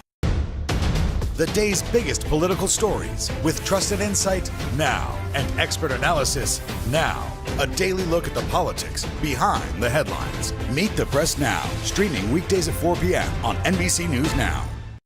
You open the door for so many people. I love working with people. I did not do any of this by myself. Hello! Lizzo, you put a smile on every single face. It feels like Christmas or my birthday or something. Top Story with Tom Llamas, weeknights at 7 on NBC News Now. These days, it feels like the news never stops. So let's get into it. What's happening right now, what it all means for you for an hour every day. It can be hard to keep up, so let's get started together. Hallie Jackson Now, weekdays at 5 on NBC News Now. These are our missing daughters and sons. We need anyone who saw something to come forward. She was wearing a black jacket, a black top. I'm going to bring my son home alive. Dateline Missing in America. Listen now wherever you get your podcasts. Welcome back to Today. We got a lot to celebrate on this Wednesday morning. It's good to have you along with us. You don't know when your moment's coming, but when it does, you take it. Everybody's good, and that's it.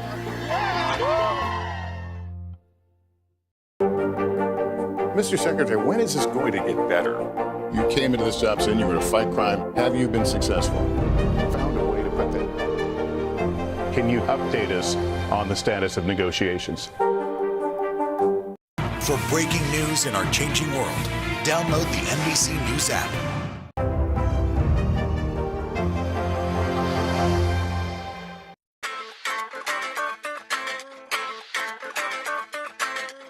Welcome back to Shop Today. This episode is all about refreshing and resetting. And there's no one more impressive to get us motivated and inspired than megastar, actor, writer, director, and producer Issa Rae. Seriously, what can't she do? We sat down for an honest and hilarious conversation. Plus, she shares her new role, entrepreneur, that is sure to have fans buzzing. Take a look. First of all, it's so nice to meet you. And thank you for being here and for bringing your positive energy into the room. Everyone's so excited to have you here. Thank you so much. I'm happy to be here. Third Emmy nomination. When I say that, what comes to your mind? Just grateful as hell, because it was unexpected and it's our last season. So to have that nod is just super special. But now, as an executive producer, and we're hoping there are cameos from you in Rap Blank. Rap Beep. What was your mission with Rap Blank? My mission was first and foremost to create a show that I wanted to watch. And I love rap, and I love female rappers in particular. I love the energy and the way their songs make you feel. And I want to have a show that embodied that and a show that represented this moment in time. What would you tell your younger self? I would tell her that it gets better to stop comparing your journey to others, because that was big for me. So I'd be like, take your time, make sure the work is good, keep your head down, and don't worry. Like, stay in your lane. Stay in your lane and make your own lane. What was your biggest insecurity and what is your biggest insecurity? Ooh, what was my biggest insecurity then? I can't describe it, but it was just a sense of self. Like, I just wasn't comfortable in my own skin. And now my biggest insecurity, it all has to do with career stuff. Like, how much time I have, even in releasing new projects. Like with Rap Blank, there was a fear behind that, but it diminishes over time. I think as I get older, what I realize is I'm just confident in what my insecurities are. I'm like, this is part of me, these are my flaws, and that's just part of who I am, so. I mean, you've basically done everything imaginable. Is there something we don't know about you, or a question you kind of wish people would ask you about, like a hidden talent? I wish I had hidden talents. I definitely want to explore, my Senegalese, my French side more. And that's something that, I want to explore in terms of projects, in terms of work. My accent is still struggly, and I have a long way to No. I have a long way to go. That's my insecurity, is my French accent, but that's a goal for me to cross over. Before we bring Hannah in, you're actually related. I work with my family, and I love that you started a line with your sister-in-law. I watched her build this product from the ground up, and I tried every iteration of the product, and it's only gotten better, and this is my line. Is there a rap around Sienna Naturals yet, or a little jingle? I'll give you one jingle right now. Sienna Naturals. I love it. You're welcome. Well, Hannah, thank you for joining us. And you heard the jingle. What did you think about it? I mean, I love it. Thank you. Thank you so much. I love it. So, yeah. We're just going to trademark it. We're going in the studio. Thank you. Hannah, tell us about Sienna Naturals and the purpose as to why you created this. In many ways, I feel like I made Sienna Naturals for 9-year-old me. My mom's instinct was to go to the natural food store to buy not only our food, but also our personal care and our hair care. And often those products made my hair feel worse or actually become damaged from the products themselves. As a child, I think I internalized it as there's something wrong with me and my hair. And as I grew up and became an adult, I realized this is an industry problem. Everyone deserves clean products that perform for them. So this relationship, you are married to Issa's brother, which is how you were introduced to the line. Like I said, I watched her make these products in their kitchen, and I've been the guinea pig so many times for her products and seeing them develop over time. And you use them for your entire family, for our nieces and nephews. Like, they are ingrained in our family. Okay, let me get into this little perfect wash day ritual quiz. Wash day ritual quiz. What I love about this is that you start with a quiz. Like, not every product is for every person. Yeah, so Sienna Naturals, really the value of the products is to restore the health of your hair and scalp through what we call a wash day ritual. And we are able to customize those wash day rituals depending on your needs, your hair type, and how you most often wear your hair. You put together a kit, both full size and travel size. Let's start with the shampoo. Happy Shampoo is really designed, and most of our products have ingredients that go toward the benefit of the scalp and benefit of the hair. So there's actually an active ingredient that helps to retain moisture and hydrate the scalp. The next step in the wash day ritual is going to be the Plant Power Hair Mask. And this is our hardest working mask product. Its purpose is not only to moisturize the hair, but also to help strengthen the hair. I constantly have different hairstyles. And so for me, this is part of my routine because my hair is constantly stressed. Okay, so then tell me the next step. So step 3 is our Do Magic leave-in conditioner. One thing about this leave-in conditioner is it's actually very lightweight. And so it tends to be a lot slipperier and a lot more liquidy than a typical leave-in conditioner would be. I even feel like you could see it on my hand. And then step 4. Step 4, we have 2 oils in our rituals. One is the Lock and Seal, which is really to help seal in moisture and protect the hair. And then in other rituals, we also have our Daily Elixir, which is another fan favorite. And then organically, you said, I need styling products and I need a curl cream. You know, it's great to have hair health, but you can't just be walking around willy-nilly. So she was open to that and developed this curl cream. I have tons of videos that I've sent her trying each iteration. It was really a co-creation. And man, Issa feedback videos are something. I wish I could share them with the world. Can you share them? No, I've been sworn to secrecy. They're in the vault. But the challenge here was, you know, at Sienna Naturals, we don't formulate with any petroleum-based ingredients. We don't formulate with silicones. We actually ended up finding this plant-based cellulose technology that works to revive curl memory and help bring back your curl pattern. So thanks, Issa, for pushing us. I didn't even know all that. So it's such a beautiful result of our partnership. And this is our latest product, our first styling product. And more to come. Well, you're both so lovely, and you could tell energetically how beautiful your relationship is as family members, but also as colleagues. And it's amazing to be able to put those 2 things together. Thank you. Thank you. Thanks to Issa, who had me laughing the entire time, and I'm sure you too. And that was such a great conversation. To shop her items and see more of her line, scan the QR code below or head to today.com/shopallday.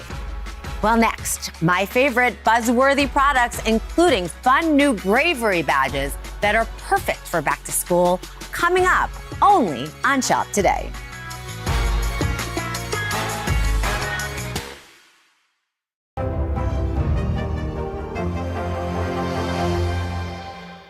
Top Story with Tom Llamas, weeknights at 7 on NBC News Now. To cover the news, you have to be in it. This is how so many towns and cities are protecting themselves. They're pushing the gates open. Was there a school officer on campus? That's what we've been told. No. Top Story with Tom Llamas, weeknights at 7 on NBC News Now. You open the door for so many people. I love working with people. I did not do any of this by myself. Hello! Lizzo, you put a smile on every single face. It feels like Christmas or my birthday or something. To cover the news, you have to be in it. This is how so many towns and cities are protecting themselves. They're pushing the gates open. Was there a school officer on campus? That's what we've been told. No. Top Story with Tom Llamas, weeknights at 7 on NBC News Now. And what do you love about fatherhood? The chaos, the learning. Is climate change one of your top priorities? What's your message to girls who want to make a difference in their own communities? Believe in yourself. Today is now a podcast available every morning. Listen wherever you get your podcasts. Welcome back to Today. We got a lot to celebrate on this Wednesday morning. It's good to have you along with us. You don't know when your moment's coming, but when it does, you take it. Everybody's good, and that's it.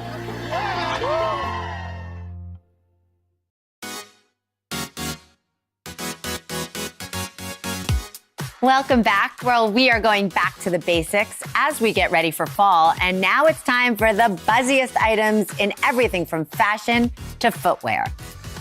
Let's jump right in with one of our exclusive deals, the Love Token Rebecca sweater. As we look ahead, this will easily become your go-to fall essential. The fit is slightly off the shoulder, which I love, with an exaggerated sleeve detail.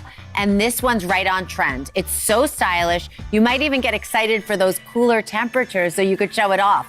The Love Token Rebecca sweater comes in 5 colors, including black, ivory, and oatmeal, and runs from extra small to extra large. Very stylish, and I love the sleeve. The retail price is $149. The deal, get this, $58. That's 61% off. Also makes a great gift. Next up, I'm loving this, even with a sundress, cowboy boots. They've stepped into the social media spotlight, so meet the affordable Coconuts Gaucho Cowboy Boot. These mid-calf boots are instant classics and come in white and brown. If you are looking for an easy way to try the trend, step into a pair of these and walk out in style. The Coconuts Gaucho Cowboy Boots go for just under $70.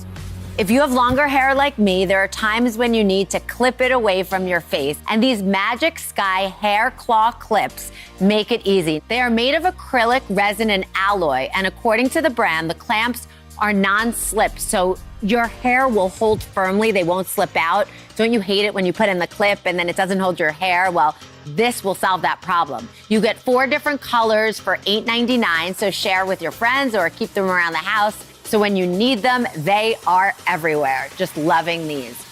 And lastly, we all need bandages for those boo-boos from time to time. And I just love having these in the house when something goes wrong because you can make it playful. They are called Welly Bravery Badges.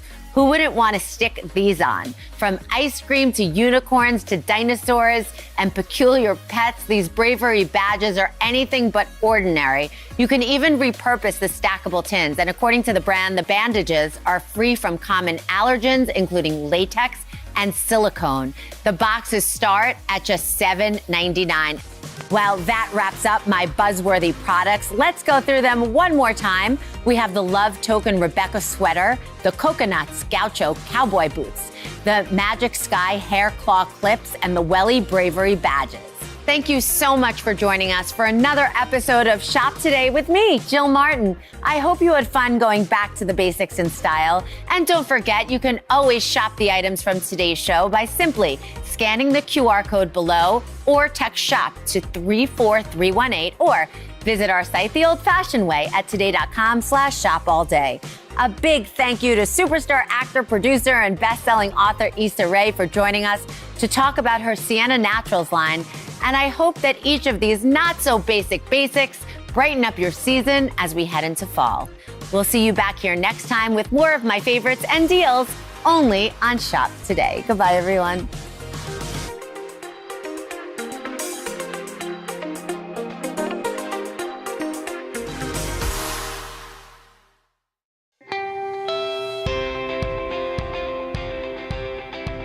Thanks for doing this. It's good to see you. Thanks for having me. Thanks for hosting us in your spot. I'm thrilled that you were all out here in our little store. What is it like to be sitting in a brick and mortar store surrounded by sort of the universe you've created? So much of what you've done is online, obviously, but to sort of see it all in front of you and have people come in and look and touch and feel. You know, I always find it surreal a little bit when I come into a store. And I think even more so now in a post-COVID landscape because our stores were closed for so long, and it's so nice to actually, I don't know, come back into a physical space and see customers. And it's such a place of discovery for people, and everybody's always smiling when they're in the store. So I love coming into the store. That's a good sign. Is there one place when they come in later today, they'll go? Is it to the candles, the famous candles? Is there something they're really coming in here looking for? I think we have kind of a variety of people who come into the store. You've got like your diehard Goop shoppers who come always for G-Label every month, or they come to see, you know, our curation. We're kind of known for the curation and assortment. And then there are people who've heard about it in the press who are just curious and are coming in either to see sexual wellness or candles. And then there's the clean beauty, of course, which we're really proud of that whole section and what we've been able to, I don't know, contribute to the clean beauty movement. And so there's always something for everybody here in the store. I didn't realize how long this has been brewing in your head. The newsletter's 2008, the company comes a few years later, but sort of at the height of your Hollywood powers 20 years ago, you were already thinking about something else. Where did that start for you?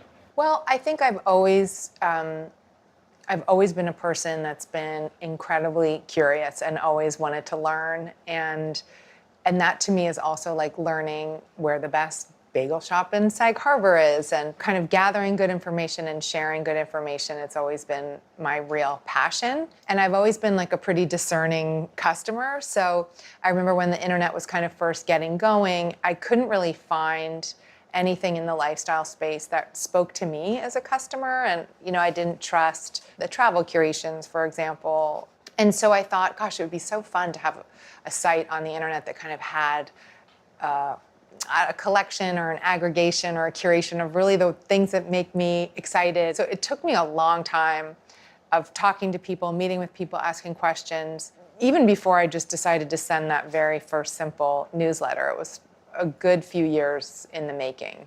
And as you thought about it then, was that sort of, this is my next chapter after acting, or is this a parallel chapter with acting? I describe it as like I'm in my life and I'm doing my thing, but there's some part of me that's preparing for something else in my future. And I don't think I was consciously thinking about a next chapter, but I think I was definitely thinking about, you know, the years that I had spent doing 3, 4, 5 movies a year, traveling all the time, missing my home, missing my friends and family, and also wondering, you know, do I have permission to ask the question, like, would I want to do something else? Like, would I have the liberty to pursue a different passion, and what would that look like? And so it was a slow process for me. It definitely was like a leap that I was taking. When you started writing the newsletter, at what point along that journey did you say, oh, this can be something more? Maybe there's a company in there somewhere. I think, you know, well, I remember a specific moment when I had done a piece on the French pharmacies. So the pharmacies in France are fantastic and they have all these amazing products. I kind of had done an edit of the best of the French pharmacy. And somebody stopped me on the street and said, you know, I love that piece so much. I just wish I could have clicked to buy at the end because I was on, you know, Amazon.fr trying to find this and that. And it was such a nightmare. And it was the first time that it occurred to me that you could have e-commerce as a service as opposed to just being so transactional, like buy this, like that a curation was actually valuable and information and someone like going out and doing all the legwork for you could actually be a value proposition. And so that's when I started to think about how e-commerce might play into this. Did you have people in your life saying, this is nice, Gwyneth, that you're doing pretty well with the acting thing. Let's keep our focus here. Yeah, I mean, I think, you know, not in my immediate life because I think my family and my friends, I think they're used to I think what was always a really entrepreneurial spirit, right? I mean, I think when you're an artist, it's very entrepreneurial. You have to believe in yourself so much when nobody else believes in you, and you have to visualize that you're going to get somewhere, and it's so there are a lot of parallels, I think. But definitely, you know, people not closest to me were like, you know, what the hell is she doing? Why is she doing this? And which, you know, it's like the story of my life. How did you bump up against those skeptics and deal with some of that criticism? And like being my own worst skeptic in that capacity, right? Not knowing if I had the ability to run a company and really having to learn on the fly how to run a company and making so many mistakes, you know, because I hadn't grown up in the world of e-commerce or growth marketing or anything, you know. I just had passion and an instinct and like I thought, you know, good taste and so I set out to do it, and I didn't set out to run it. When I first started to think about how to monetize it. I thought somebody else, has to do this. So I hired a CEO, a great guy named Seb, who was my first CEO in London. And unfortunately, when I was moving to America, he couldn't move, he was gonna come. And over the next couple of years, I realized that certainly at the size we were, that I was the right person to run the company. And despite the myriad mistakes that I've made, I still think that was the right decision up to a point. I mean, I think at a certain point, it's gonna be too much for me and I'll hand the keys to somebody else. But you've got the company this far. Mm-hmm. You've done pretty well with it. You don't think you could take it to the next level? Well, it's hard for me to gauge because I know what I have not known from zero to where we are now, and I don't know what I don't know from now into the next phase. And so, I mean, I ask questions all the time. I call other founders all the time. What should I anticipate? What's around the corner?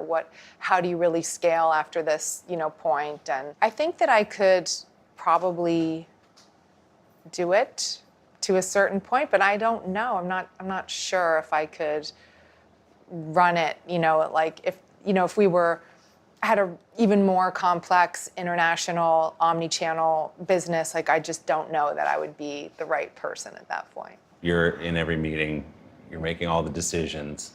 Was that a hard adjustment for you where, oh my gosh, this is all coming back to me at the end? Yeah, for sure. And a scary one. I think when you work at a company like Goop, you have to assemble a great team around you and really, I think the team that we have is amazing and we make decisions collectively, but the buck always stops with me. And I would say it is difficult to be the creative force, the driving force creatively, and to have all these ideas all the time, but also to be the person who's responsible for the P&L. Sometimes those are competing intentions. Yeah. And so it's been very interesting for me to learn how to adjudicate those things and understand when it's okay to take a risk and when it's not. And I mean, you never know 100%. I know that as fun and invigorating as it is, there are some really tough days. And there are moments where you're like, actually, I'm not sure if this is gonna work. I don't know if we're gonna get there. Yeah. Did you have several of those moments before you got to this point? I have them all the time. I mean, yeah, of course. And especially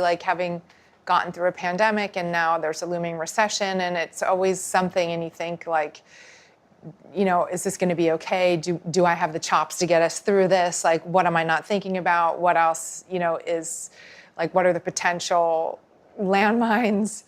And it's funny, I saw something once that said, it's the creative process and it was someone ideating or having an idea and it was this is brilliant. I am brilliant.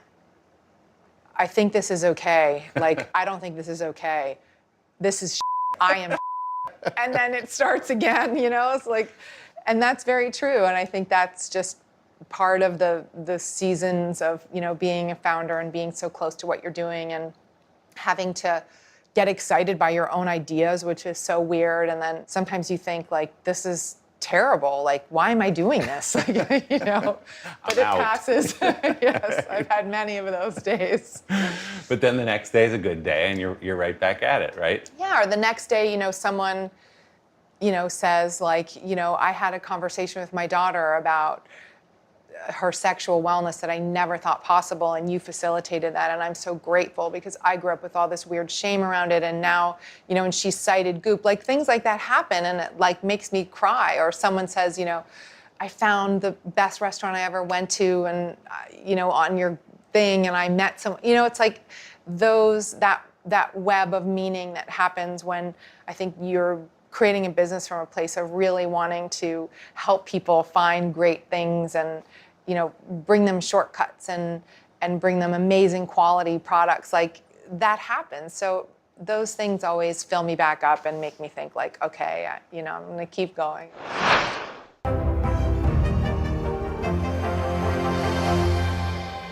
We'll meet Ukrainians who are defending their country one block at a time. When you were still in Kiev, could you hear the bombing? My name is Lester. Who's this? These days, it feels like the news never stops. So let's get into it. What's happening right now, what it all means for you for an hour every day. It can be hard to keep up, so let's get started together. Hallie Jackson Now, weekdays at 5 on NBC News Now.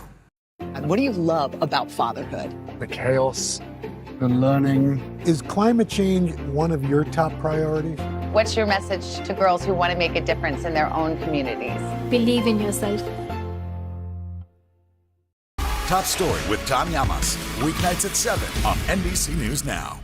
We'll meet Ukrainians who are defending their country one block at a time. When you were still in Kiev, could you hear the bombing? My name is Lester. Who's this?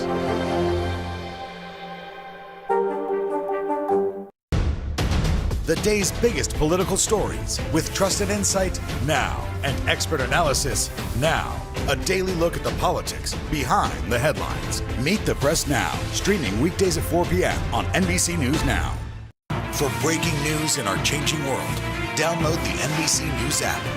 Let's talk about some of those amazing products. Okay. Some of the ones that get the most attention. Yes. The candle on top there. Mm-hmm. Tell me the story behind the candle, the one that everyone talks about. Yes, I will. We really believe at Goop that there are a bunch of taboos that exist that keep women particularly kind of ensconced in shame and out of their power.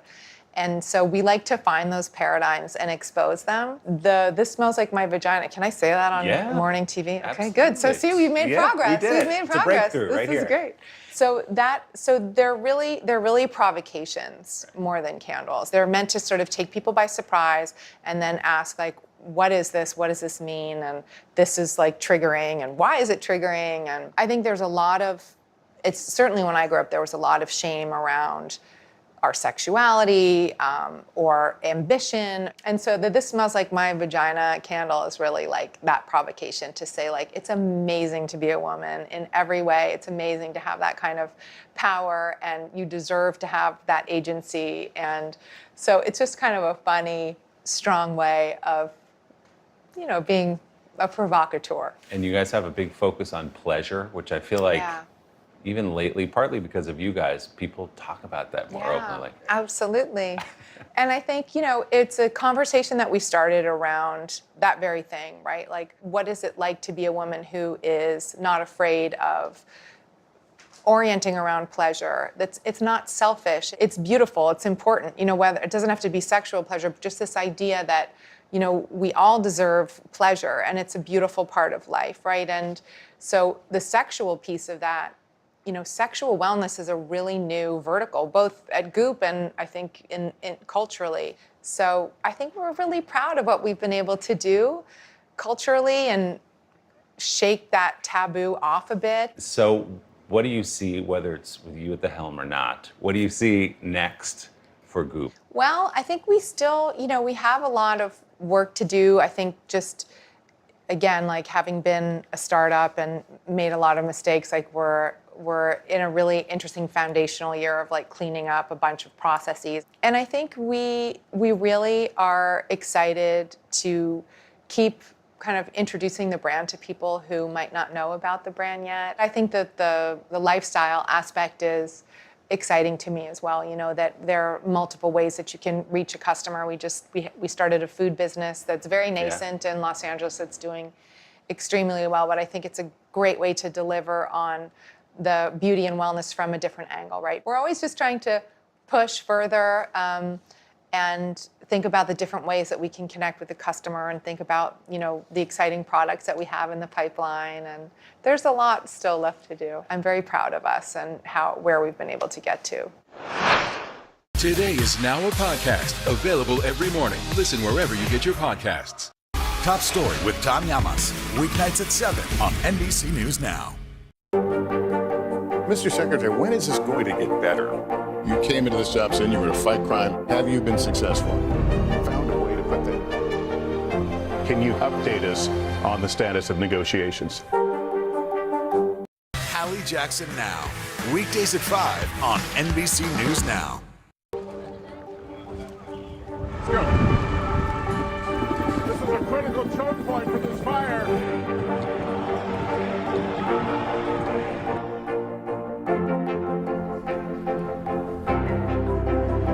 And good evening from New Orleans. Nice to really spend some time with you. Appreciate it.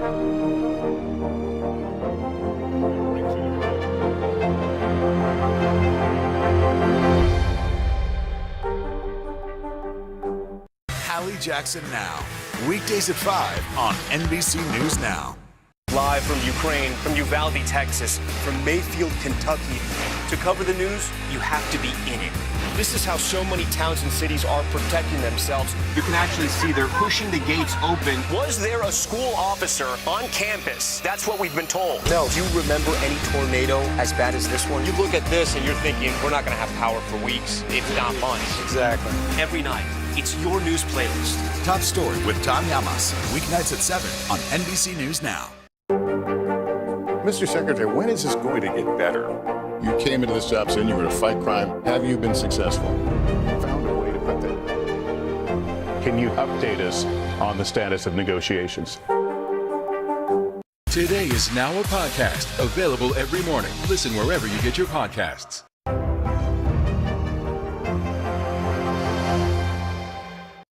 Do you ever look back, Gwyneth, and say, I left behind, not completely obviously, but I left behind an incredibly successful acting career. Do you miss that part of your life, to be on sets all the time and traveling and doing all those things? No, I don't. I really don't miss it at all. I think I'm so lucky that I got to do it, and I'm sure I still will at some point. You know, I did promise my mother that at some point, like if we ever sell the company or if I am not CEO, or at some point before I die, I told her that I would go and, you know, do a play. So I'm going to deliver on that promise at some point. Okay. When I'm, get you on Broadway, yes, West End. That's something. what she would like. Okay, that's fair. Yeah.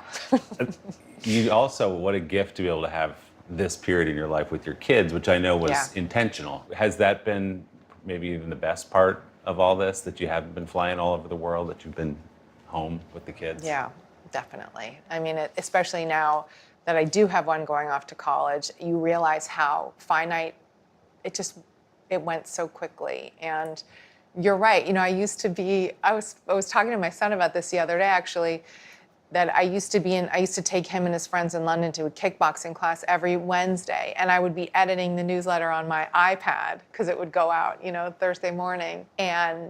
But I was always there. I was always in this basement in Swiss Cottage in England, you know, like at the kickboxing. And so I was able to be there for most of it, which I really appreciate, because, I mean, being on set is amazing, but the hours are long. I mean, you know, sometimes 18 hours. So there were certain times when I did do movies, when I had them, and I would leave the house before they woke up, and I would come home after they were already asleep, and that was tough. So I feel very blessed that I've been able to try to pursue this other career and kind of like keep hours, you know, where I'm able to be home and make them dinner and stuff like that. I was interested to hear you say in another interview that you're almost more comfortable doing this than you were doing movies. You seem so at ease as an actor, and you did so well with it. But you sort of said, despite, you know, your parents being in the business, it didn't really feel like home to you. You didn't love the fame that came with it and all that. What did you mean when you said that? Well, I think it's a few things. I mean, and it's a bit of a double-edged sword, right? Because fame is also incredible and brings with it amazing things and opportunities. And I was able to leverage that to start Goop, and, you know, I still do in a lot of ways. But I think, you know, having done now in my corporate life, like having done Myers-Briggs a couple times, like I'm an introvert. I always test, yes. And so I'm sort of a fake extrovert who's had to get comfortable being, like pretending to be an extrovert, and I'm really not. So I don't love being in front of the camera. I don't love being the center of attention. I hate speaking in public. And I've had to learn all those skills to sort of like prop myself up and do it anyway, but I'm much happier in a much more quiet, private scenario, and I'm much more internal, I think, than people would probably expect. And you were watching your mom, the wonderful Blythe Danner, as a young girl, having an exciting life and playing these incredible parts. Yeah. And so that's probably, right, you were just kind of following exactly what she was doing. You know, my mother, I spent so much time sitting watching her rehearse plays. It was like such a giant part of my childhood. And she was just so incredibly powerful, and she had such freedom on stage. And so I was like, well, I want to do that as a job, because that looks, but I didn't realize that there were other means to that. I thought, you have to be an actress in order to really be real, self-realized like my mom. And I wouldn't change anything, and especially when I look back on certain times in my life, or certain roles, or certain plays I did, or certain movies that, had an impact on people. I'm so happy that I did all of that. That was really special and a very unique life. So. When you were coming up trying to be like your mom, it was kind of just for fun. Mm-hmm. What was the point at which you said, oh, this could be my life, this could be my career? My parents always said that I wanted to be an actress from the time I could speak. And so I was very focused on it. And I knew when I was in high school that I was going to do it, and I was going to be able to have some success. Like, I could feel it, and so I don't know if I could feel it because it was going to happen, or I manifested it because I had that belief, but I never questioned it. I had a very strong bullseye, that I was moving towards. You went on this incredible run of 7 Emma sliding doors into Shakespeare in Love, where you win the Oscar. And clearly your life is turned upside down. Yeah. The camera's chasing you everywhere. Yeah. What was that transition like in your life? Very overwhelming. It's very intense. There's I crossed a threshold at some point. I think it was probably around the time of winning the Oscar, where you go from people kind of being curious about you, or discovering you, or rooting for you, to it all being upended, and people really wanting to tear you down and take great pleasure in it, and wanting to know everything about you in a way that can feel really intrusive. And it was really intense. I mean, really, really intense. I had scary days where, yes, absolutely. I mean, where you're thinking there's going to be car accidents, and people are tapping your phone and writing all kinds of stuff about you that is not true, and it's a lot. And it gets away from you. You can't control all that, right? You can't put your finger in every hole in the dam. You just have to. Which ends up being a really beautiful lesson, because it's really just a microcosm. It's really just a lesson in knowing who you are, loving the people you love, being totally in integrity, and everybody else. Now that I know you cannot say on morning television. We bleep that. You said the candle. You open the door to whatever. Okay, good. So, I mean, it seems like probably that was part of the reason, too, where you were already thinking about spinning out of acting because you didn't love the extra stuff that came with it, which brought you to this place, to Goop in some ways. I think that's true. And of course, as I said, I still am the public, consumer-facing person for the brand too. So I have to stay a little bit connected to the public, which is fine. But also I think that I'm older now, and I'm not doing movies with so much regularity. It's simmered down a bit, which feels really nice. So when you think, Gwyneth, about the Hollywood side of your life now, what does it take to get you involved? Because you've done some cool stuff, right? Politician, a bunch of other things. Little bits here and there. I mean, if my husband was doing something and wanted me to do it, I would do it. I think I would work with friends if they wanted me, people that I know and love, and if it wasn't too big of a part, kind of a thing. Yep. Iron Man? I mean, if I don't see how that could happen unless it was a prequel, but then we would be too old, right? But sure, I mean. Were those fun to drop into and play that cool character? Very fun. Yeah. And Robert Downey is just such a spectacular person who has remained a very, very close friend of mine for all these years. So I would always do something with Robert if he needed me for something, and if that was Iron Man, then I'd be there. You heard it here first. These are our missing daughters and sons. We need anyone who saw something to come forward. She was wearing a black jacket, a black top. I'm going to bring my son home alive. Dateline Missing in America. Listen now wherever you get your podcasts. Live from Ukraine, from Uvalde, Texas, from Mayfield, Kentucky. To cover the news, you have to be in it. This is how so many towns and cities are protecting themselves. You can actually see they're pushing the gates open. Was there a school officer on campus? That's what we've been told. No. Do you remember any tornado as bad as this one? You look at this and you're thinking, we're not going to have power for weeks. It's not months. Exactly. Every night, it's your news playlist. Top Story with Tom Llamas, weeknights at 7 on NBC News Now.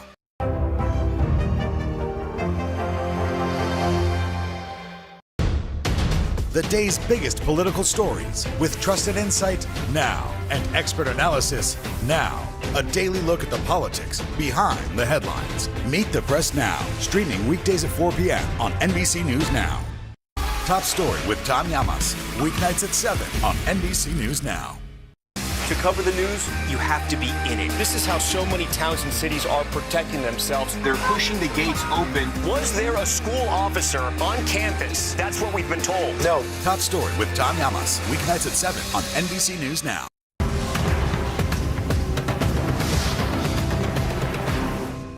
You have a big birthday coming up? Yep. Do we have plans? Are you excited about it? Oh my gosh. Does it mean something to you? Is it just another birthday? I am so excited about it. First of all, I'm so surprised and delighted that I'm not freaked out about it. Because when I was turning 40, I was a mess. And so I thought, oh boy, 50 is gonna be, it's gonna feel, and I feel so good. Like, I'm so happy to be turning 50. I feel so grateful. I think I grieved a lot of the piece around, like, the physical part, you know. I think when you grow up in the culture very much and like pictures of you everywhere and you turn 40, people make such a big deal about it that you think like, oh my God, I'm over the hill, like, and so there's a kind of grief and letting go of that youth in a way, but that I think also when I was turning 40, and I always say this like to my friends and my team, like I felt like then I turned 40 and I got this amazing software upgrade, which really felt like, oh, this is actually kind of great. And like, I feel like I can be who I am a little bit more and I have permission. Totally. And now I feel like that times 100. And I just feel like this is who I am. And I really like myself and I really know all of my flaws and I'm really working on them. But like, I'm okay being where I am and I'm okay being who I am. And so I'm excited to turn 50. I'm really excited about it, actually. Well, cool. I think we're going to try out a product. Oh, great. Which has some relationship to morning television. I'm going to help you. Okay. Thank you. Did you know about all this stuff before you started Goop? No. Were you into this? I mean, you were into skincare, but you didn't know I was all the always into clinical side skincare. of it. That's right. I didn't know what ingredients are active at what level and that kind of thing, and like what is the alternative, like the non-toxic alternative for, X, Y, and Z. So that's been really fascinating to really like dive into the science and understand. It's pretty cool what you've done. Thank You've kind you. of blown open a market, haven't you? I mean, I think we definitely helped kind of usher in the clean beauty movement, and first in writing about it before we made our own products, and then I really did see like a white space there. I didn't see any luxury clean skincare, and so now we're just trying to make products that that are people's favorites and that they keep coming back and back for, and so it's great. It's exciting. Well, congrats on the big success of it. Thank you.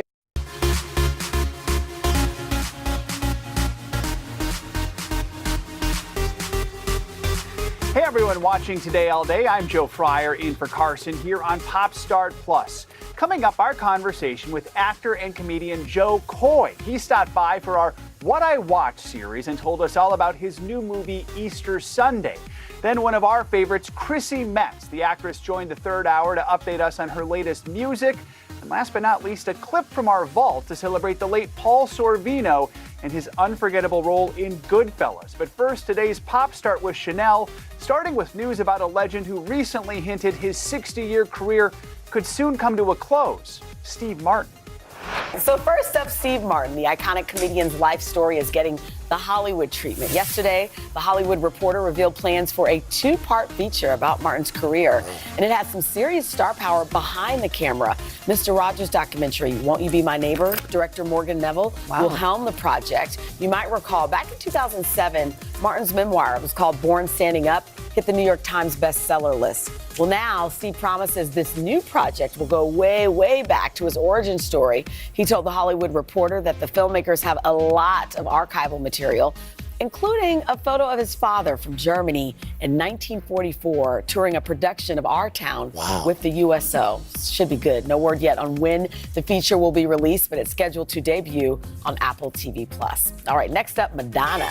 The Material Girl is proving she can rock even the smallest of performances. Last night, the Queen of Pop visited this Tonight Show to join Jimmy and the Roots for a classroom instruments rendition. Oh, I love this too. This is of her 2000 hit Music. Check it out. I love it.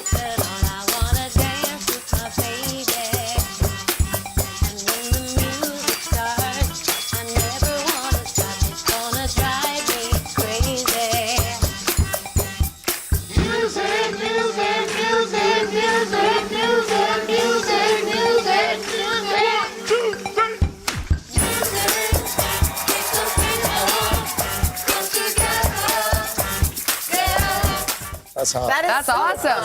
That's a hard song to do, like acoustically. Yeah, they nailed it. Instruments, let's not forget. And the guy with the xylophone in the front, that was even better. I wish I could be there when they're just hanging out having a good time. Oh, so good. All right, next up, The Simpsons. The long-running cartoon has been, of course, known for its incredible ability to predict the future. Well, check out this episode from season 12. You may remember when Lisa referred to a President Trump 16 years before he was elected. As you know, we've inherited quite a budget crunch from President Trump. How bad is it, Secretary Van Houten? We're broke. Okay, so over the years, fans have also pointed out how the show gave us a sneak peek at FaceTime technology, Olympic results, and so much more. Well, after decades of creepy coincidences popping up on the show, they're talking about it. Executive producer Matt Selman says The Simpsons is finally going to reveal how that magic is done. In a new interview, he told Deadline about an upcoming episode that will explain how The Simpsons know the future. Because, of course, it's true, right? He says it's a conceptual episode with lots of crazy stuff in it, but it does an explanation of how The Simpsons can predict the future. So what does that mean? I have no idea, but we'll just have to wait and see when The Simpsons returns 34 for its years? 34th season. What season were you a part of? You were in... I was in the... No, yeah, exactly. I was actually Marge. It was, I think, the 30th season. And you played yourself. I played me. Bart came to the Rockefeller Center. I mean, how fun. I know. Maybe for the 35th season. There you go. All right, next up, Stranger Things. After 4 wildly successful seasons, audiences have come to know and love the young actors, of course, behind Netflix's hit series. But back when the show started, those kids were all virtually unheard of. So, just how did they land roles on one of streaming's biggest shows? In a new interview with Vanity Fair, casting director Carmen Cuba is pulling back the curtain and revealing a sneak peek at the Hawking Gang's audition tapes from when they were all between 10 and 13 years old. You want to see some? Yeah. All right, get ready for some serious throwback cuteness. Look at this. Hi, I'm Noah Schnapp. I'm 10 years old. Am I weird? I'm Finn Wolfhard. I'm sick. I'm late. I'm 4'11". I'm 12 years old. Except I didn't tie it to a string. It was actually flying. This could be the most excellent promise you can make. I have absolute power. Say it. My name is Millie Brown. I'm 11 years old. You can't see. I can see it. That's how she got that role. Oh, yeah. I mean, she was 11. Here's the thing. I don't know if you guys noticed this, but even though Millie Bobby Brown, she's British in real life. Right. But if you notice on that, she introduced herself in an American accent. Wow. So they were like, oh man, she can do it. There's more you need to know since this is, of course, Pop Start Plus. First up, Chris Evans. The actor is revealing how a mistake in the wardrobe department led to an adorable twinning moment with his dog, Dodger. Check this out. So do you recognize that diamond print polo? It's the same one Chris was wearing in his latest action flick, The Gray Man. Well, apparently wardrobe shrunk one of his character's shirts and let Chris take it home for the pup.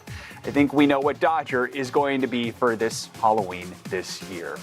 Up next, Justin Timberlake. Get ready for this earworm to make a comeback. Do you remember how in 2016 it seemed like everyone was playing Can't Stop the Feeling from the Trolls soundtrack? Well, on this week's episode of America's Got Talent, the Players Choir brought back Timberlake's pop hit. Now, this group of former NFL pros gave an a cappella rendition that had the audience up and dancing. Check this out.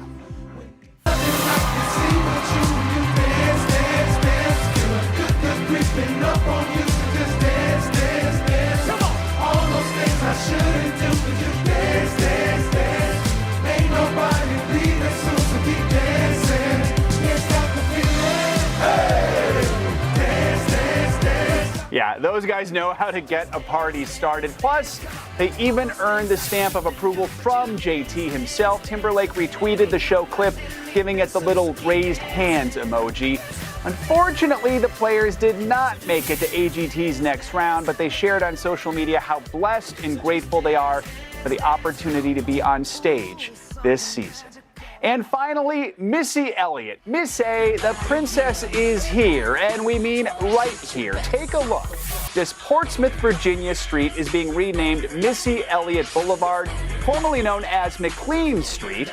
This week, the local city council unanimously voted to rename the block in honor of the Grammy winner. And it's a special treat for the hit rapper and singer who grew up in the area. Yesterday, Missy tweeted, "I am forever grateful, P-Down. Congrats to Miss Demeter." Those are your Popstar Plus headlines. Still to come, actor and comedian Joe Coy on what he loves to watch when he needs a laugh.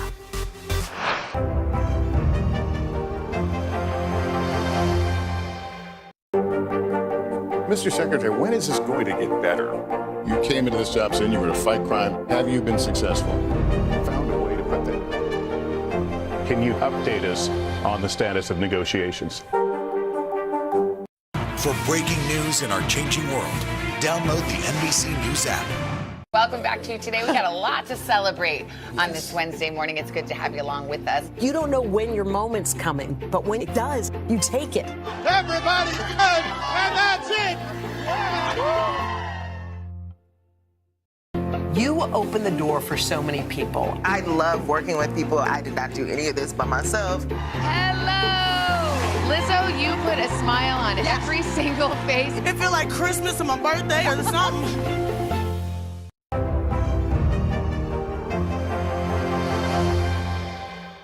For breaking news in our changing world, download the NBC News app. Now Tonight with Joshua Johnson, streaming weeknights at 8 on NBC News Now. These days, it feels like the news never stops. So let's get into it. What's happening right now, what it all means for you for an hour every day. It can be hard to keep up, so let's get started together. Hallie Jackson Now, weekdays at 5 on NBC News Now. Now Tonight with Joshua Johnson, streaming weeknights at 8 on NBC News Now. Welcome back to Popstar Plus. Joe Coy brings the laughs on his Netflix stand-up specials, his comedy tours, and now in his first feature film. And I recently had the chance to sit down with him. I'm here with actor and stand-up comic Joe Coy for another episode of today's What I Watch series, where we ask folks about what they love to watch. And we're eager to hear what's on your list, Joe. You're also in a new movie coming out called Easter Sunday, so We'll ask you a few questions about that in a moment. But first, let's get to your list of what you like to watch. Are you ready? Yeah, I'm ready. You don't know what's coming, are you? No. All right. So what do you like to watch? This is an easy one. When you need a good laugh. Good laugh, Tommy Boy. That's a good one. Yeah, it's a classic. It's joke after joke. I love physical humor. Truck tire. I can't stop! Help! There's a cliff! Chris Farley was a genius at that. And then, of course, Spade. His timing was just impeccable. Is that the one where in the car they're singing, "Don't you remember you telling me you love me, baby"? Yeah. Don't you remember you told me you love me, baby?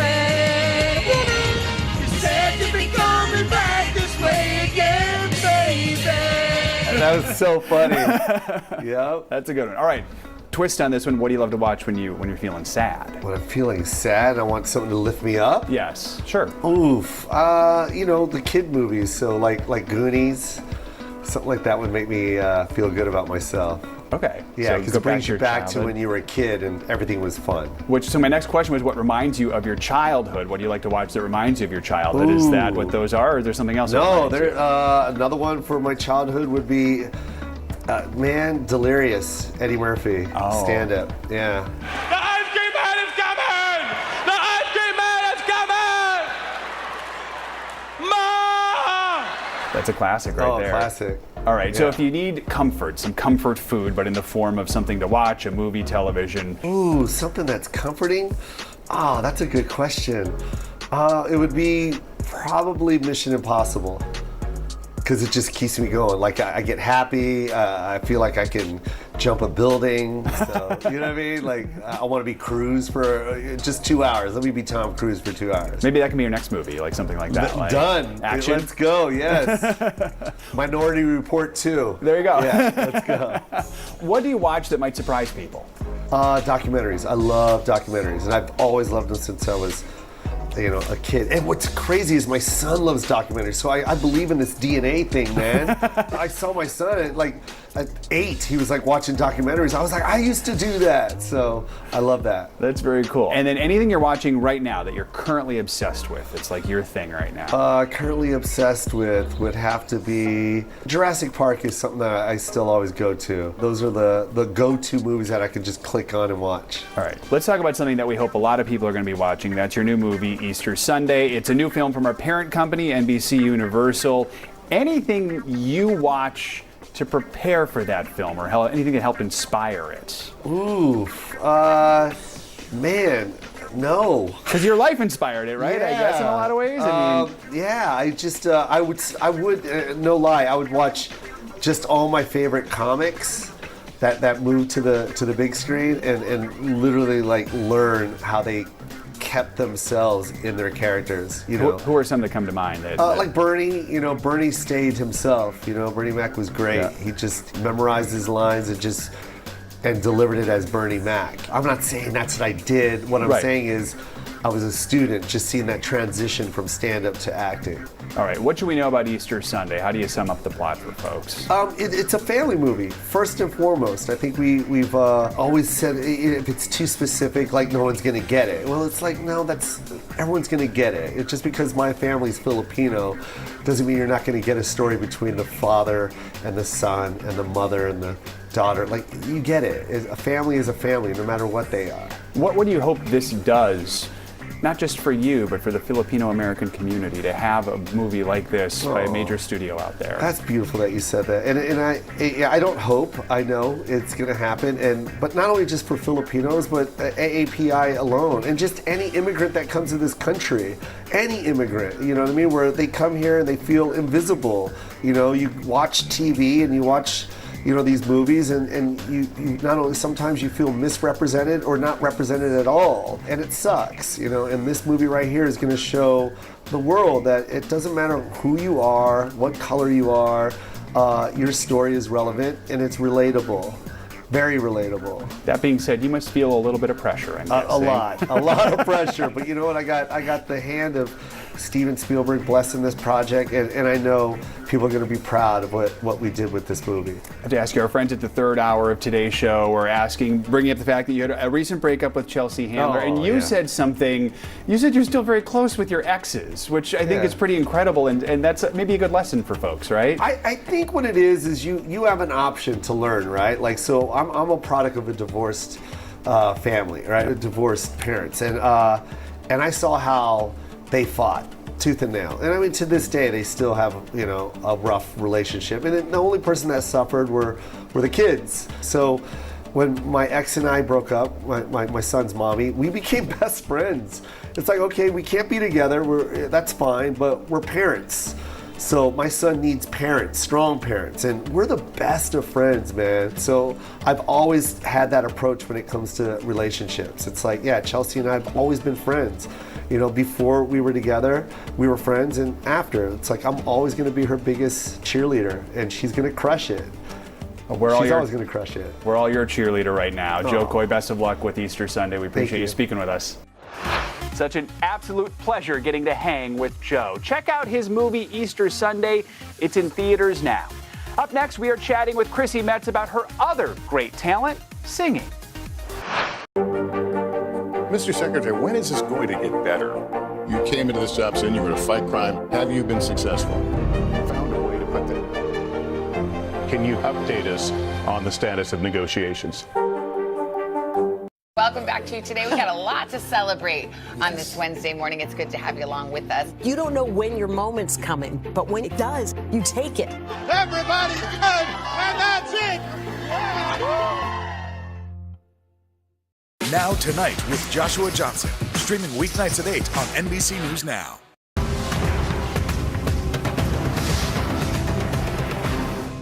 For breaking news in our changing world, download the NBC News app.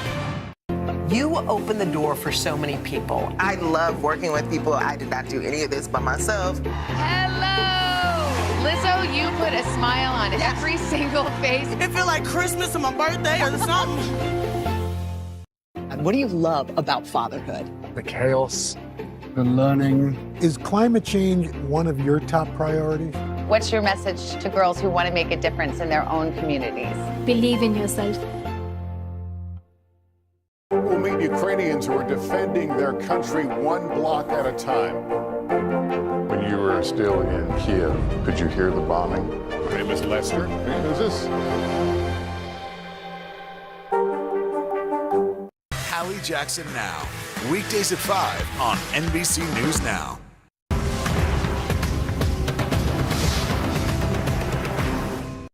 To cover the news, you have to be in it. This is how so many towns and cities are protecting themselves. They're pushing the gates open. Was there a school officer on campus? That's what we've been told. No. Top Story with Tom Yamas. Weeknights at 7 on NBC News Now.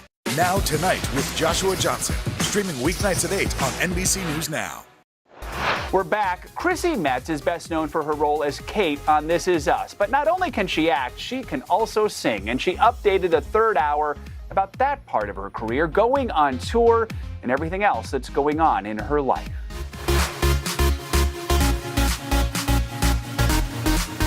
This morning, we are delighted to be catching up with the multi-talented Chrissy Metz. You know, we all loved her as Kate Pearson on NBC's hit show, This Is Us. Well, now Chrissy is switching gears and hitting the road to perform some of her new country music on a 7-city tour, and she is here to tell us all about it. Good morning. Hey, y'all. Chrissy. Good morning. Yeah. It's so nice to see you all. Well, it's been a minute. I know it's been a while. So much has been happening, but I knew you had all this musical talent, but I didn't know how much you love country music. Oh yeah, I mean, music was like my first love, and I grew up in Florida, and I also was just influenced by all genres of music. My parents love music, and I just feel like country music, the storytelling aspect is so special, and I think I love to do that, as we can tell from the TV show I happen to be on.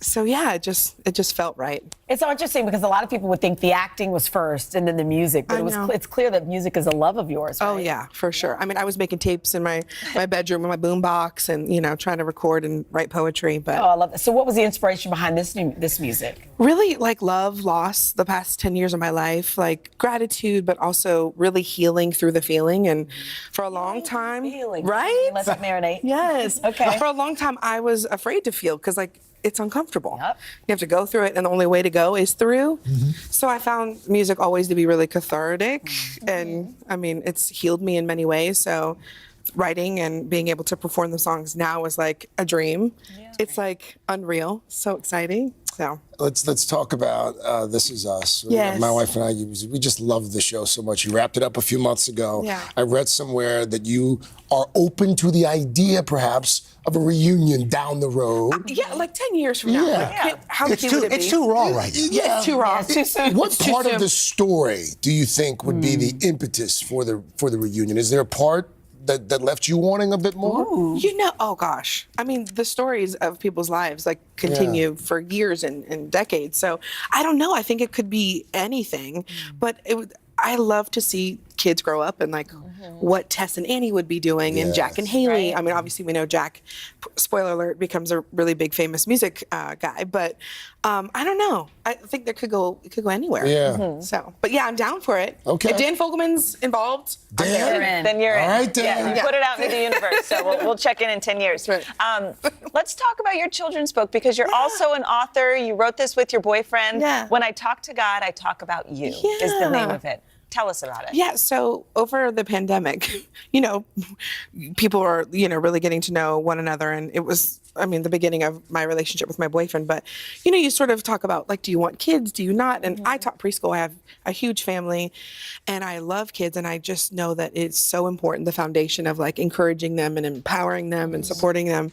But also we had a lot of friends who want to become parents, whether it's adoption or fostering or biologically. And so it was really just the impetus of like, we understand the desire to want to have that connective tissue with children and how important it is. Like, as cheesy as it sounds, children really are the future. Yeah. So it really just blossomed from that. Yeah. And you guys just celebrated your 2nd anniversary. We did. Congratulations. Yo, we got through COVID together. I know. Can you believe it? That's wild. Really, it's like we've been together for 10 years. If you've gone through a pandemic together. It's like dog a lot more time So- than the and he's also a songwriter, so there's a synergy there too. Yeah, we've written once, and then I was like, you know what? I really want him to have his thing, and I don't want to sort of taint it with like my ideas or, and vice versa. I think it's really important for people to have their own thing, but he's a very deep guy. Like, still waters run deep, so it's nice. It's great. Yeah. Oh, we're so excited for you. Thank you. Good luck with the tour. Thank you. Next time, come and perform here in the studio. I know. Okay. All right. Okay. We've already I will. booked you. I'd love Putting it out there. to. Thank you. Yes. I'm booked. I'm booked. Great, Chrissy, thanks so you. much. Hey, Chrissy's tour kicks off tonight You're heading to Philly. in Philadelphia, Chanelstown. Yeah. So you can go to her website for all tour dates and details. And remember, all seasons of This Is Us available on Hulu and NBC.com. Oh my gosh, have the best time tonight. Thank you. So talented, that Chrissy Metz. Still to come, we're going to remember the late, great Paul Sorvino from his Goodfellas days. Stay with us. Today is now a podcast available every morning. Listen wherever you get your podcasts. Live from Ukraine, from Uvalde, Texas, from Mayfield, Kentucky. To cover the news, you have to be in it. This is how so many towns and cities are protecting themselves. You can actually see they're pushing the gates open. Was there a school officer on campus? That's what we've been told. No. Do you remember any tornado as bad as this one? You look at this and you're thinking, we're not going to have power for weeks, if not months. Exactly. Every night, it's your news playlist. Top Story with Tom Yamas. Weeknights at 7 on NBC News Now. Today is now a podcast available every morning. Listen wherever you get your podcasts. To cover the news, you have to be in it. This is how so many towns and cities are protecting themselves. They're pushing the gates open. Was there a school officer on campus? That's what we've been told. No. Top Story with Tom Yamas. Weeknights at 7 on NBC News Now. The day's biggest political stories with trusted insight now and expert analysis now. A daily look at the politics behind the headlines. Meet the Press Now, streaming weekdays at 4 p.m. on NBC News Now. These days, it feels like the news never stops. So let's get into it. What's happening right now, what it all means for you for an hour every day. It can be hard to keep up, so let's get started together. Hallie Jackson Now, weekdays at 5 on NBC News Now. For breaking news in our changing world, download the NBC News app. Welcome back to Pop Start Plus. The entertainment world lost an icon last month when Paul Sorvino passed away at 83 years old. He was beloved for his role as a mob boss in Goodfellas, and in his honor, we pulled this clip from our vault from 1990 of Mr. Sorvino talking about that part and another one of his loves, singing opera.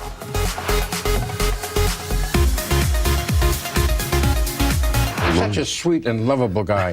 How did you come to play this tough character? Well, how did Scorsese come to think of you, do you think? I know he liked my work because when we finally met, and I'd been looking to work with him for 10 years, he told me as much. I didn't have to sell him on me. We had a meeting and we both loved each other, so there was no doubt that I was going to do the role. My problem was the artistic problem, solving the problem of finding that cold, dark place that from which these actions could spring. And that took months. But your background is from Brooklyn, and you are Italian. Yes, but Italian-American life has nothing to do with Italian-American gangster life. I mean, there are some 4,000 identified mafiosi who are Italian-American, and there are some 20 or 30 million Italian-Americans, so there's no connection between mob life and the Italian-American experience. It's completely different. That's a distinction that's very important to make, too. Well, I think that so many people can look at this. It's as if one would say that all Russians are Cossacks and rob and rape women in villages. Because Cossacks are Russian, therefore Russians are Cossacks. Because mafiosi are Italian, then Italians are mafiosi. And that's a very unfortunate thing. Of course, this isn't your first gangster role. This summer, in the spirit of fun, you were Lips Manless. Lips Manless with the big lips, right, yeah. Was that fun to do, that movie? It was, yes. I'd never played with so much makeup on my face, and to walk by and not be recognized by people who know you very well. Just walk right by them and have no idea who you are. Of course, those of us who know and love Paul Sorvino think of you also as a singer. Your very early ambition was to be a singer. Yes. You want to be an opera singer. In fact, you sang in Seattle not long ago at the opera company. That's right. I sang 6 performances of Die Fledermaus as Alfred, the lead-headed tenor. And I played him sort of as Pavarotti because they wanted the quintessential Italian tenor. So I do like this. She tells me, please don't sing. You know what it does to me? I say, I know. That's the way I do. So I play like Mr. Pavarotti because he identify with Italian tenor. That's a marvelous impersonation. I love that. Suppose there was a law. You could either be world famous as an opera star or world famous as an actor. Which would you choose? Well, if you'll forgive me, that law is being constructed apparently because I've been offered Othello next season at a major opera house, and I have 2 or 3 different movie offers on my desk at the moment. So that confrontation is about to be witnessed. I don't know, and what I would say is I would probably do both. I would probably sing opera for a good part of the year, and I would probably involve myself in certain movie projects that I really find would express the most important parts of my personality, not yet unfolded to the public. Let's talk about Goodfellas for a minute. Yeah. You play a gang leader, a mob leader, and it's a very interesting movie because it is based on fact. It's based on a book called Wise Guys.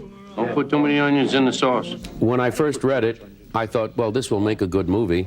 But the real reason to make this movie is that, to be in this movie, is that Mr. Scorsese is going to direct it. Then after I got on board, then Bobby De Niro got on board and a few others. And then I knew that we were going to have quite an event. Some red wine. Okay. Now we could eat. I'm going to throw a curve at you. Sure. Would you do a little a cappella just so people realize what a great singer you are? Well, I can do, let's see, do a little something from Othello. And I haven't vocalized, and I've only been up for 45 minutes. It's early in the morning, but here we go. Paul Sorvino. Non mi tema, sangue armato mi vede,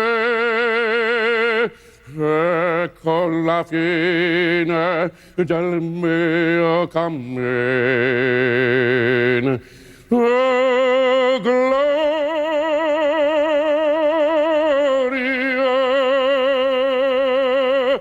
Paul Sorvino, in the best sense of the word, you are a good fellow. Thank you. Paul Sorvino, so greatly missed. Thanks for tuning into this edition of Pop Star Plus. We'll see you right back here tomorrow. So long for now.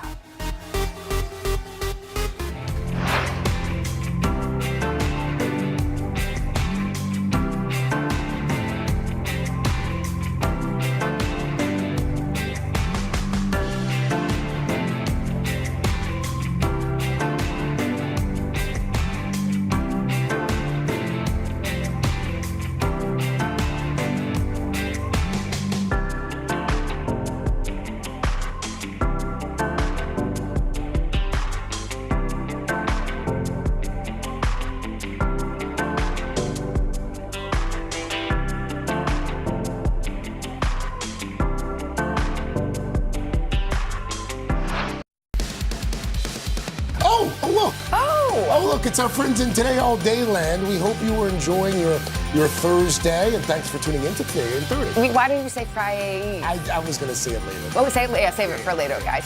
This is our special blend of all the things we hope you love across all 4 hours of our show. But we boil it down to 30 minutes. We do. In fact, folks, we're going to start once again with the fallout facing former President Trump after apparently he said very little to investigators that were looking into his business practices. Yeah, then we're going to give you an exclusive sneak peek at a much anticipated new documentary. It takes a really revealing new look at the highs and lows of Princess Diana and her life in the spotlight. And it was another star-studded morning here at Studio 1A. Chrissy Metz joined us on the third hour to talk about her new music tour. And someone who knows a thing or two about music was on the fourth hour. Ludacris was here. Yeah, I heard he gets a little animated in his new project. We're going to find out. Let's not wait 1 second longer. Let's do it. Today in 30. NBC's chief White House correspondent Kristen Welker joins us with the latest on that and the FBI search carried out at Trump's Florida home earlier this week. Kristen, good morning to you. Hi, Craig. Good morning to you. Former President Trump is facing mounting legal pressure on multiple fronts, with new fallout from that FBI search on his Mar-a-Lago estate and reports overnight the Bureau may have had help from a Trump world insider. This comes as the former president sat for a civil deposition on Wednesday, as you said, that could have its own ripple effects.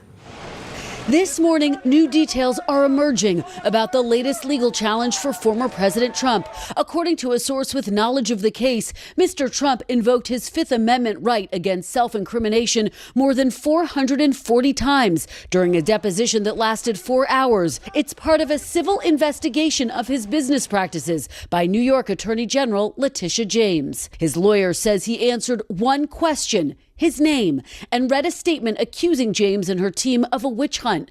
This after he previously mocked others for invoking the Fifth. Fifth Amendment, Fifth Amendment, Fifth Amendment. Horrible. Horrible. You see, the mob takes the Fifth. If you're innocent, why are you taking the Fifth Amendment? Now I know the answer to that question, Mr. Trump said in a statement before the deposition, saying his family, company, and people in his orbit were political targets. Mr. Trump also saying the FBI search of his Mar-a-Lago estate on Monday in an unrelated investigation solidified his decision to take the Fifth, calling Monday's search a surprise attack, even though the Bureau was executing a court-approved search warrant.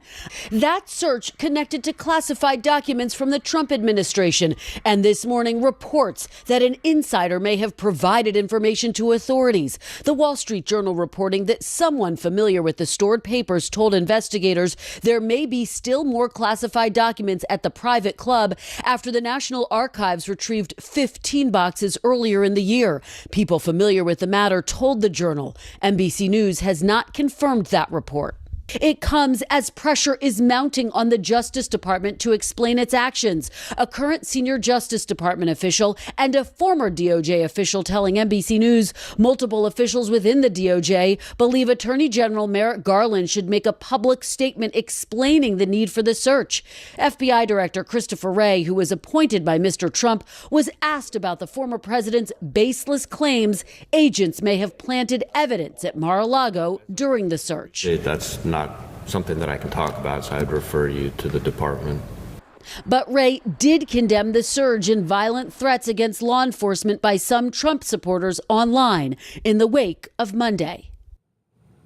And that undoubtedly will continue to get more fallout. Now, one more really interesting note that we want to point out. Former President Trump in 2018 strengthened a law for how people would be punished for mishandling classified information, basically strengthening that law from a misdemeanor to a felony. It's a move he made after criticizing Hillary Clinton for mishandling sensitive information in her emails. Craig. All right. Our Chief White House correspondent Kristen Welker for us. Kristen, thank you.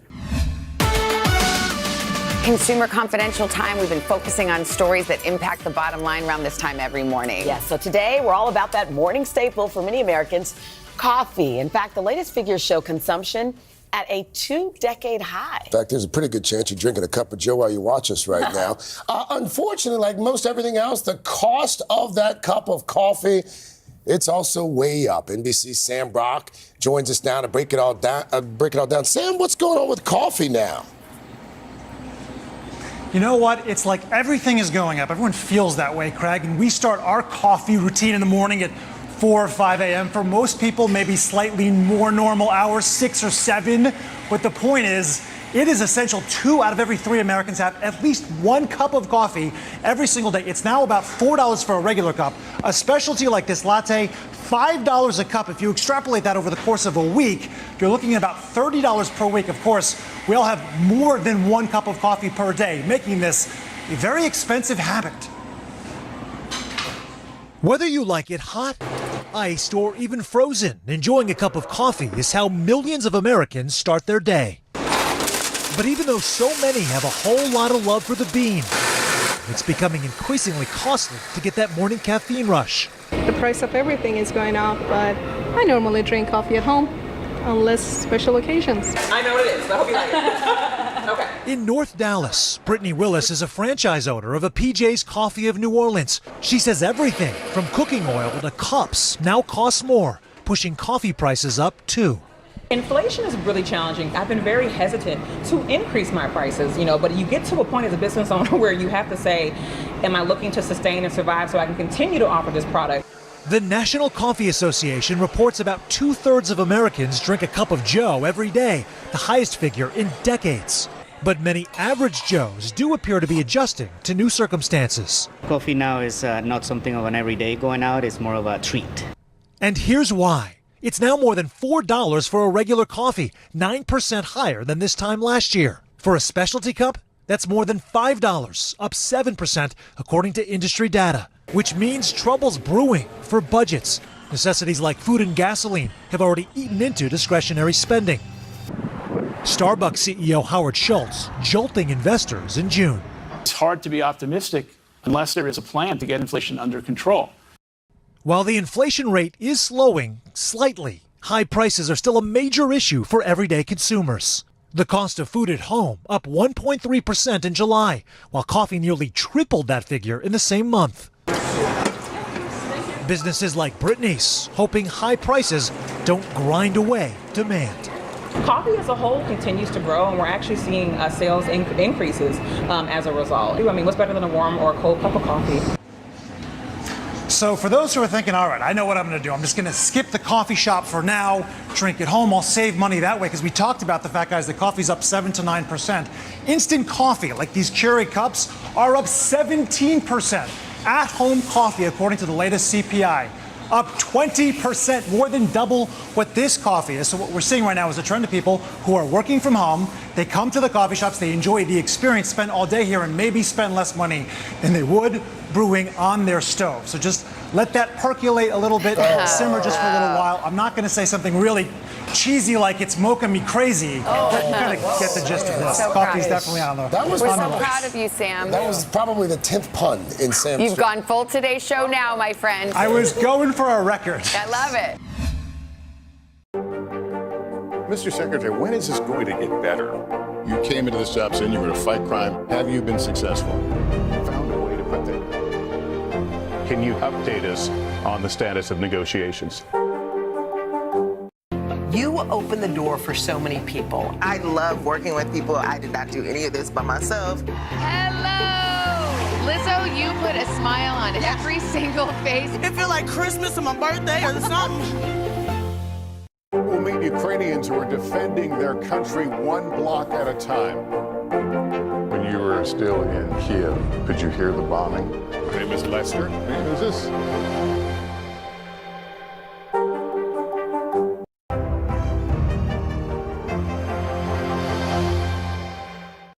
You open the door for so many people. I love working with people. I did not do any of this by myself. Hello!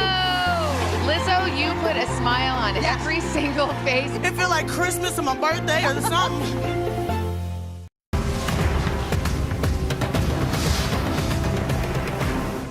Now Tonight with Joshua Johnson, streaming weeknights at 8 on NBC News Now.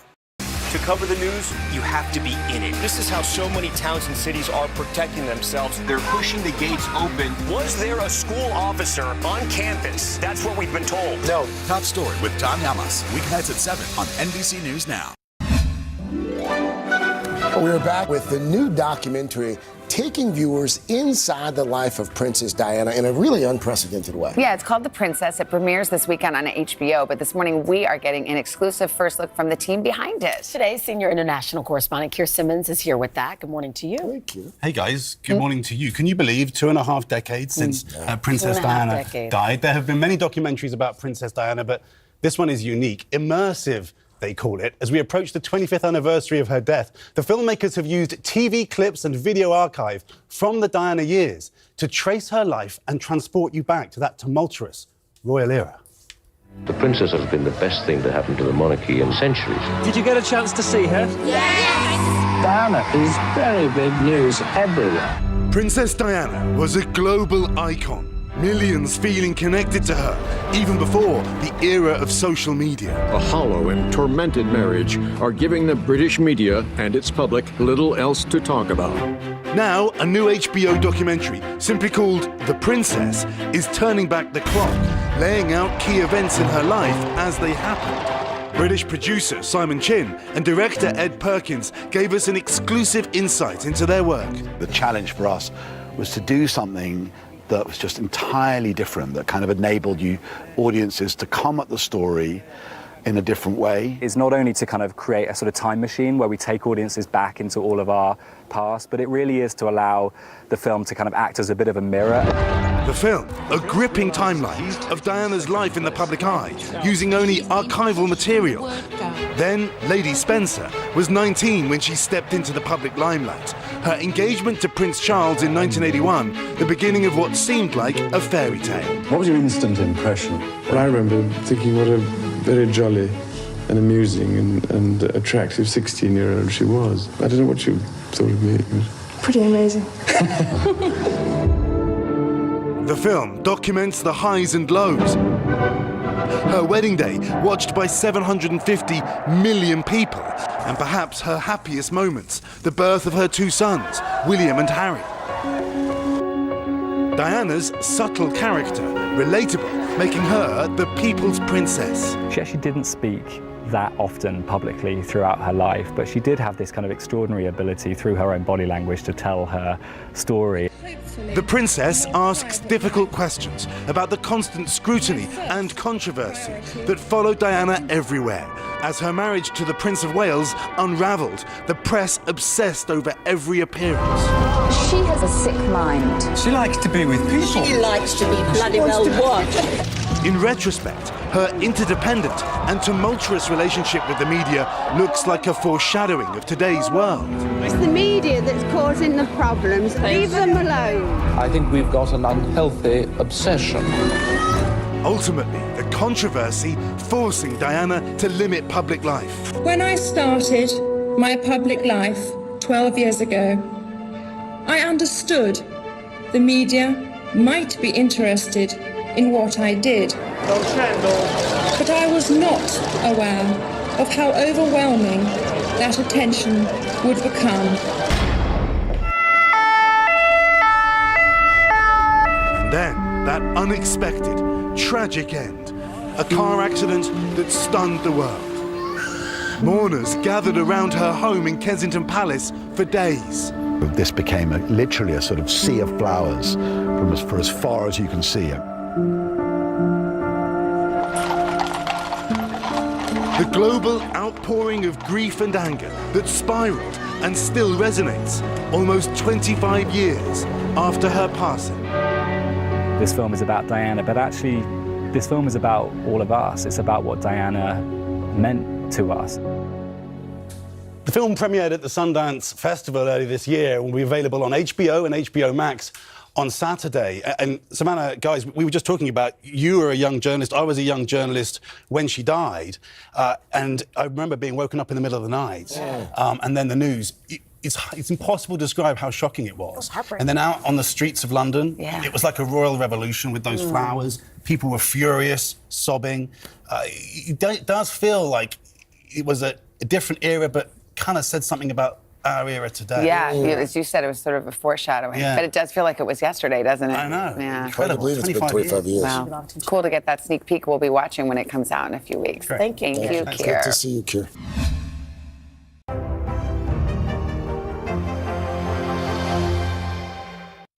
You open the door for so many people. I love working with people. I did not do any of this by myself. Hello! Lizzo, you put a smile on every single face. It feel like Christmas or my birthday or something.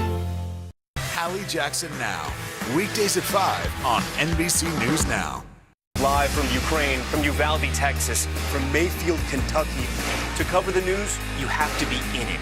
This is how so many towns and cities are protecting themselves. You can actually see they're pushing the gates open. Was there a school officer on campus? That's what we've been told. No. Do you remember any tornado as bad as this one? You look at this and you're thinking, we're not going to have power for weeks, if not months. Exactly. Every night, it's your news playlist. Top Story with Tom Yamas. Weeknights at 7 on NBC News Now. Welcome back to Today. We got a lot to celebrate on this Wednesday morning. It's good to have you along with us. You don't know when your moment's coming, but when it does, you take it. Everybody's good, and that's it. Top Story with Tom Yamas. Weeknights at 7 on NBC News Now. For breaking news in our changing world, download the NBC News app.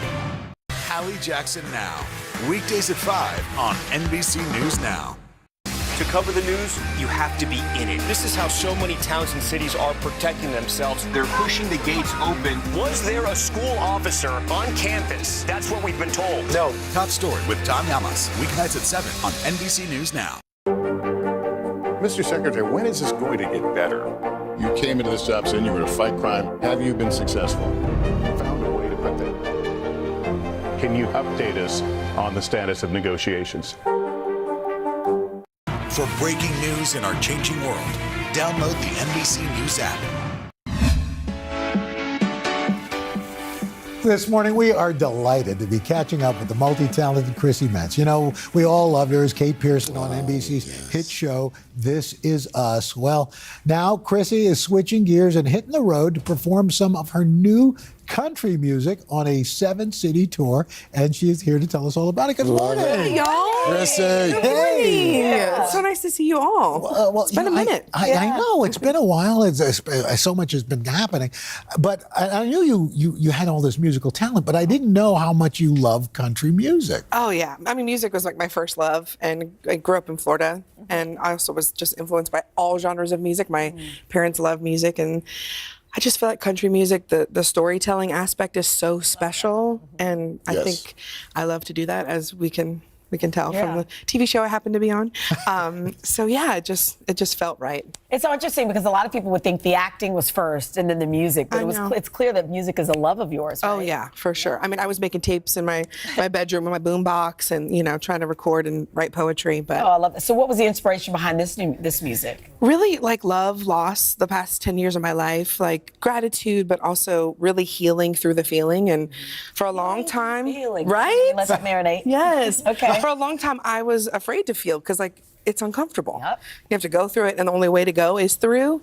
So I found music always to be really cathartic, and I mean, it's healed me in many ways. So writing and being able to perform the songs now is like a dream. Yeah. It's like unreal, so exciting. So let's talk about This Is Us. Yes. My wife and I, we just love the show so much. You wrapped it up a few months ago. Yeah. I read somewhere that you are open to the idea, perhaps, of a reunion down the road. Yeah, like 10 years from now. Yeah. Like, how cute would it be? It's too raw right now. Yeah, it's too raw. It's too soon. What part of the story do you think would be the impetus for the reunion? Is there a part that left you wanting a bit more? Ooh. You know, oh gosh. I mean, the stories of people's lives like continue for years and decades. So I don't know. I think it could be anything, but I love to see kids grow up and like what Tess and Annie would be doing and Jack and Haley. I mean, obviously we know Jack, spoiler alert, becomes a really big famous music guy, but I don't know. I think it could go anywhere. Yeah. So, but yeah, I'm down for it. Okay. If Dan Fogelman's involved, I'm there. You're in. Then you're in. All right, Dan. Yeah, you put it out into the universe, so we'll check in 10 years. Right. Let's talk about your children's book, because you're also an author. You wrote this with your boyfriend. Yeah. When I talk to God, I talk about you, is the name of it. Tell us about it. Yeah, so over the pandemic, you know, people are, you know, really getting to know one another, and it was the beginning of my relationship with my boyfriend, but, you sort of talk about, like, do you want kids? Do you not? And I taught preschool. I have a huge family, and I love kids, and I just know that it's so important, the foundation of, like, encouraging them and empowering them and supporting them. But also, we had a lot of friends who want to become parents, whether it's adoption or fostering or biologically. And so it was really just the impetus of, like, we understand the desire to want to have that connective tissue with children and how important it is. Like, as cheesy as it sounds, children really are the future. Yeah. So it really just blossomed from that. Yeah. And you guys just celebrated your 2nd anniversary. We did. Well, congratulations. Yo, we got through COVID together. I know. Can you believe it? That's wild. Really, it's like we've been together for 10 years. If you've gone through a pandemic together. It's like dog a lot more time Yeah. than the other. And he's also a songwriter, so there's a synergy there, too. Yeah, we've written once, and then I was like, you know what? I really want him to have his thing, and I don't want to sort of taint it with, like, my ideas or, and vice versa. I think it's really important for people to have their own thing, but he's a very deep guy. Like, still waters run deep. So it's nice. It's great. Yeah. Oh, we're so excited for you. Thank you. Good luck with the tour. Thank you. Next time, come and perform here in the studio. I know. Okay. All right. Okay. We've already I will. booked you. I'd love to. Thank you. Yes. I'm booked. Great, Chrissy, thanks so much. Hey, Chrissy's tour kicks off tonight You're heading to Philly? in Philadelphia, Chanelstown. Yeah. That's right. So you can go to her website for all tour dates and details. And remember, all seasons of This Is Us available on Hulu and NBC.com. Oh my gosh, have the best time tonight. Thank you. Probably just as fun for you as it is for all of us listening. Yeah. It's beyond. I love it.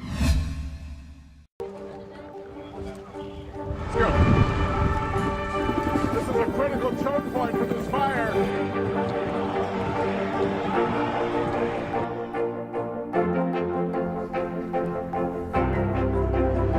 And good evening from New Orleans. Nice to really spend some time with you. Appreciate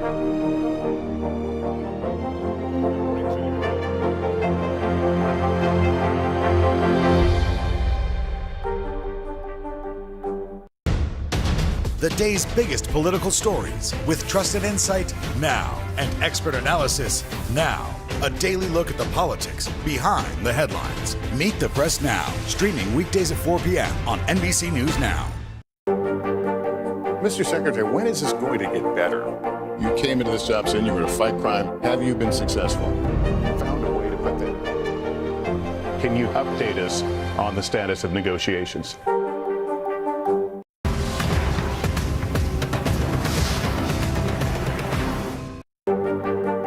Mr. Secretary, when is this going to get better? You came into this job saying you were going to fight crime. Have you been successful? Found a way to put that. Can you update us on the status of negotiations? For breaking news in our changing world, download the NBC News app. Hallie Jackson Now, weekdays at 5 on NBC News Now. Chris Ludacris Bridges can do it all. He's a 3-time Grammy winner, actor, and record executive.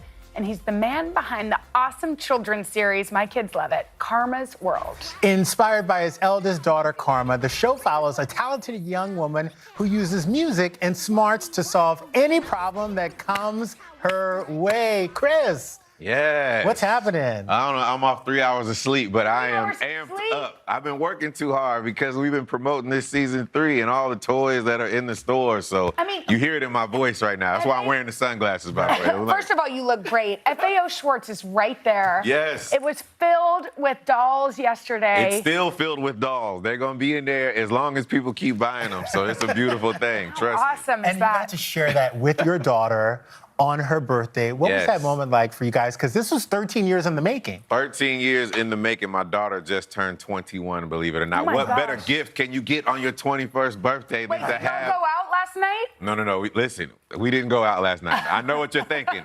I'm not ready for that. Not until she's 30-something will we do that. She can't go anywhere. No, I'm joking.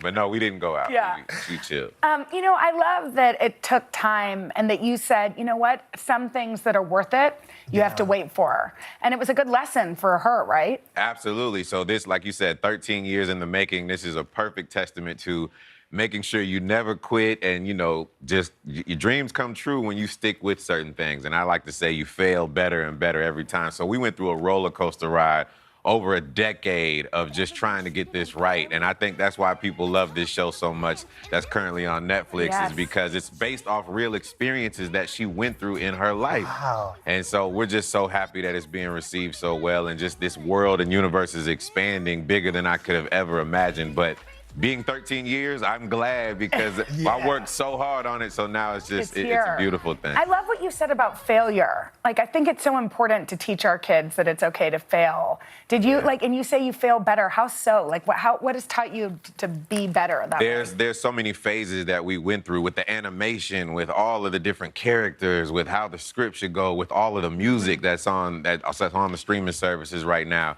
We went through a roller coaster ride with going through different things, and we failed. So there was phase 1, there was phase 2, there was phase 3, and we just never gave up. And that's what I mean when you say the lessons learned in every episode. There is a lesson to be learned, and it opens up dialogue between parents and children, which is amazing, because that's the way you can really teach your kids about what goes on in the world of today. And we need more positivity, and we need to talk to our kids more about what is going on, because there's a lot of negativity out there. So that's what this show is all about. And you have 4 daughters.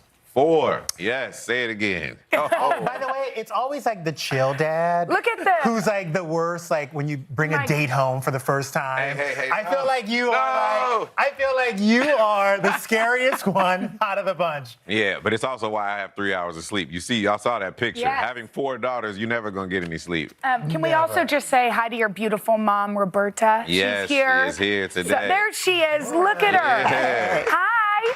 Hello, how are you doing? We're doing great. You must be so proud of him. Every day.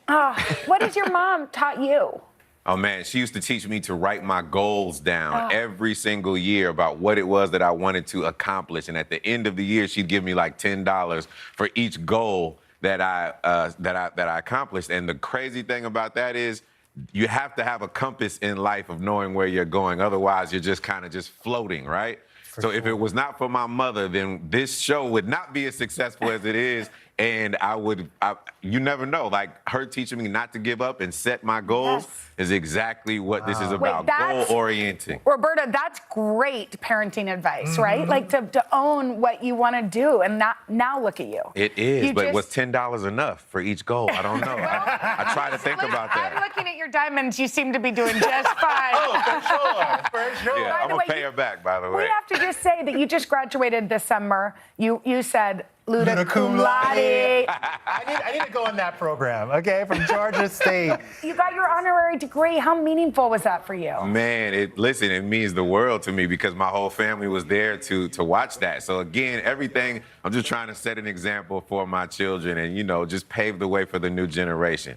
It's all about just legacy at this point for me. And I'm very humbled and just very thankful for all of the love that we receive. Part of your legacy is your music. We've been talking and listening to it. And we thought, you know what? Let's marry your music with your children's book. Will you wrap a couple of the pages for us? No problem. Daddy and Me and the Rhyme to Be. So this is the dad and Karma kind of rapping together. So one says the line, the other one finishes. So I can be your daughter if you need it. You may take that book and be the daughter. So whenever we bake brownies, I'm the one who stirs the batter. And I'm the one who has to clean whenever the batter splatters. Whenever we ride bikes, he catches me if I fall. You're my car star. I'm always there when you call. Whenever we play pretend, I'm a dragon who roars. You know that dragon's breath will make a pirate go, yah! Yeah. It's Stream that on Spotify. It's going to be the #1 hit of the summer. Yeah, man. I know you're so proud of your girls. Thank you so much. And by the way, my girls love this program, so thank you for putting it out there. No, I greatly appreciate it. I think I can make an announcement here because we just said that because of the success of the show, there is now a season 4 coming soon. It's the first time I've said it. Awesome. Yes. That's great news. It's great news, but if nobody's seen season 1, 2, or 3, they better go on Netflix and watch it right now. Yes, exactly. It's really positive, as you said. It's putting good messages out there in the world. Season 3 of Karma's World is streaming season 1, 2 on Netflix right now. And check out Daddy and Me and the Rhyme to Be. Head to today.com/shop. Don't forget, tomorrow is Friday. Jack Harlow will be here rocking our summer concert stage. You don't want to miss it. It's going to be big, going to be huge. We'll see you there.